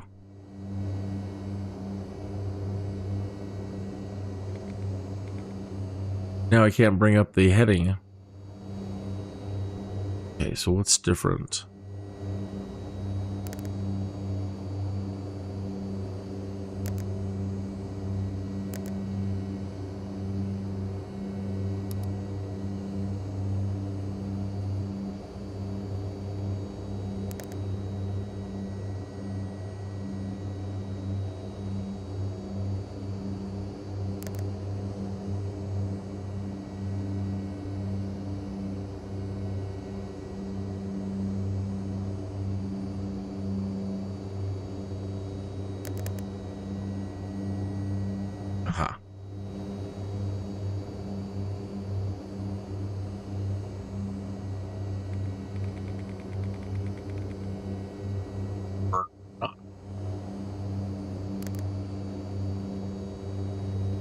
Come on.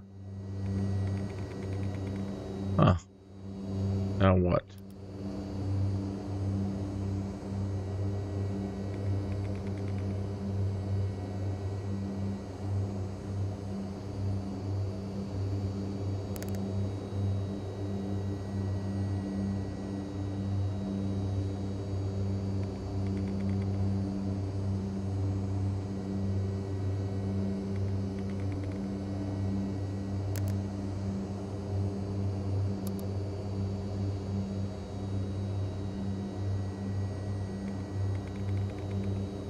I don't understand sometimes. What am I doing wrong? Now I can't get it to rotate.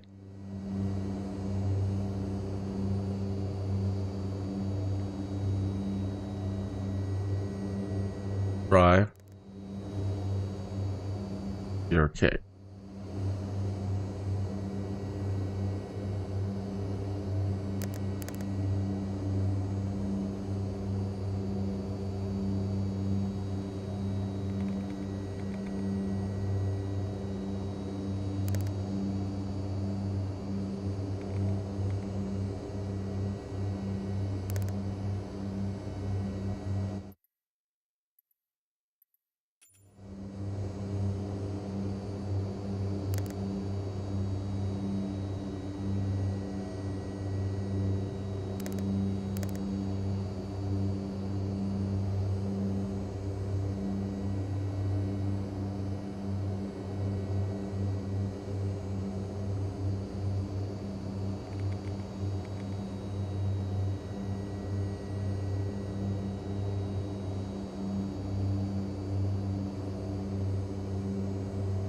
I don't know.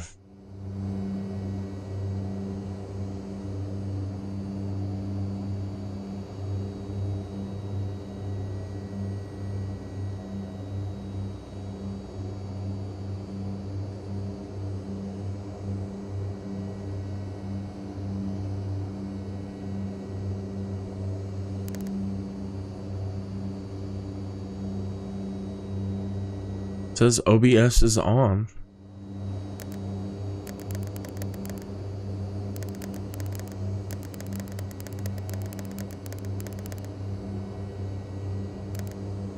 How do you clear it?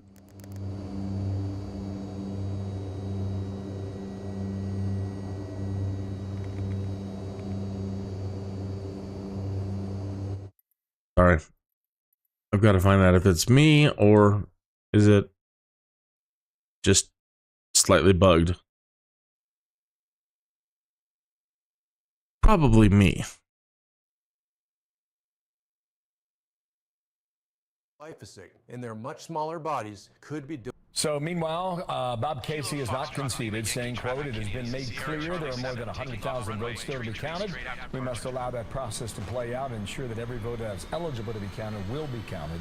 That is what Pennsylvania deserves." There are two races now which have yet to be called. One's in Nevada, the other is in Arizona. Republicans currently with 53 Senate seats, and that is a firm majority. Dana. The other big story of the election is Latino voters, and let's take a look here because Trump won big time, and let's take a look. So Latino voters overall, Harris lost 8, Trump gained 7. And then how do you break it down from gender? So Latino men, President Trump up 9, she lost 9. And then an even split here with women. He was up 6 with women, down, Harris down 6. So this has had some pretty interesting discussions going on across the country, we could say, Bill, and we're going to continue that with Florida International University politics professor Eduardo Gamarra. He joins me now. What do you make of just sort of the overall support that Latinos had before we get into the gender breakdown? Yeah, we've been seeing this the shift over the last 2 years. In fact, in the polling that we've been doing, we've been seeing a significant drop from 2020, where President Biden had 67% of the Latino vote. And in some of our surveys, in fact, the one we did in July, we saw a support for President Biden of only 41% among Hispanics. The entry of Kamala Harris actually increased her support among Latinos. So while the news for Democrats, and especially for Democratic Latinos, is not very good, the reality is that she was a better candidate than Joe Biden among Latinos. Okay, and if we pull up this poll here, this is the top issue to Latinos. This is the economy at 43%, immigration 18%, and abortion 12%. One of the things that I keep pointing out is that the Democrats for a long time were saying the economy is fine. I mean, look at the page 34 of the Fed report of the St. Louis. I mean, it was just not consistent with what people were dealing with in their real lives. How do you see that? Yeah, in fact, we've been calling this sort of cognitive dissonance. Most Latinos are still Democrats, even though the rate of support for the Democratic Party has dropped. But the difference See, now it's working. comes largely when you ask them about the direction of the economy, the direction of the country, where a vast majority of Latinos were absolutely discontent with the direction of the economy and the direction of the country. And in that sense, right, it's always, and I mean, we know this regardless of electoral process, that when the numbers on the economy are so low, it's very hard to expect voters to re-elect someone or elect someone new, right, who promises economic numbers like these. And Professor, tell me about immigration, because that was the second most important issue. How does it square here? I was looking at some numbers out of Texas today, especially that southern bit of Texas, all turning red. Or redder. Yeah. We have been asking agreement or disagreement on a couple of items that were largely part of Donald Trump's agenda, the mass deportation, for example. And we have found consistently, right, support among these are U.S. citizens, right? They're either naturalized or they are U.S.-born Latinos. And we found 40% agreement with mass deportation. We also found almost 40% agreement with the statement about whether the new arrivals are criminals, whether the vast majority are criminals. And so, you know, there's this important dimension of how Latinos view those who are arriving right now, that in my view, especially in places like the border, like the Valley of Texas, and like South Miami, where Latinos, interestingly, you know, took this approach. Professor, thank you for coming on the show today. There's a lot to sort out in all of this, and this is a big part of the puzzle in the postmortem. Thank you. Have a good weekend. Thank you very much for having me. The White House now reiterating that President Biden does not plan to pardon his son Hunter. This ahead of a hearing that could land the first son in prison.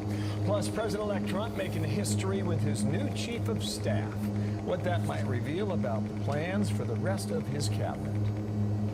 Susie likes to stay sort of in the back, let me tell you.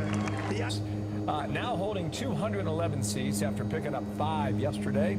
Democrats adding another 8, which brings their total to 199. 218 is the majority needed for control, with 25 races yet to be called. Dana.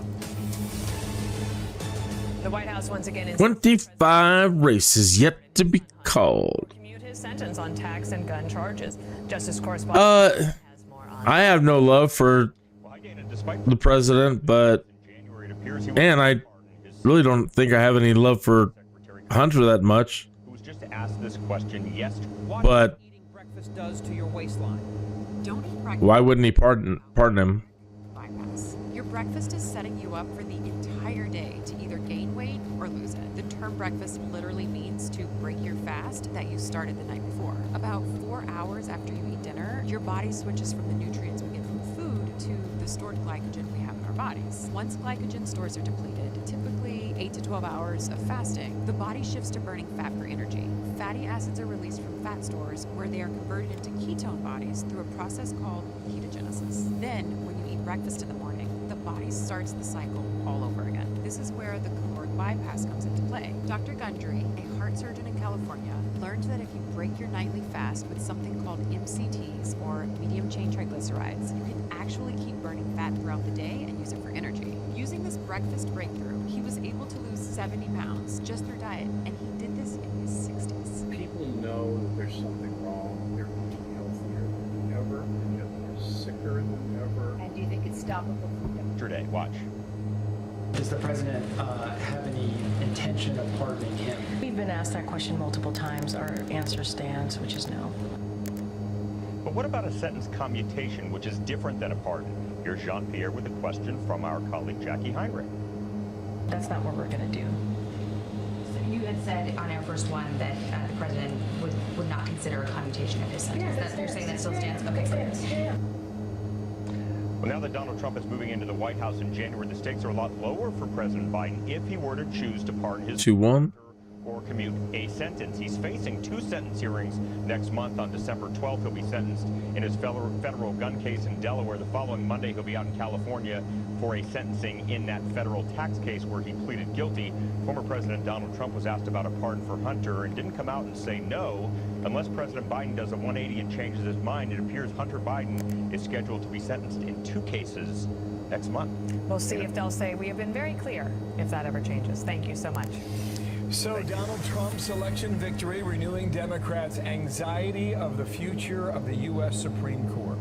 Politico reporting that some lawmakers are suggesting that the 70-year-old Justice Sonia Sotomayor should resign immediately so Democrats can replace her during a lame duck session. How would that go over, right? Shannon Bream covers the court, host of Fox News Sunday. Shannon, good morning to you. Wow.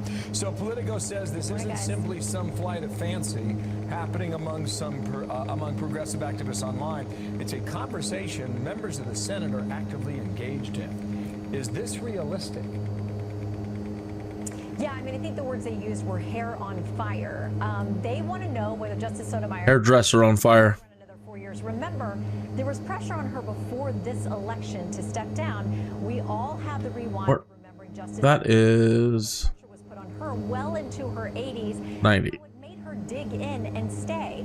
There is a lot of potential peril for Democrats. First of all, they'd have to get Justice Sotomayor, who the last time I saw her on the bench looks actively engaged, healthy, completely able to do the job the way she's always done it. They'd have to convince her to retire, and then you take this chance with this very close Senate that you can actually push someone through in time.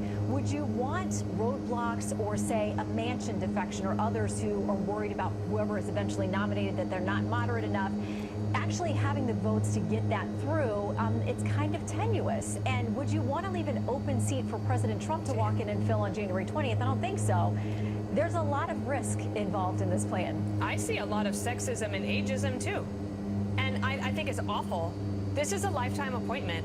This is her decision, not theirs, and that they're having conversations about her life. How disrespectful is that? And you think Mark Cuban talking about how Donald Trump doesn't surround himself by any intelligent women, and then he appoints, and we'll talk about it in a moment, Susie Wild. I wonder if I'm missing an de-icing somewhere, because we're still getting ice on this windshield. Do you remember they tried this with Breyer? Heater heats are on, engine, airframe, heaters. But how awful is it to do this to a woman who prop confirmation to then be thrown under the bus by them because they want to try to sneak one in for President Biden's legacy? Yeah, and there are shades of those who, as we've discussed, who feel like there is a bit of disability overtone discrimination to this kind of thing, because she's open about the fact that she's a diabetic. She carefully manages her health, and she's, not made a secret of that. But to kind of suggest that it's 70, and because she manages diabetes, that maybe it's time for her to go, that she wouldn't last 4 years from President Trump, that's very offensive to a lot of people, and I'm sure to her too. Now, I will say this: we've seen her publicly talk about how she has had her heart broken at time with decisions. It's been very difficult and exhausting and demoralizing to be on the court as it is now. But any decision about her leaving would have to be her timing. And as you said, a lifetime appointment for this woman who has done the work for years and years and years and seems completely capable of continuing. Conversely, Susie Wiles would be the first female chief of staff under the new administration. Donald Trump says Susie's tough, smart, innovative, and universally admired and respected. Susie will continue to work tirelessly to make America great again. That's a well-deserved promotion. Yeah. Yeah, and I think within Trump world, there's a lot of satisfaction that she would take the job. We've all talked about whether she would actually take it if it was offered to her. She is seen as somebody who is very good at managing President Trump's impulses, talking strategy with him, all of those kinds of things. So running the campaign is a monstrously huge job, but it's different than managing Washington and the White House. Everybody thinks she's got the perfect skill set to work with President Trump to do this and make history in the process. This week, you have a very interesting guest. Dean Phillips is a congressman who challenged President Biden, and I don't know what he's going to say on Fox News Sunday. Maybe a little bit of "I told you so." But if the Democrats are looking for somebody who recognized that there were problems early on, he'd be one of them. It's not having access to 1 million industrial-grade products that's so amazing. It's the feeling of knowing you'll find the one you need. Grainger, for the ones who get it done.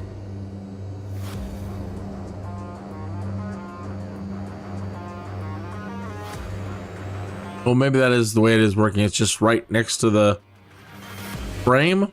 I don't know.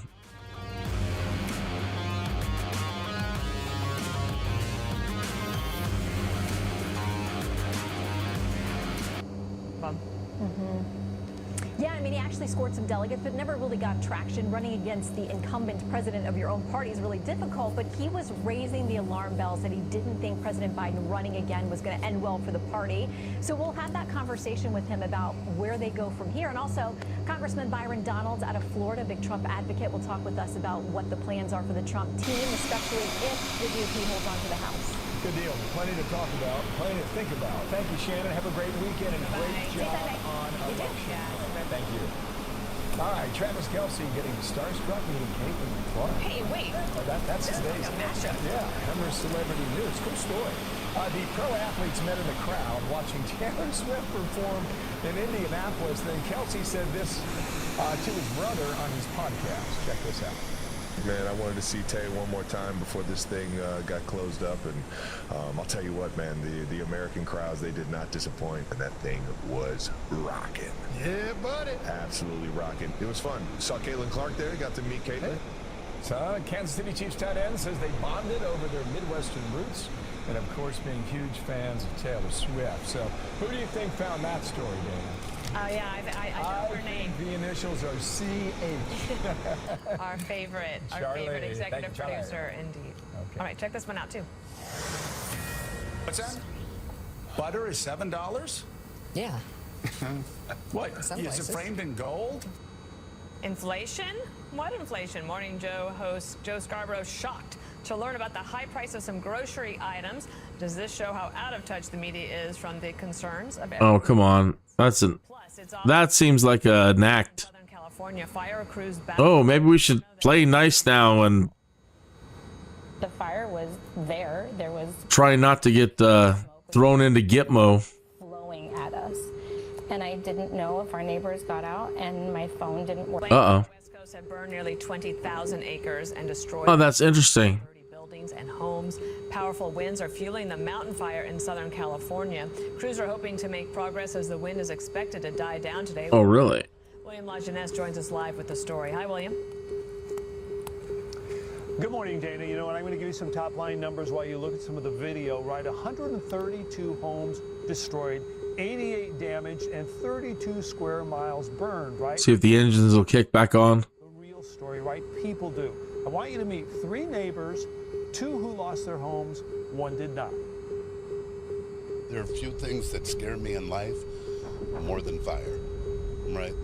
There's no way that you can control it. We know how fire works. And how We got a -4 on the how easily it's structured. on the engines. By the time So just turning the starter back on didn't do it.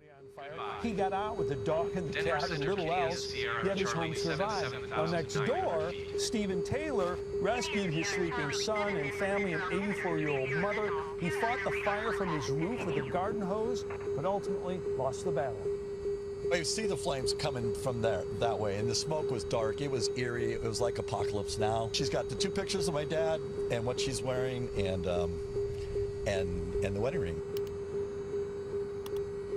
You know, with winds dying down now, firefighters are gaining the upper hand, and people want to comfort the victims by saying, listen, that stuff can be replaced, but that's not entirely true, right?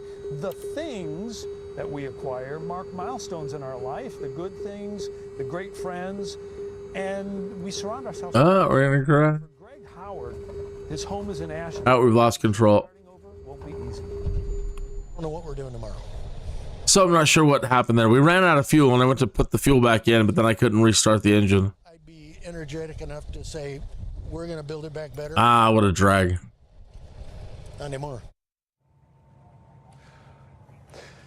The fire is about 7% contained. We're 10 miles from the ocean, so we have a marine layer coming in. The only thing that Greg has is this car made it, and he has his wife. He was depressed. It was very sad, but he says he'll start over. That looks nice. All right, thank you, William. 3 weeks ago, somebody who was going to be voting for Kamala Harris came up to me and said, "Oh my God, Trump's going to win." I go, "Why?" Ermagerd. I went to the grocery store. Butter's over $3. I kind of laughed and I said, "Well, that's kind of reductive, isn't it?" Said it to myself. To him, I smiled and I said, "Good point." But it actually don't put makeup over dark spots. Do this instead. Just cover. Where did my camping stuff go? Then she did this, and they disappeared for good. Dr. J, what removes dark spots on the Where's my camping stuff? Getting rid of dark spots on the face is to know that these unflattering splotches aren't caused by the sun, your liver, or even your age. They actually pop up to age your skin and make you look unhealthy. what everything we're hearing after the election is. I'm just the $7. What's that? The $7. What's that? Butter is $7? Yeah. What? Some Is places. it framed in gold? Okay. Anyway. Where you go. Hope it tastes good, right? Stunned about the price of butter? It's not a surprise to everyday Americans. Prices of groceries and other basics have been soaring during the Biden years, and here to talk about is Todd Pyro, Fox and Friends first co-host and tireless Fox News contributor. And gentlemen, nice to see you both. If you voted for Donald Trump, and if you were concerned about the cost of food and groceries, 60% of you voted for Team Red over the weekend. Got that? 60%. Yeah, and Joe is struggling. When you have to make up stories to people because he didn't know. And I think Micah might be coming around because Mika. $7. But it was just the whole thing, the whole country across. It was a multicultural landslide election. Everybody did it. Blacks, whites, Asians, Hispanics, gay, straight, because everybody doesn't like paying $7 for butter, $9 for eggs, $4 a gallon, almost $5 in some states for gas. So it was across the board. It was an election of policy. Pinch is real. Feelings are out of it. Wokeism's out of it. It was, everybody in America wants to succeed, and when you're losing at the dinner table, that's tough to stomach. And Todd, this is the other thing that happened. College professors are basically cutting classes, saying, look, if this is a Harvard Crimson, Harvard professors cancel classes as students feel blue after Trump win. This is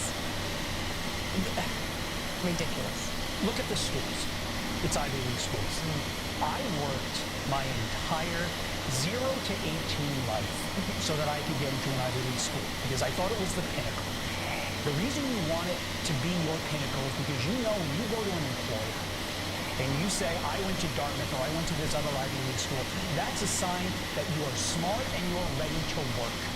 In 2024, it's not that sign anymore. It's a sign that you are weak, that you are entitled, and that's why you are seeing so many employers say, I don't want the Harvard grad anymore, because this is how they are coddled. In their workplace, look at our week. We did a lot of extra work. Every single person on here did it, and there were no complaints. Why? Because that's what you do at a job. And look at that response. It's never been a better time to be at the University of Phoenix. It really is. I thought, where's the camping? Camping. Your job is to educate. Heated tent. I can't go to work today because I didn't get my way. That's a professor. I'd pull my kid out. I would have assigned extra work. Yeah. Oh, yeah. And you know what? And write an essay about it, too, while you're at it. It'll count for half your grade. There you go. Did you say Micah? It's Mika. Oh, I don't watch. Is that, you know what?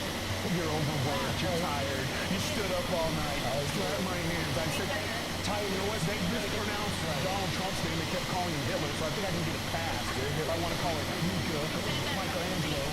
Like he was out of arms. You want to fight? You want to fight? You want to go? You want to go, bro? He doesn't know my league's over, bro. You think the Bengals got it down? Check it out on The View, all right? Talking about Latinos. Watch this, Alice. Latinos in Texas, a district that's 97% Latino, won 75 percentage points for Donald Trump. Why? Misogyny. It's on the border. The border crisis is on their doorstep. And they were begging people to care about it for years. We need to take some less. That's what that was. Misogyny and sexism. Sure, all that, and the price of butter. Sonny gets the game ball. If it wasn't for her, asking that question, Very funny. it might have been a closer election. But when oh no, nothing really comes to mind, I was like, ching. Listen, they're bitter, they're angry, they're entitled. They also should be. This should have been a reset for everyone who pushed lies and misinformation for the last. They call them Hitler. They call these things. America rejected them, and instead of coming back and saying we lied, they instead are now doubling down. So let her keep doing it, because if she keeps that up, we're going to keep getting the Senate and probably the House and the White House, because people see right through your lies. So this is heavy.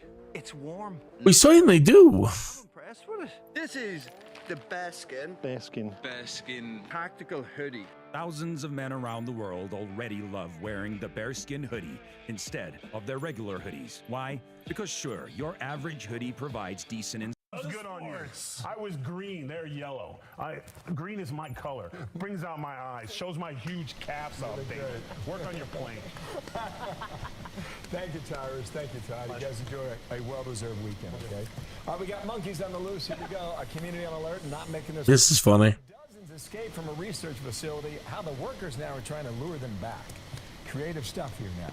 How California's governor is trying to safeguard his state from a second Trump presidency. This is a real thing. He's called the State House to order. Check it out.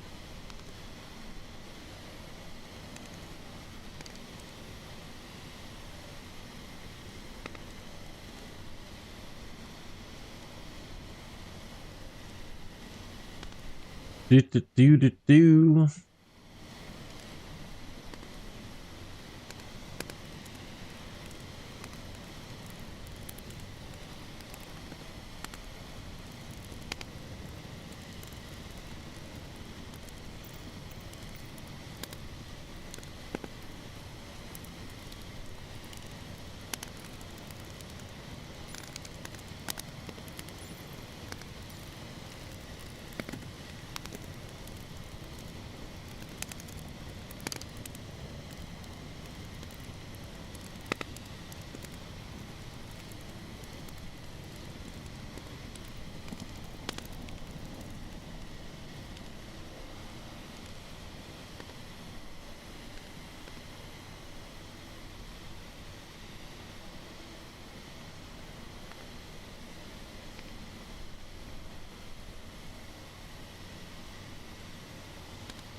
Yeah, I like that. Grab my coffee. I feel warmer already with that fire going. Yeah. Need to put our feet up. Get some warmth on the toes.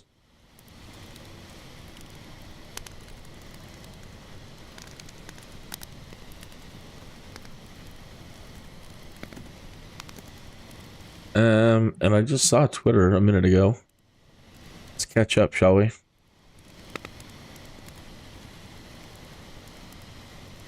Okay, so spin the wheel and see what comes up.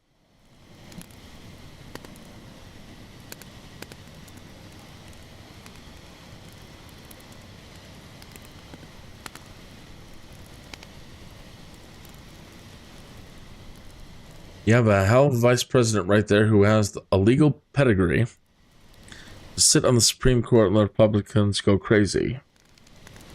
Do you agree Kamala Harris would be a great fit for the Supreme Court? No. No, I think she needs to go home.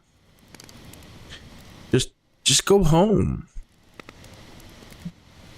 Like at the end of Ferris Bueller, just go home. What are you still doing here? How does this video make you feel? I don't know. Insurrection, treason, sedition, insider trading, corrupt AF. Corrupt AF. Legacy media wants to destroy your right to freedom of speech. They're saying it out loud and repeatedly. CNN, MSNBC, and The View are all calling for online censorship as they lose control. Again, folks, Propaganda 101, if you didn't get classes on understanding what propaganda was when you were growing up, the state saying, if the truth doesn't, if it doesn't come from us, it's not the truth. If the science doesn't come from the state, then it's not to be believed. And it's just such a horrible thing to do to people. So, you know, looking at the way that they reacted to COVID and look at the way that they're reacting to this, to X, and people doing their own homework and spreading their own information and, you know, blowing up narratives all the time now. They're trying to push out a message. They're using this, you know, the same media. Again, we've had media for, 100 years now or more. So we know the techniques and to use the media to do these things, control the people. It's just sad that it's our country that's doing this now, and we have people in our country saying things like this now. Alex Jones issues an emergency alert. The incoming Trump administration is in extreme peril. InfoWars has conducted extensive analysis and will forecast how globalists plan on hitting us and how to stop them. Must watch, share transmission.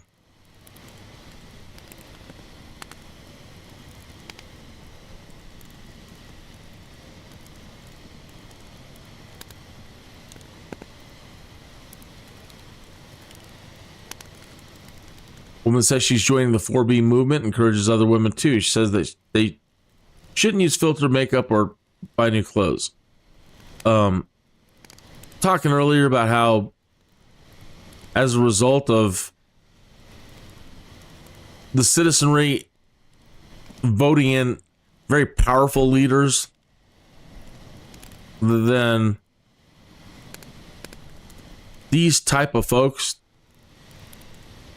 seemingly naturally will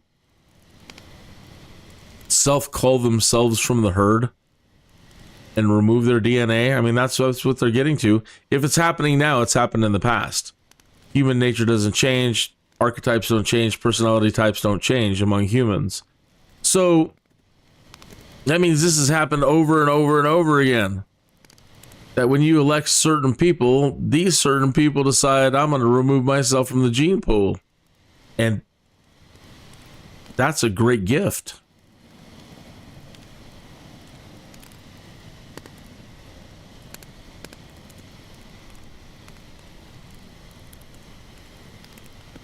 Okay, let's take this topic right here. Illinois Governor J.B. Pritzker. Okay. Oops, I lost it.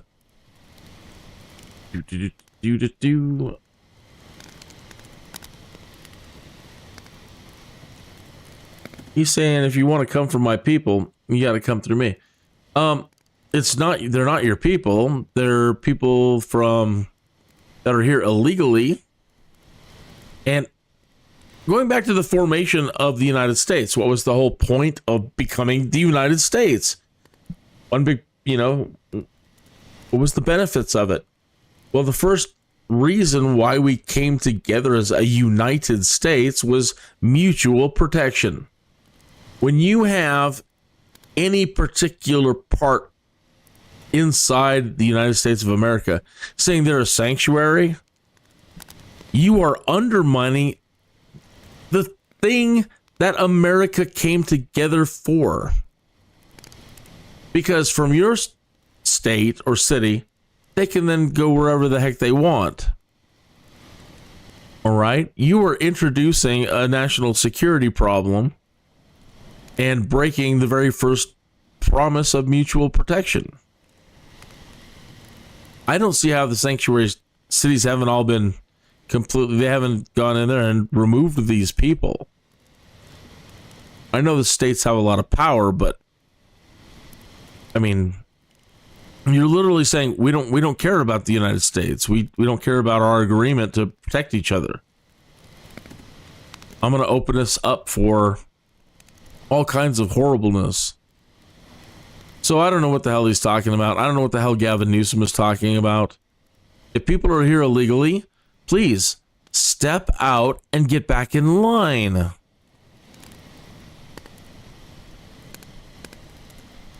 We're already here. We just give them amnesty. No. Just turn around and give random citizenship. No. They're just going to just waive their promises of allegiance. So therefore, if they decide to do something stupid, we can't hold them to it because, we didn't agree to that. We didn't enter into a contract with you and all the other citizens of the United States and agree to be groovy. I don't know what the hell he's talking about. Good. Now pictures of Senate Majority Leader are putting Rand Paul back in there.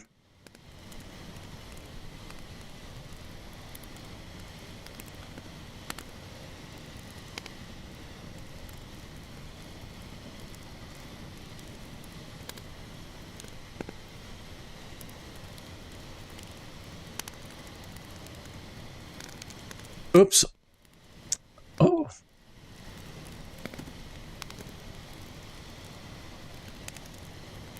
Okay. Why the F are liberals shaving their heads? Again, they can't help themselves. They're helping though. They're helping cull their DNA from the gene pool.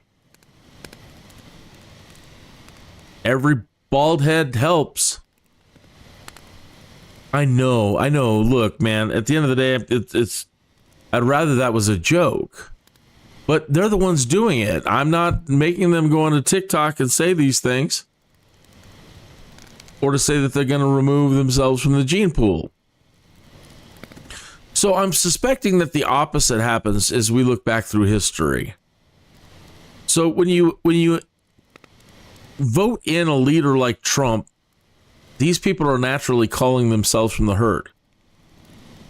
And that goes back to the idea, like in Excalibur, the king and the land are one. If the king is strong and prosperous, then the land and the people are strong and prosperous. And maybe this is if the human condition doesn't change and this is repeating history, then this is a naturally occurring thing. So then when you have leaders like Caligulas and all these debauched leaders or, atheist leaders and weak Nero types,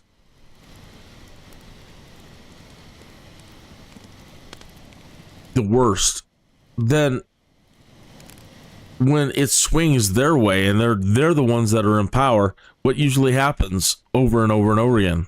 Collapse. Pop. And what do? They usually have sufficient numbers to just then engage in violence and wipe people out.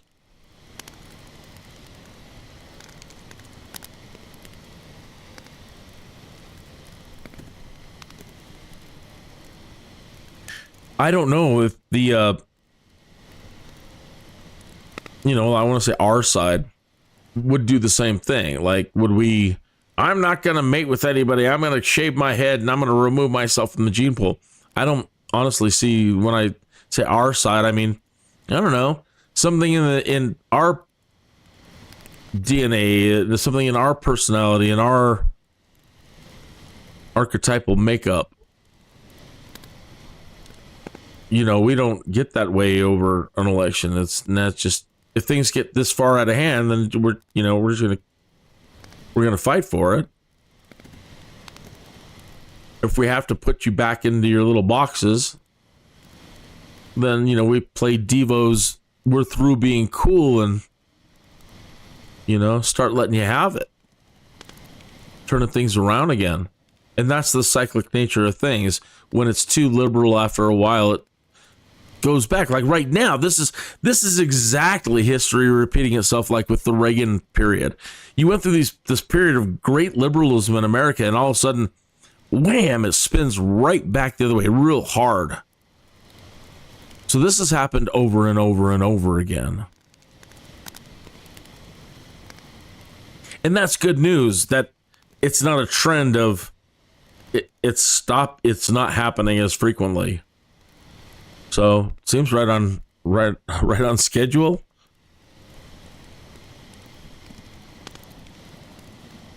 If some people called you the space cowboy, I'm pretty sure they're making fun of you.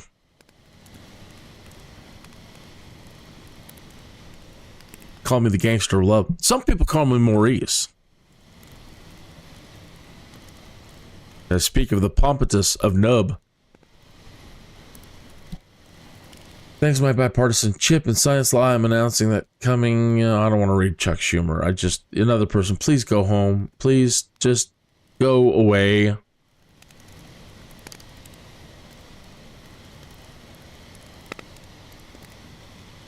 You two, go away. Laura Logan, hubba hubba. The political establishment is absolutely terrified of Mike Flynn. They are. They know he's truly loyal to Trump, knows where all the bodies are buried, and has the wisdom, courage to do what needs to be done. They would rather whisper in Pompeo's ear about becoming president one day and let this cockroach back in the door. He never defended Trump when he was head of the CIA and could have ended the Russia collusion BS in 1 second. He's self-serving above all, and like the rest of the establishment, rhinos will only be there to undermine Trump once again from within. As honorable as it sounds, Mike Pompeo is apparently rumored to become Trump's Secretary of State. Give me a retweet if you'd rather see General Mike Flynn. Oh, very much.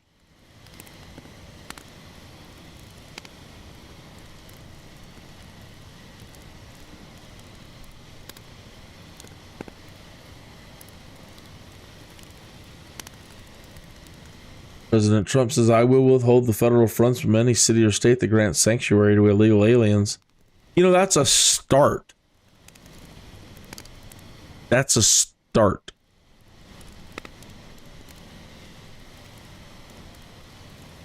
You're undermining and betraying the rest of the United States of America. And then, you know, I think it's a matter of hitting him up with Title 18 for that. Conspiracy, insurrection, sedition, and treason. The whole book. Pop. Here, everything in Title 18 USC. Just everything in there. From conspiracy, colorable law, everything. Just everything.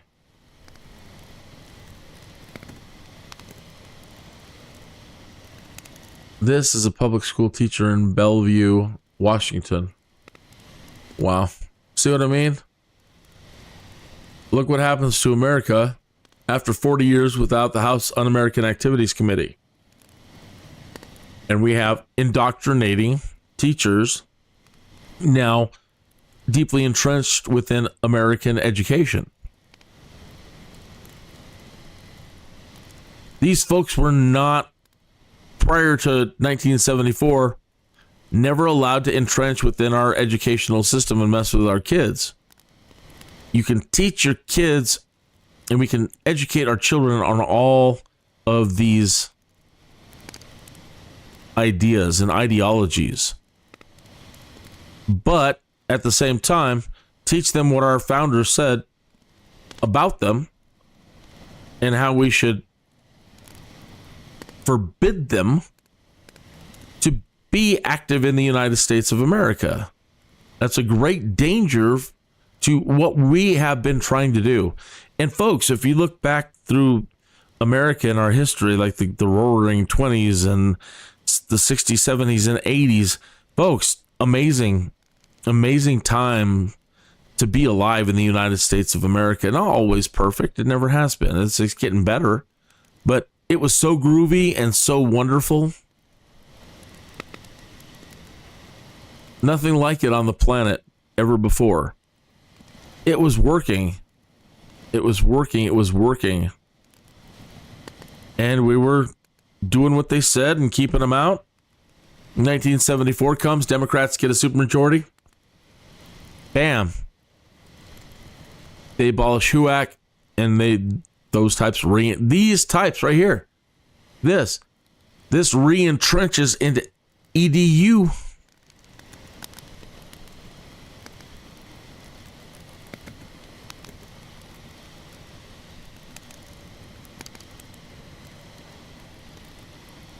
This is what happens. This guy's a whole case study right here. This guy is an entire behavioral science unit case study of the ramifications of letting the Democrats abolish the House Un-American Activities Committee in 1974, and the Republicans not doing a damn thing about it since.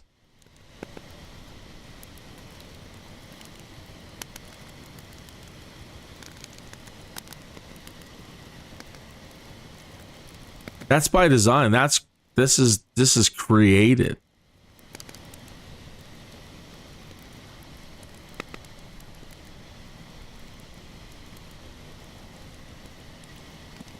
Never forget who these people are and what they did.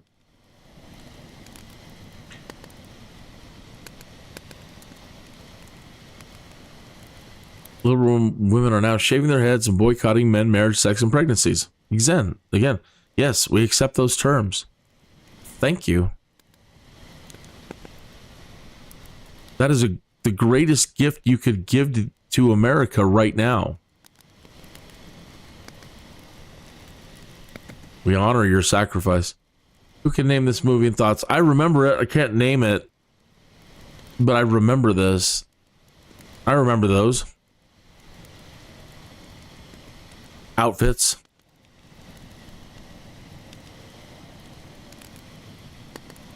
Do you think Fauci should face Nuremberg 2.0 for the crimes against humanity he committed? That is...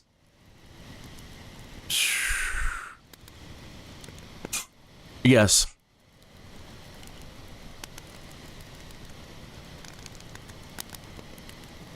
This is interesting right here. The Hopi spiritual elder explaining the prophecy, the Hopi prophecy for the future. Or, today, the man in the red hat.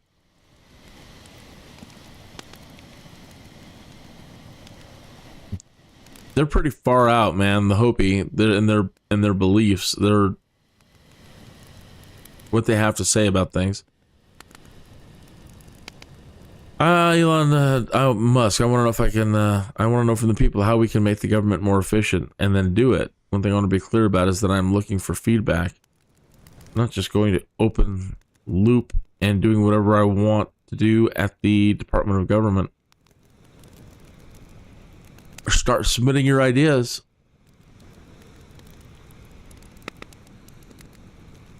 Lord.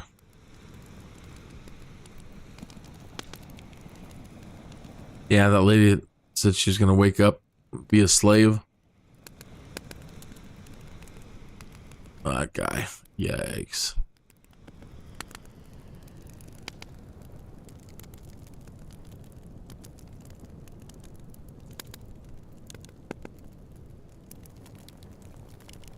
Letter that I just mentioned to you from Congress. And then we've got this article that I just mentioned.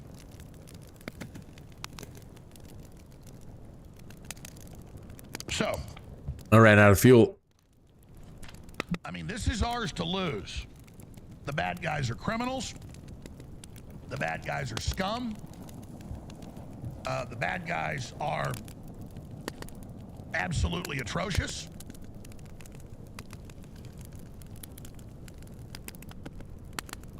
What they're doing is totally illegal and unpopular and horrible. It should be easy to beat these tyrants just with the information, and if we're willing to block them and stand against them with the law, with the courts, and with our support for people that are fighting them. But you've got to expose them. And you've got the head of the Federal Reserve saying he's not going to do a damn thing Trump tells him. Yeah, the Federal Reserve is private, set up by an act of Congress, totally unconstitutional. But the Fed has always in history done what presidents tell it because they know the president can go to Congress and get them abolished. This is the first time I've ever seen a Fed head say, I'll tell a president, go fly a kite. Yeah, we should abolish the Federal Reserve. With everything else, the system, the establishment's saying. And the Federal Reserve's at the heart of that. It's the New York Fed is the board of the private owners of the Federal Reserve. The others are just regional subsidiaries that actually deal with the technicals of the money and the currency. They're just ceremonial and just machinery. Only a 4-knot wind from the north. The Treasury Department. The New York Fed. 300.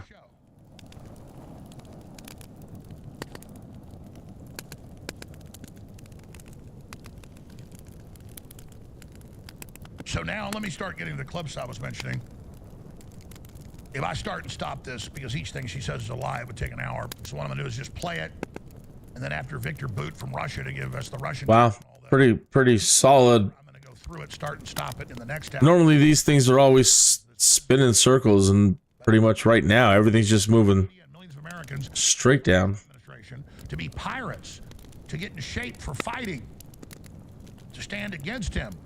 And the military needs to stand against him because he's coming with the military. So they say he's coming with the military, so we need the military to stand against him. So what are they planning to where Trump would need to call out the military? Well, they've told you. Here it is. But now history doesn't end. Time doesn't stop. Now we have the benefit of knowing, how this has gone in every other country that has been through a democracy to authoritarian transition. And sadly, there are a lot of them. We have the benefit of seeing what's going on in those other countries, though. And what we know is that the more ground they're trying to paint history, takes, the harder it is to ever get that ground back. And so the first order of business is to stop them from taking any uncontested ground right from the outset when it comes to what our system of government is and what our democracy is, right? From other countries' experiences that quickly, now, in the next few weeks, if not the next few days, they are going to start pushing to see how far the country. Now, republics devolve into democracies. Devolve. You don't go up from democracy. So republics devolve into democracies. Democracies devolve into anarchy. And then the cycle usually repeats. But overall, which form of government has brought the most golden ages?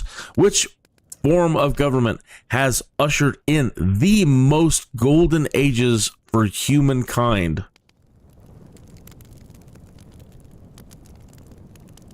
And by golden ages, I mean all-encompassing, like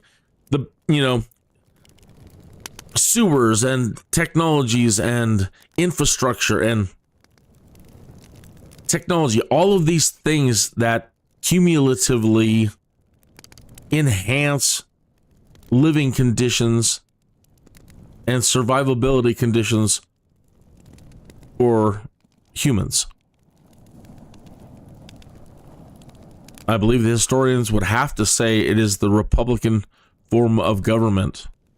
And again, not throughout time, it's not always exactly the same, but the idea, more Republican forms of government, which are superior to democracy. It's not the democracies that have ushered in the most golden ages.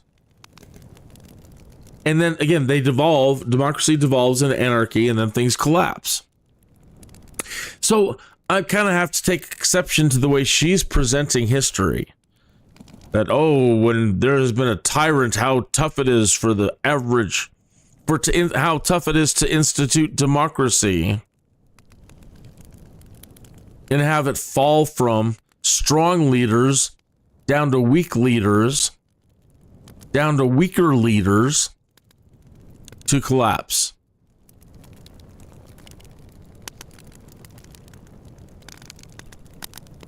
So they always find a way to try to present it. Again, they're just not giving up. They're not going to give up. They're going to keep trying to present it and spin it. I don't believe that I'm spinning it. But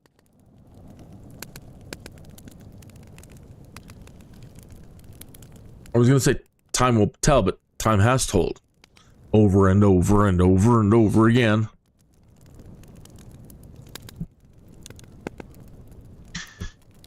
You know, reading back on like the first civilization, the Sumerian Empire. And based on the tablets of the histories, what destroyed Sumer was letting everybody in. It said that they had the poets talk about their great gates. And how the people cried. Oh, after, we have the greatest prosperity. We have highways and waterways and vast fields and abundance. And we should be kind to others and open the gates and let people in. And the ruler's like, you can't. You're going to collapse us. But the Bleeding Hearts eventually do what they're doing now. They take over and they're like, aha, we wrested power from the evil man, the evil rulers who said we shouldn't open our gates to you and have compassion and just let everybody in. Then they open the gates and everything completely falls apart. And then the poets say, oh, great Sumer, what happened to your once great cities and your walls and your markets and your highways and your waterways for shipping, and oh, where are you now? Collapsed.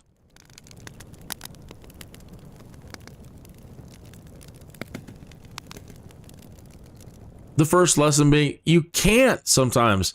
You have to have strong leaders that have to make the tough decisions for your tribe to survive.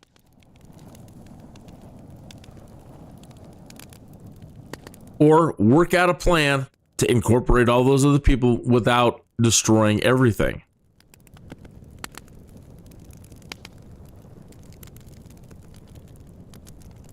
Mostly they just open the door to people that want to come in and take all your shit. And that happens over and over. The barbarians are at the gates. Let the Romans, let's just let everybody in. Everything falls apart. Greece, home of the Great Republic, devolves into democracy, devolves into anarchy, collapsed. So, yeah,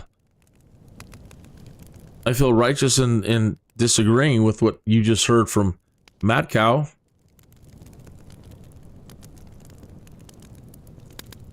Who I believe is seriously engaged in treason by using her platform to claim that Trump was guilty of treason. She was instead of just reporting, hey, Brennan, who's suspected of being a mole by the FBI at one point in time,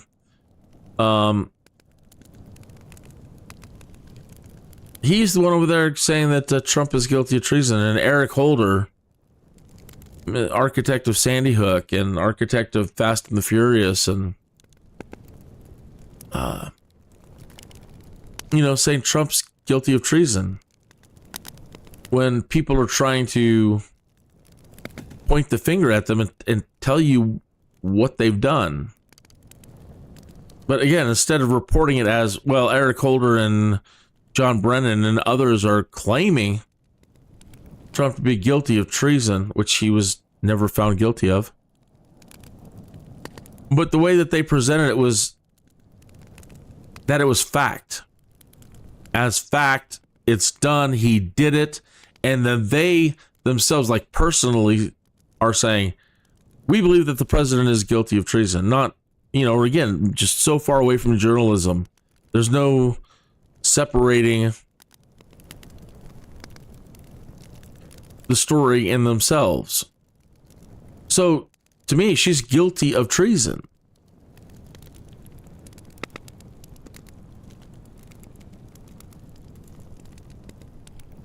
She's guilty and liable for counter-treason charges. And she should be invited to speak with a military tribunal, which, again, people in the government have changed so that to make it much harder to ever have a military tribunal. Like, they've done away with it. They've abolished it somehow. So it's all forced into the courts and to judges who were appointed by specific presidents. It's all a mess.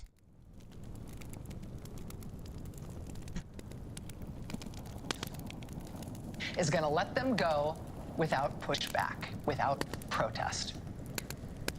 And part of this is because it's just psychologically advantageous for them to do. Foul trench knife. It's really just a Roman short dagger, or short sword, with the knuckle. Oh my God. And the skull crusher for defense. My name etched onto it, Alex Jones, with the Betsy Ross flag on the other side saying 1776. These knives are very affordable. They are collector's items, and there's a limited number. And when they're gone at thealexjonesstore.com. Damn, scary. The 1776 Devastator. You want this knife. You want to support the broadcast. The last time we offered a knife, it was gone in 2 days. I'd like a rapier, really. I mean, knives are cool. I mean, I would rather have a knife than a gun, which is stupid. But, classically, when we're done, we'll have thousands of products. If there was such thing as a fair world, and at one time there was, you had to have skill or you're done. So back in the past, before the gun, the handgun, or the rifle, or any of that, you couldn't just walk around talking crap, man.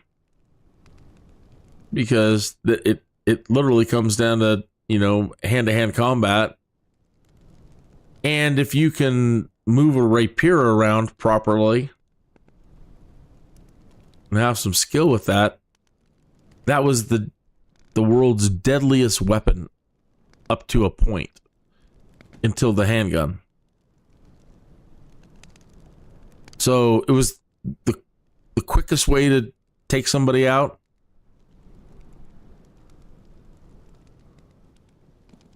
The fastest, deadliest way to take somebody out.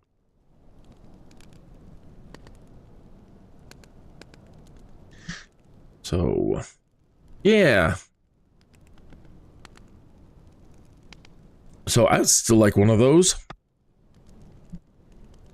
But let's get into the point.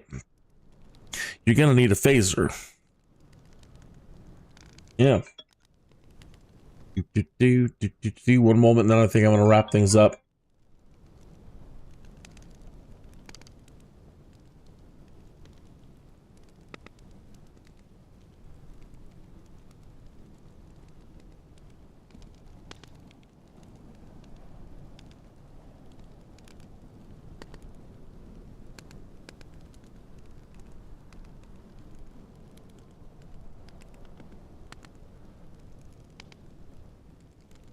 Well, that's great. Now I'm glad I started early. They're closing as you see out here at the weather in Colorado Springs, this is the weather. And it's a little bit, you saw how today it had cleared up a little bit. Now it's come back and now it's clearing up a little bit. But either way, it's severe enough through the area that they're closing everything. So all the state buildings and stuff. So Christine is going to be heading home here just shortly. What time is it now? 11 o'clock. They're going to let her go in an hour. So it's good. I'm glad I started my live stream early today. It all ends up working out. Thank you, Lord. It all ends up just working out. Now I can spend the rest of the afternoon with her and the evening. So very, very nice. So thank you for tuning in today and let me rant about politics for a little bit, fly us around in the lovely weather we're having. And I mean that sincerely. As I said, I love the snow. And look, there's even a rainbow. There has been a couple we passed through. I hadn't brought them up, but look, there's a rainbow. The husky. There's our husky. Get him in the rainbow. Get the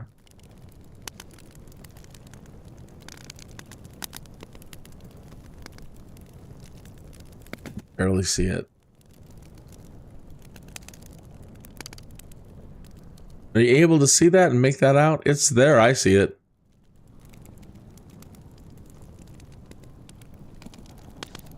It's a double. I see another one forming low. Right there.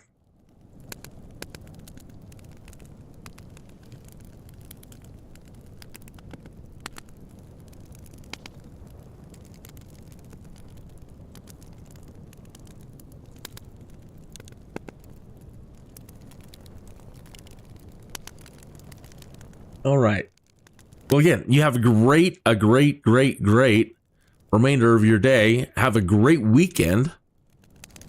And I'm going to go see Zoltan this weekend, comedian. And I will see you back on Monday. So take care.